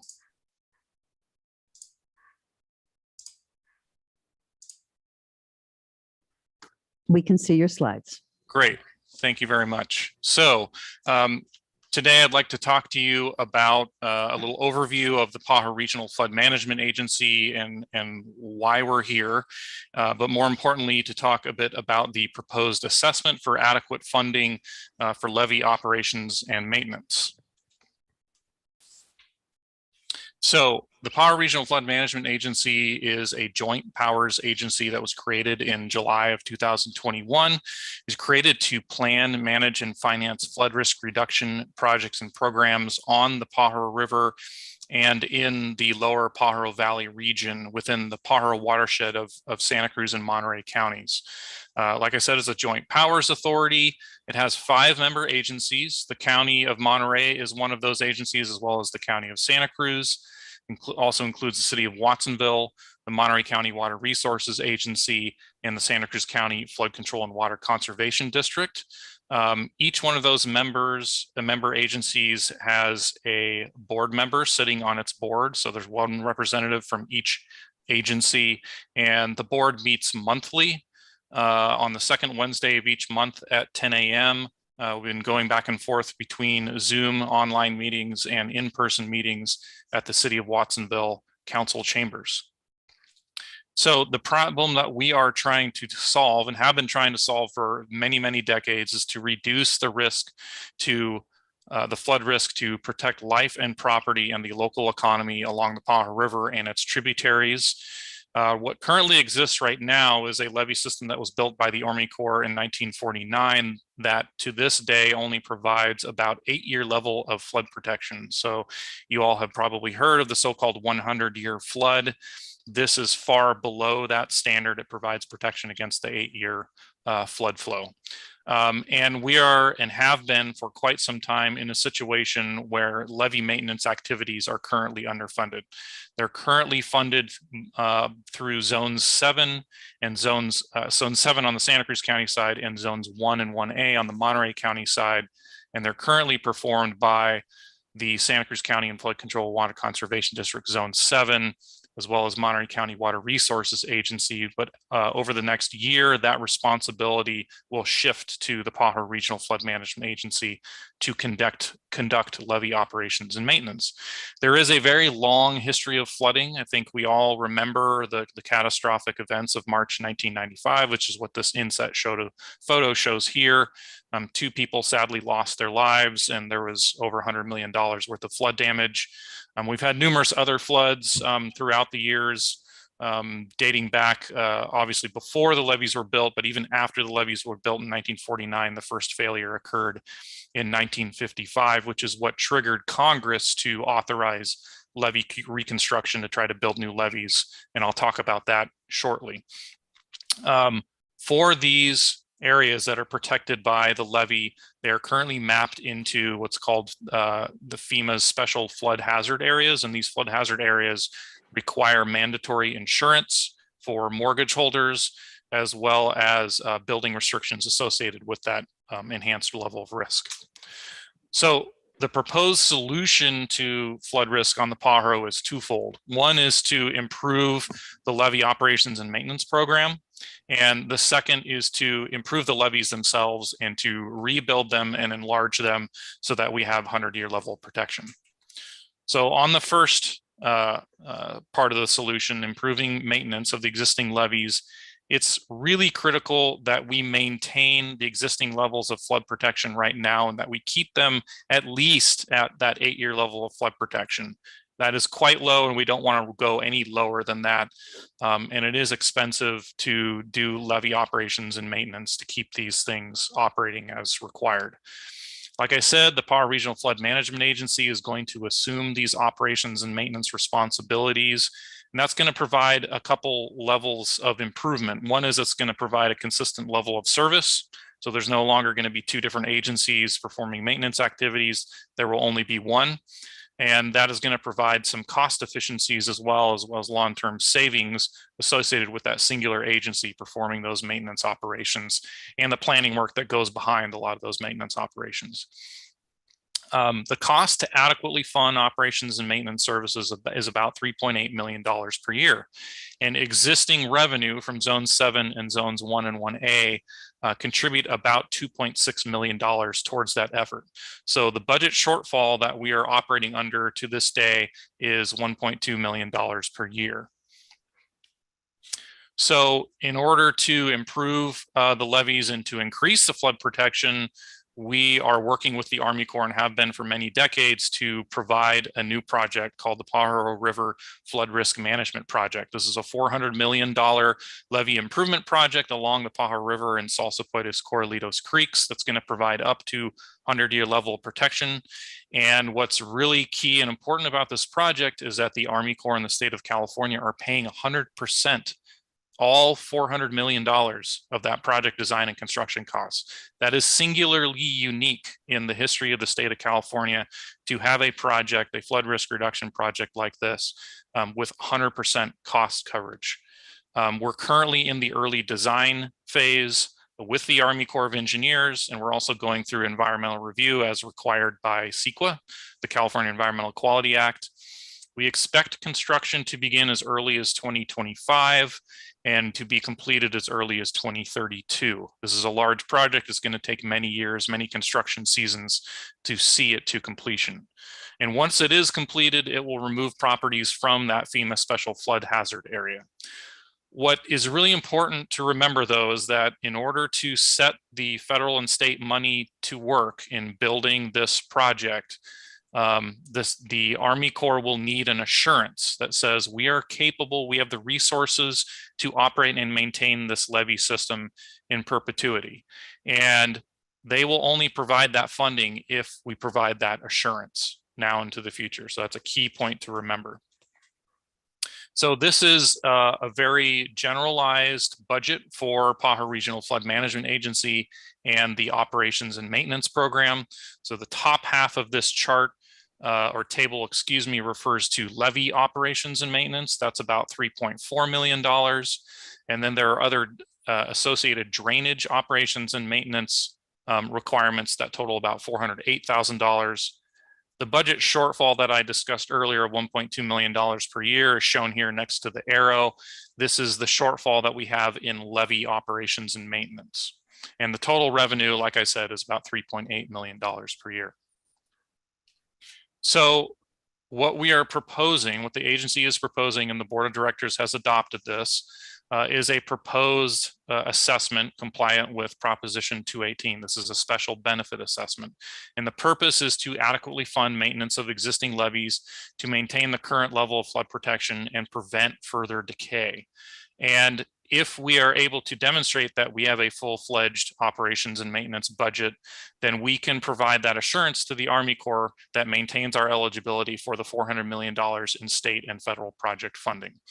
So for special benefit assessments like this, only properties that receive benefit are assessed. And so the reason we're here before you today is because the County of Monterey owns properties within that area that receive benefit. And the benefit is ascribed to the avoidance of flood damages to land and structures. Individual assessments are calculated based on specific characteristics of each property and the relative flood risk at those properties. And just for your board's reference, the average single family home assessment is about $16 per month. And keep in mind, this is the average. Every parcel has a different unique assessment calculated for it. This map of the region shows the area of special benefit that is shaded in purple. And so all the parcels that are shaded in purple will receive benefit from levee operations and maintenance. And those are the properties that are being proposed to be assessed under this special benefit assessment. So the factors used to calculate the assessments include a number of things. It's an objective, unbiased calculation based on modeling of flood inundation across the floodplain, and also the characteristics of each property that we have on file from the assessor's database. So, and with each county. So for example, relative flood risk factors into the calculation, because properties that are lower down in the floodplain closer to the ocean receive benefit from a longer stretch of levee that protect them. So those properties that are lower in the floodplain, say for example, in the city of Watsonville or the town of Pajaro, they receive more benefit than properties that are upstream because breaks in the levee or overtopping events from the levee system immediately adjacent to those properties, as well as upstream of those properties, would affect that property. So there's more benefit ascribed to that property based on that relative flood risk, where you are in the floodplain. The land use type is important. So there are different calculations of avoided damages based on different types of land use, whether you're a single family residential, commercial, industrial, et cetera. The parcel size comes into play. The larger the parcel is, the more damage would be caused by a flood. And so that's calculated on a square footage basis. Similarly, the size of the structure matters. So larger structures would sustain more damage just by virtue of their size, but also because their size also means that the assumptions about structure contents would be larger as well. And so the amount of structure content is factored into the calculation. The average depth of flooding from this overtopping event is factored in. So this also depends on where you are located in the floodplain and what your flood depth, what that inundation level is at that specific property. That factors into the calculation. And then we even go down to the sub-parcel level with our hydraulic modeling to understand if, for example, on the fringe of that inundation area, if the parcels are fully inundated or not. And if only part of the parcel is inundated, we only calculate the proposed assessment based on the avoided damages to that part of the parcel that is actually flooded in our modeling. So just for a point of reference, again, the average single family residential assessment is about $16 per month, but you can see here the average assessments proposed for different types of land use. Again, these are averages. No one's going to be an average, or they might only be an average by a stroke of luck.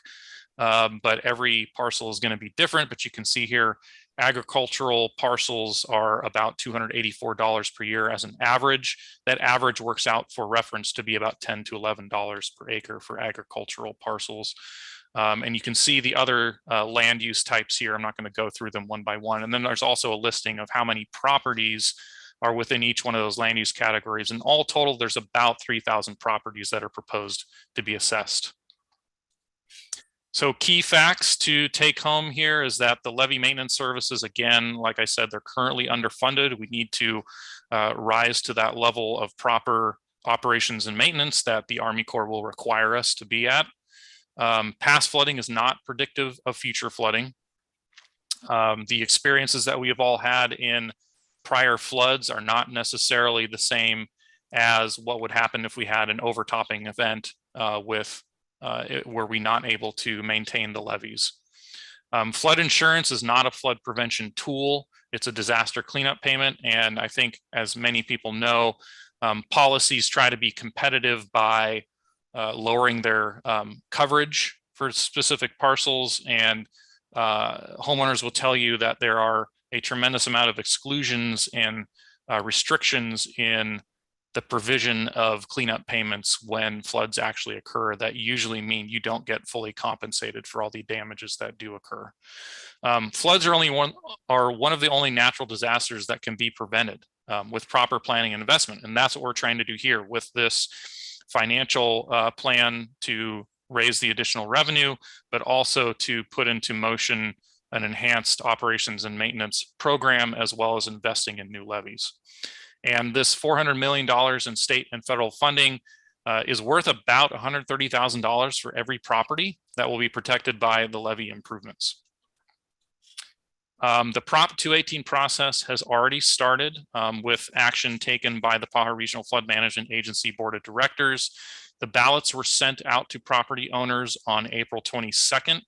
Prop 218 requires a 45-day balloting period. We're actually doing 46 days to coincide with the day of our regularly scheduled June board meeting at PERFMA. We will have a hearing the evening of June 8th that will follow that board meeting, which occurs still at 10 a.m. that day. Ballots must be received by that June 8th hearing. The ballots are weighted by the proposed assessment. So if a parcel owner has a $200 proposed assessment, they essentially have 200 votes. So it's weighted by the proposed assessment for your parcel. The assessment will be approved under Prop 218 if the votes in favor outweigh the votes against. So this is a simple majority decision process as required by state law. If 50% one of the responding voters vote in the affirmative to support the assessment, then the assessment will pass. And if it is approved, it will take effect this fall of 2022. And also if it passes, the PERFMA Board of Directors will convene a Citizens Assessment Oversight Committee to provide an additional avenue for the voice of community to weigh in on how the assessment revenue is spent. So just to review what a yes and a no vote means, the property owners are the ones that decide here, and a yes vote means that we will have improved services for levee operations and maintenance. We're going to have a decreased risk of flood-related damages to properties. The community will remain eligible for $400 million in state and federal project funding.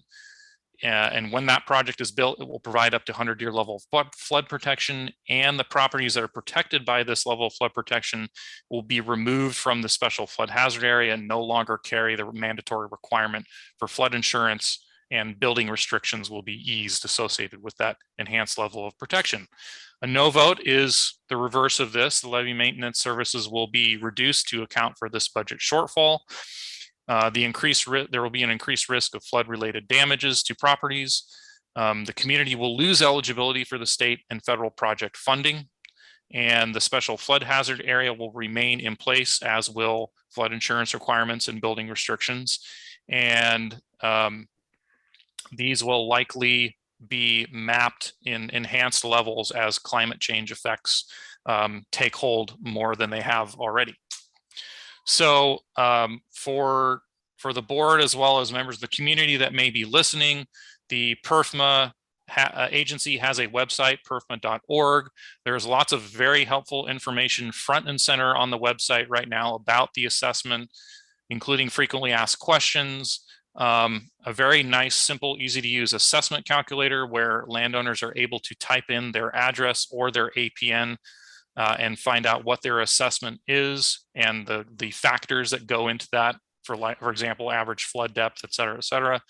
And there's also a wealth of information about the Pajaro River Flood Risk Management Project. We have an info hotline via email as well as phone in both English and Spanish that goes directly to either me or our outreach consultant so that we can talk to individuals as quickly as they call us.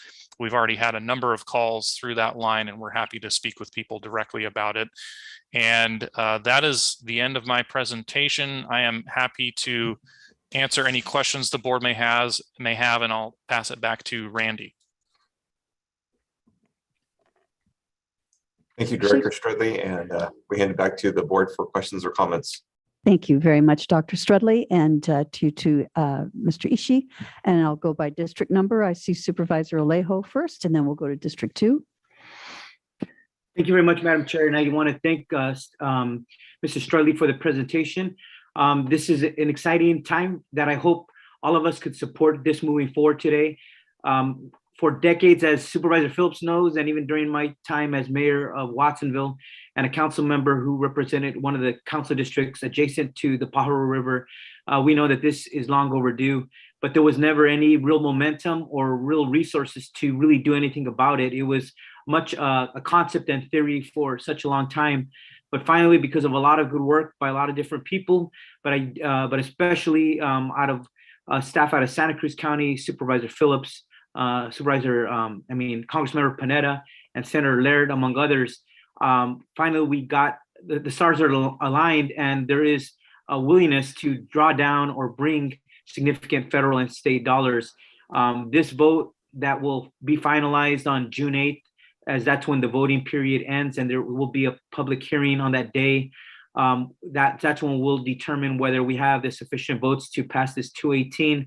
But that would, but the public should know it's only going to provide the minimal of operations and maintenance of that $1.2 million.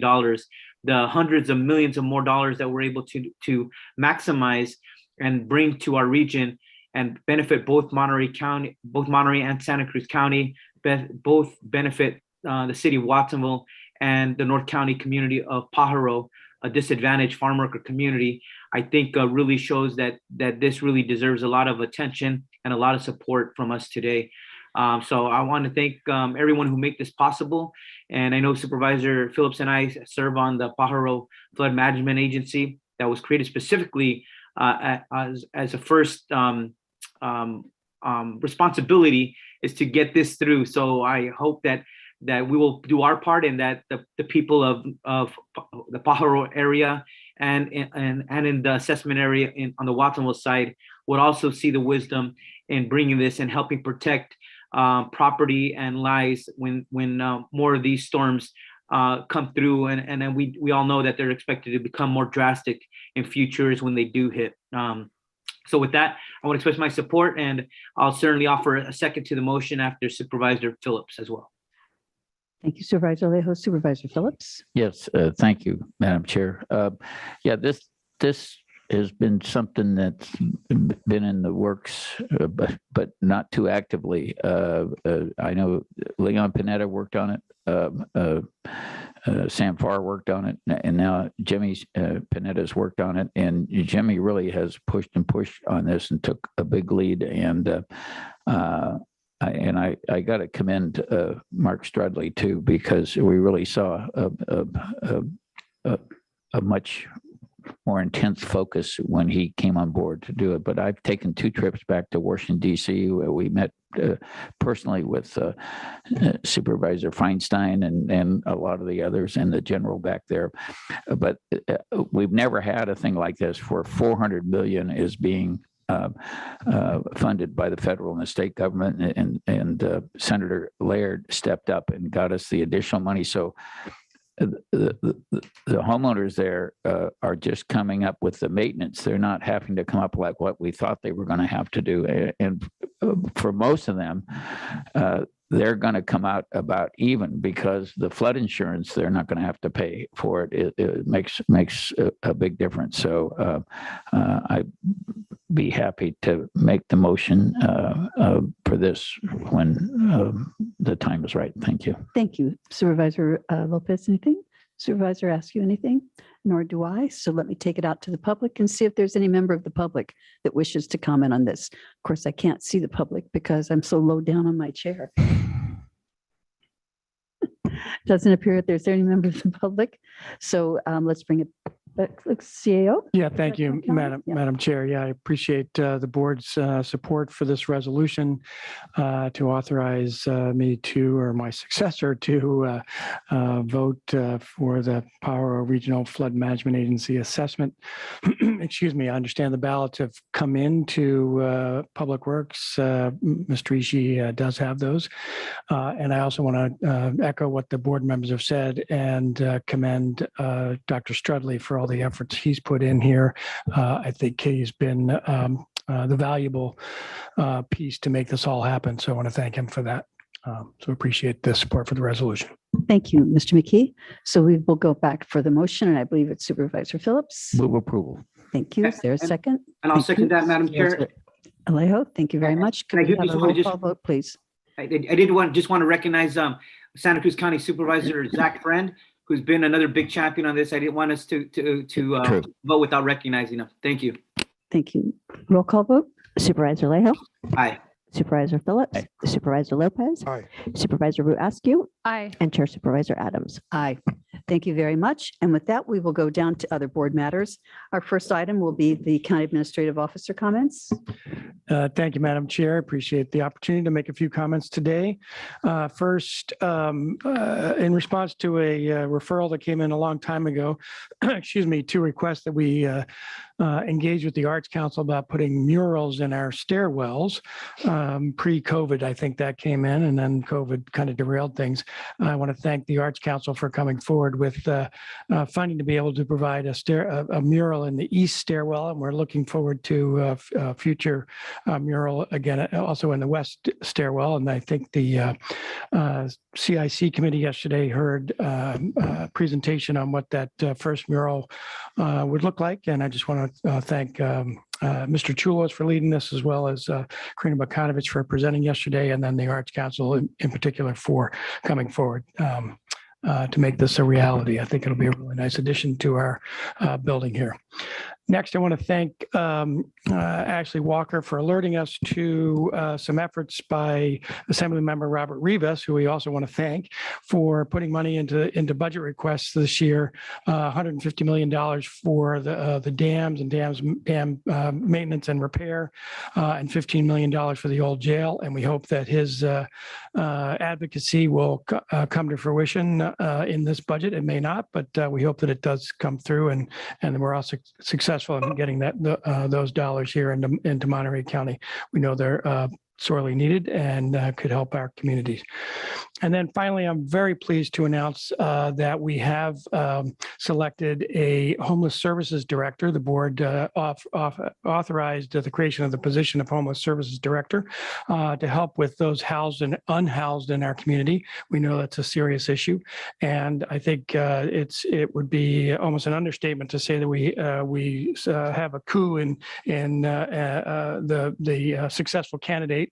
Most of you know the successful candidate. She is definitely a star here locally, the cream in the world of helping those in the unhoused, and coordinating both nonprofits and government to try to help in this critical area, try to bring everybody together. She is definitely an overall creative force for change and looking at ways to do things different and helping the unhoused. So I'm very pleased to announce that Roxanne Wilson with the Coalition of Homeless Service Providers and the Continuum of Care has accepted the position of the county's homeless services director. And I would just appreciate the opportunity for a moment for Roxanne just to make a few comments. Thank you very much. Ms. Wilson, are you there?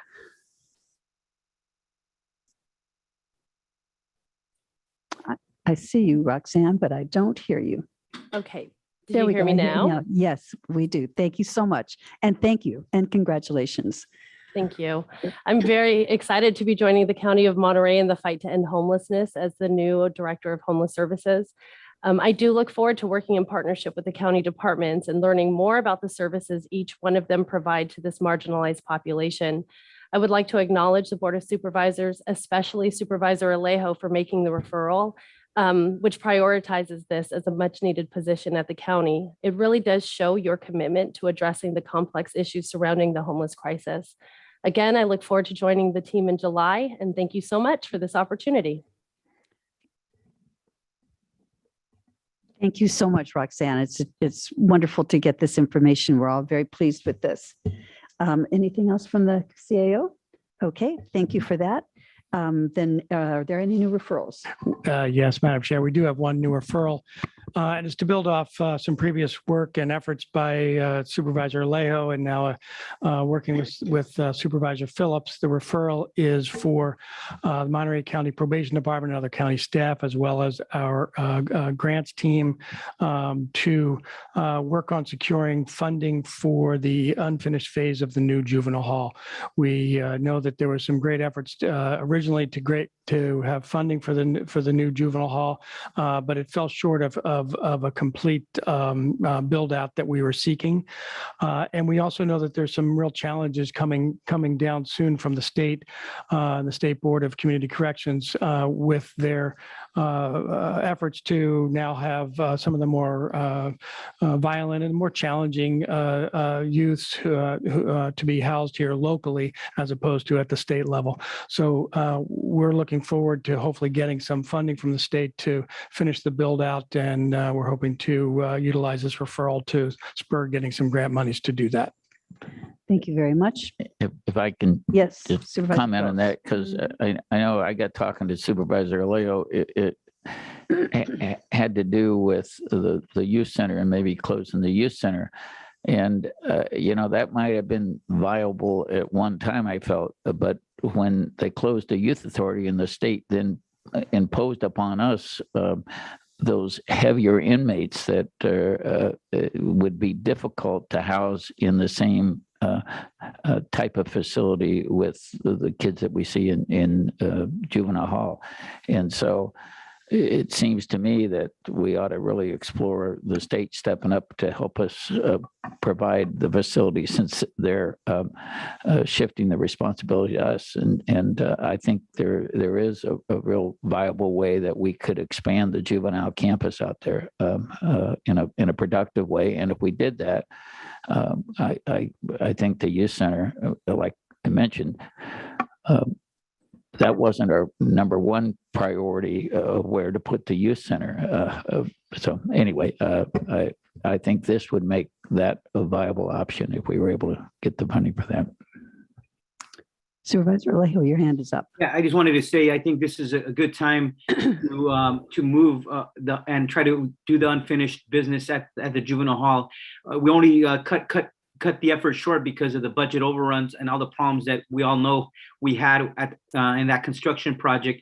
But it's not very much. It's one wing. It's a eating facility. It's a commercial kitchen, and it's a washing laundry site as well. But I think if we're able to get that little bit of extra state money, we could complete it, which makes the analysis at repurposing the youth center much different if we're able to add that extra space and the extra amenities that are needed at the new juvenile hall. I think Chief Keating would back me up in saying that we are already housing youth that would normally go to the Department of Juvenile Justice. They're already being housed at the juvenile hall. I believe there's 2 or 3 already housed there because they can no longer be sent to the DJJ youth prisons anymore. So they're being kept locally in our juvenile hall. But if we're able to do a wing that better addresses those particular needs with some of this money, I think we create a better facility there, and we complete the work that was not done previously. So this would just help us push to spur and direct staff to move to pursue those state funds that I think will be available. Any further comments on this referral? Yes, Supervisor Root asked you. Yeah, I support the referral, and I think that just to be really clear, that there's a desire to repurpose the site where the youth center is currently located, and we want to finish building out the juvenile hall property site with what was originally intended there, and that there's a difference between consolidating the 2 facilities and the 2 programs and co-locating the 2 programs on a single site. And so my concern would be that we maintain that we continue to prioritize the needs of the children who are located at both sites and in both programs. But if there's a way to co-locate what the programming that's currently being provided at the youth camp on that co-located site, that would be the intention, not necessarily to consolidate the programming into one single program, because I think there are some very unique and specific differences that I think are important to maintain with those 2 populations. I just want to be really clear about, I support this, and also let's be cautious about how we move forward. Thank you very much for that. Those are very important comments. Supervisor Lopez, any comment? So my only concern, of course, is that we ensure that we have the right person coming in to do the work on the juvenile hall, and that we really keep a firm handle on it, because as we know what happened in the past. So with that, thank you. We will move forward now, and we'll receive a preliminary analysis of report in response to board referral number 2022-15. Seeking collaboration regarding the Salinas-Gavilan Creek encampment and environmental concerns. And we have Mr. Nick Chulos to do the presentation for us. Thank you, Madam Chair. Thank you, Madam Chair and board members. Just very briefly, this has to do with a homeless encampment in Gavilan Creek, which, if you're familiar with the area, Gavilan Creek is essentially just east of the Salinas Regional Soccer Complex and just west of the Laurel Yard, in that general area. And the city of Salinas is working to address the encampment issues. They're taking the lead in this. It's become somewhat complicated in the fact that the Soccer Authority did some trimming up of willows in the riparian corridor, and that brought California Department of Fish and Wildlife into the picture. So there are several kind of moving parts here. In looking at Supervisor Alejo's referral, which was, I think, the board authorized on April 19th, as we say in our memo, we propose that the county take a supportive role in this. We have services that could be helpful to the city of Salinas as they take the lead in this matter. I have had a number of discussions, just to go over those really briefly with you. I've had several discussions with Rod Powell, the planning manager from the city of Salinas. The city received a what's called an encampment resolution grant from the state of California. So there's funding available through the city to address this issue. The city is leading the effort, as I indicated. I've had a discussion with Mr. Golnick, who is with the Regional Soccer Authority, and kind of understanding the background of how the Fish and Wildlife Service got involved, or California Department of Fish and Wildlife. I've also talked to the California Department of Fish and Wildlife lieutenant, who's the lead warden in this matter, to understand their position on this. I've also had some discussions with Katie Eckhart, our Director of Behavioral Health Services, to understand the kind of services and support that they can bring potentially to this issue, which in my discussions with Mr. Powell preliminarily were kind of the city's priority need in this is some behavioral health assistance. County staff will attend a meeting that the city manager is calling May 19th to coordinate work from the city, county, and soccer authority standpoint. There will be some county and staff involvement. We imagine environmental health will be involved, behavioral health, public works and facilities because of the Laurel Yard. There have been some issues with the Laurel Yard, probably county council and our office. So we don't know yet what that cost might be, as we indicated in the memo. And our proposal is that we collaborate with the city. We return to the board in 60 to 90 days with an update on the status of the whole matter. So that concludes our preliminary assessment, Madam Chair. Thank you very much for that. I'll make a couple of comments and then we'll go to the other supervisors. I want to thank Supervisor Alejo for making this referral. We have issues countywide with encampments along waterways that create much broader concerns. The California Department of Fish and Wildlife had a similar concerns on the Carmel River and took the step of issuing a notice of violation in that case as well. The private property owner took full responsibility for the cleanup, and that was just done in this area just this week. So it's really critical that the county work collaboratively across departments and with agencies to maximize the service options for people available to them who are residing in these circumstances. And of course, we hear regularly from one of our residents who comes forward to speak to that. But I'm really looking forward to having Roxanne start in July. I think it's going to be wonderful. And as soon as possible, we'll be able to have her start to coordinate support in all of these various circumstances. And I think it'll really be helpful for the entire county. Any other comments? Supervisor Alejo, is your hand up or is that a legacy? Yes, Madam Chair, I want to thank you for your comments as well. And this is really trying to support the collaboration and the discussions that have happened with the Department of Fish and Wildlife. And obviously I filed this after they sent a notice to all of us about the concerns at the property. And when we did, it is a county property, and when we did lease that additional property to the Salinas Sports Authority, to the city of Salinas, this wasn't anticipated in being part of the issue, or otherwise we would have probably had some other kind of understanding of this agreement. All this is trying to do is us being part of the solution. But there is a unique portion of that property where there is some elevated amounts of natural forming arsenic in the dirt.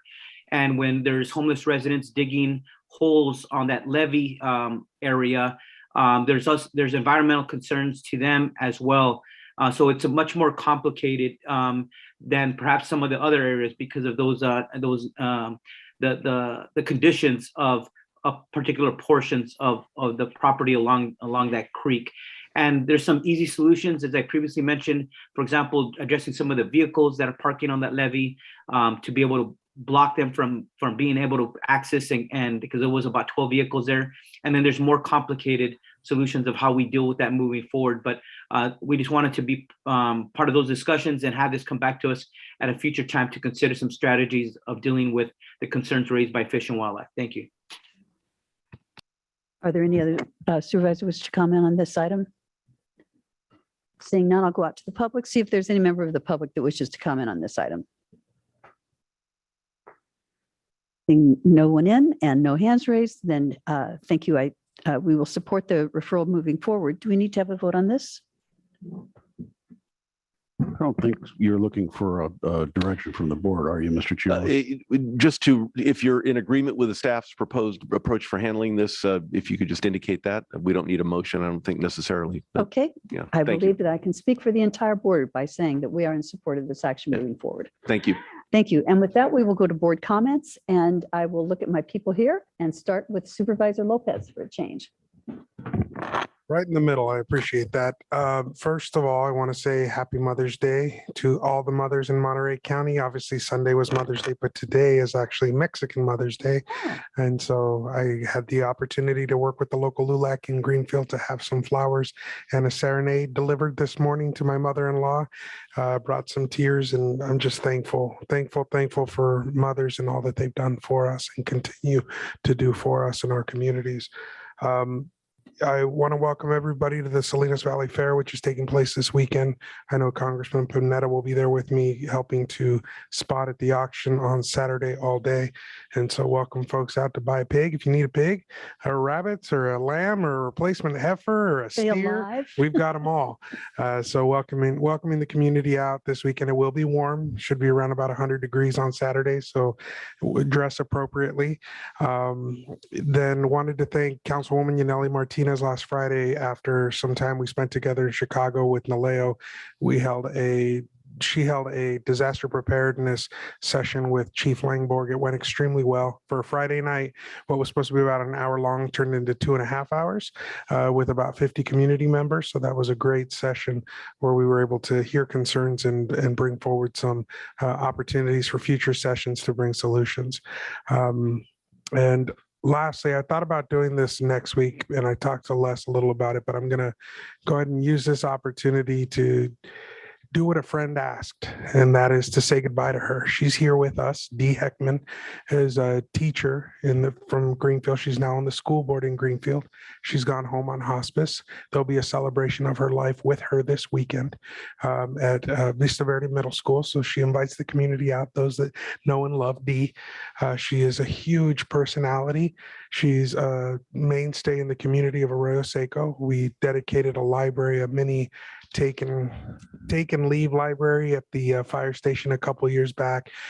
She's been battling for years, but now she's home and says this is it. So she's been given a very short time frame, and I know it's typical to do an adjourn in memory of, but in this case, I know she's watching today because I asked her to watch. And so Dee, we love you, and we thank you for all the impacts that you've left on thousands of students for over 30 years in the community of Greenfield.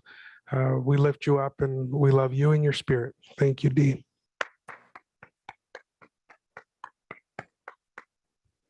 Thank you, Supervisor Lopez. I knew a grand dame in Monterey who did that about 25 years ago, and she said it was the best going away present she ever had. Supervisor Phillips. Yeah, and I too want to wish everybody a belated Mother's Day. It kind of special day for me. Today would be my little brother's 70 May 10th would be his 72nd birthday if he was still around. He was a special needs boy, and the day before she died at 95, she told the care providers, don't take him out, it's too cold for him. She was still taking care of him for him at 95. She was quite a lady. And we've had, as all of us know, we've had problems that's escalated with this fentanyl. And so North County, we decided to take the lead that you did over in Pacific Grove and Seaside. And so this next Monday at North County High School, we'll have Dr. Reb Close and Casey Grover from Montage Health over, and to bring awareness to the community about the hidden dangers of opioids and what to look for and how to save the life at a town hall meeting scheduled for Monday, April 16th from 6 to 8. Opioid overdoses can happen even first time. And so we're going to have a hybrid meeting there where we also have it on Zoom, and then we'll have the ability to train people in how to use the Narcan and when to get supplied. So we hope we get a good turnout for that. We're taking the lead for some of the other ones have reached out on that. Thank you, Madam Chair. Thank you, Supervisor Phillips. Supervisor Rudasky. Happy Mother's Day to everyone as well, and all the hopeful soon-to-be mothers and maybe someday mothers and grieving mothers. And I think it's a beautiful day, but it's a hard day for many. So just a shout out to all of you. And I'll be supporting some small businesses on Thursday up at Chartwell School. They have the students as part of their project in classes create their own companies, and so I'll be up buying some goods from some of our youngest entrepreneurs in District 4. But nothing else to report. Thank you. Thank you, Supervisor Alejo. Yeah, thank you, Madam Chair. First of all, I wanted to be among the first to congratulate Roxanne Wilson, somebody who I deeply respect and who has been a big champion leading the Coalition of Homeless Service Providers. She came in several years ago, but quickly became a leader in addressing homelessness. She's very knowledgeable about different programs, regulations, funding streams, and has really demonstrated to be an effective collaborator and partner with other key stakeholders in our county. We've been able to make good progress because of good leaders like her, and now being able to join the county family and help us elevate our work here is a new exciting chapter. And I look forward to working with her as well through the county. And I know that the Coalition of Homeless Service Providers will now be looking for a new recruit to replace her. And I look forward, hopefully, to find that right person there as well. Secondly, I wanted to really also thank Assemblymember Robert Rivas for championing the $150 million ask for our maintenance of our reservoirs. Nobody's going to champion for us unless it's going to be somebody from our delegation. And he really stepped up to put in that ask. Whether we get it all or at least some of it, I think it would be at least a great victory to get some of that money when there's a record $68 billion surplus expected to be announced at the Friday May revised by Governor Newsom. And I also want to thank him for the $15 million ask for the old jail, as we hope to preserve that history, farm worker rights history for our future generations. And lastly, I also want to weigh in to thank all our mothers and grandmothers on Mother's Day last Sunday. But I'm of course on Mexican Mother's Day, I'm taking my mother out to dinner this evening. And I just wanted to really thank her for all the work that she's done from the very beginning and up until the recent day. Moms never stop doing what they do for us, no matter what age we turn. So I want to just thank my mom, Maria Luisa Covarrubias, for being a real inspiration and role model in my life. And I want to thank her for being a great leader here in Salinas. Thank you very much, Madam Chair. Thank you. I think I would be remiss if I didn't wish everybody a happy Mother's Day as well. I'm fortunate. I had a fabulous mother who really taught me and to appreciate really strong women friendships. And due to that, I had a couple of other mothers in my life who were mentors to me and very close. I'm sad that I've lost them all. At any rate, I'm very thankful for my friends who every day surprise me with how wonderful they are able to mother their babies and their grown-ups. It's always amazing to me how people are able to maintain such a calm approach to such a challenging life. Very happy to have Roxanne on board as well. Really thankful for that. Unfortunately, homelessness is such a challenge throughout all of Monterey County. And I don't think that people honestly realize that we've got a big problem with homelessness over on the peninsula.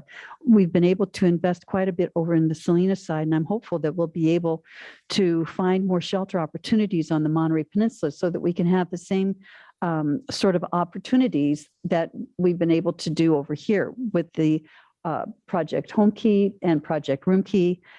And the SHARE program. Those are some of the wonderful things that we've been able to do. And I see such a big need for that over on the peninsula. I'm going to be working and speaking to my colleagues on the peninsula cities and the mayors of the peninsula cities to see if we can come together in some way to really address this in the regional way that we need to. I'm sure that because Salinas is such a big city, you already have the bandwidth, but with us, with the three separate entities, and then the county having such a big presence in the unincorporated area over in the district, it'll be an interesting and I hope successful move forward to be able to deal with the problems that we have with homelessness in our area as well. I'm looking forward to interacting with a number of my district residents in the next couple of weeks. I'm going to be sort of on a speaking circuit that involves everyone from the Monterey Business Council, which all of you have spoken to the Chowder Club. So I think it's going to be a fun couple of weeks of some good exchange. Is there any readout from closed session, Mr. Council?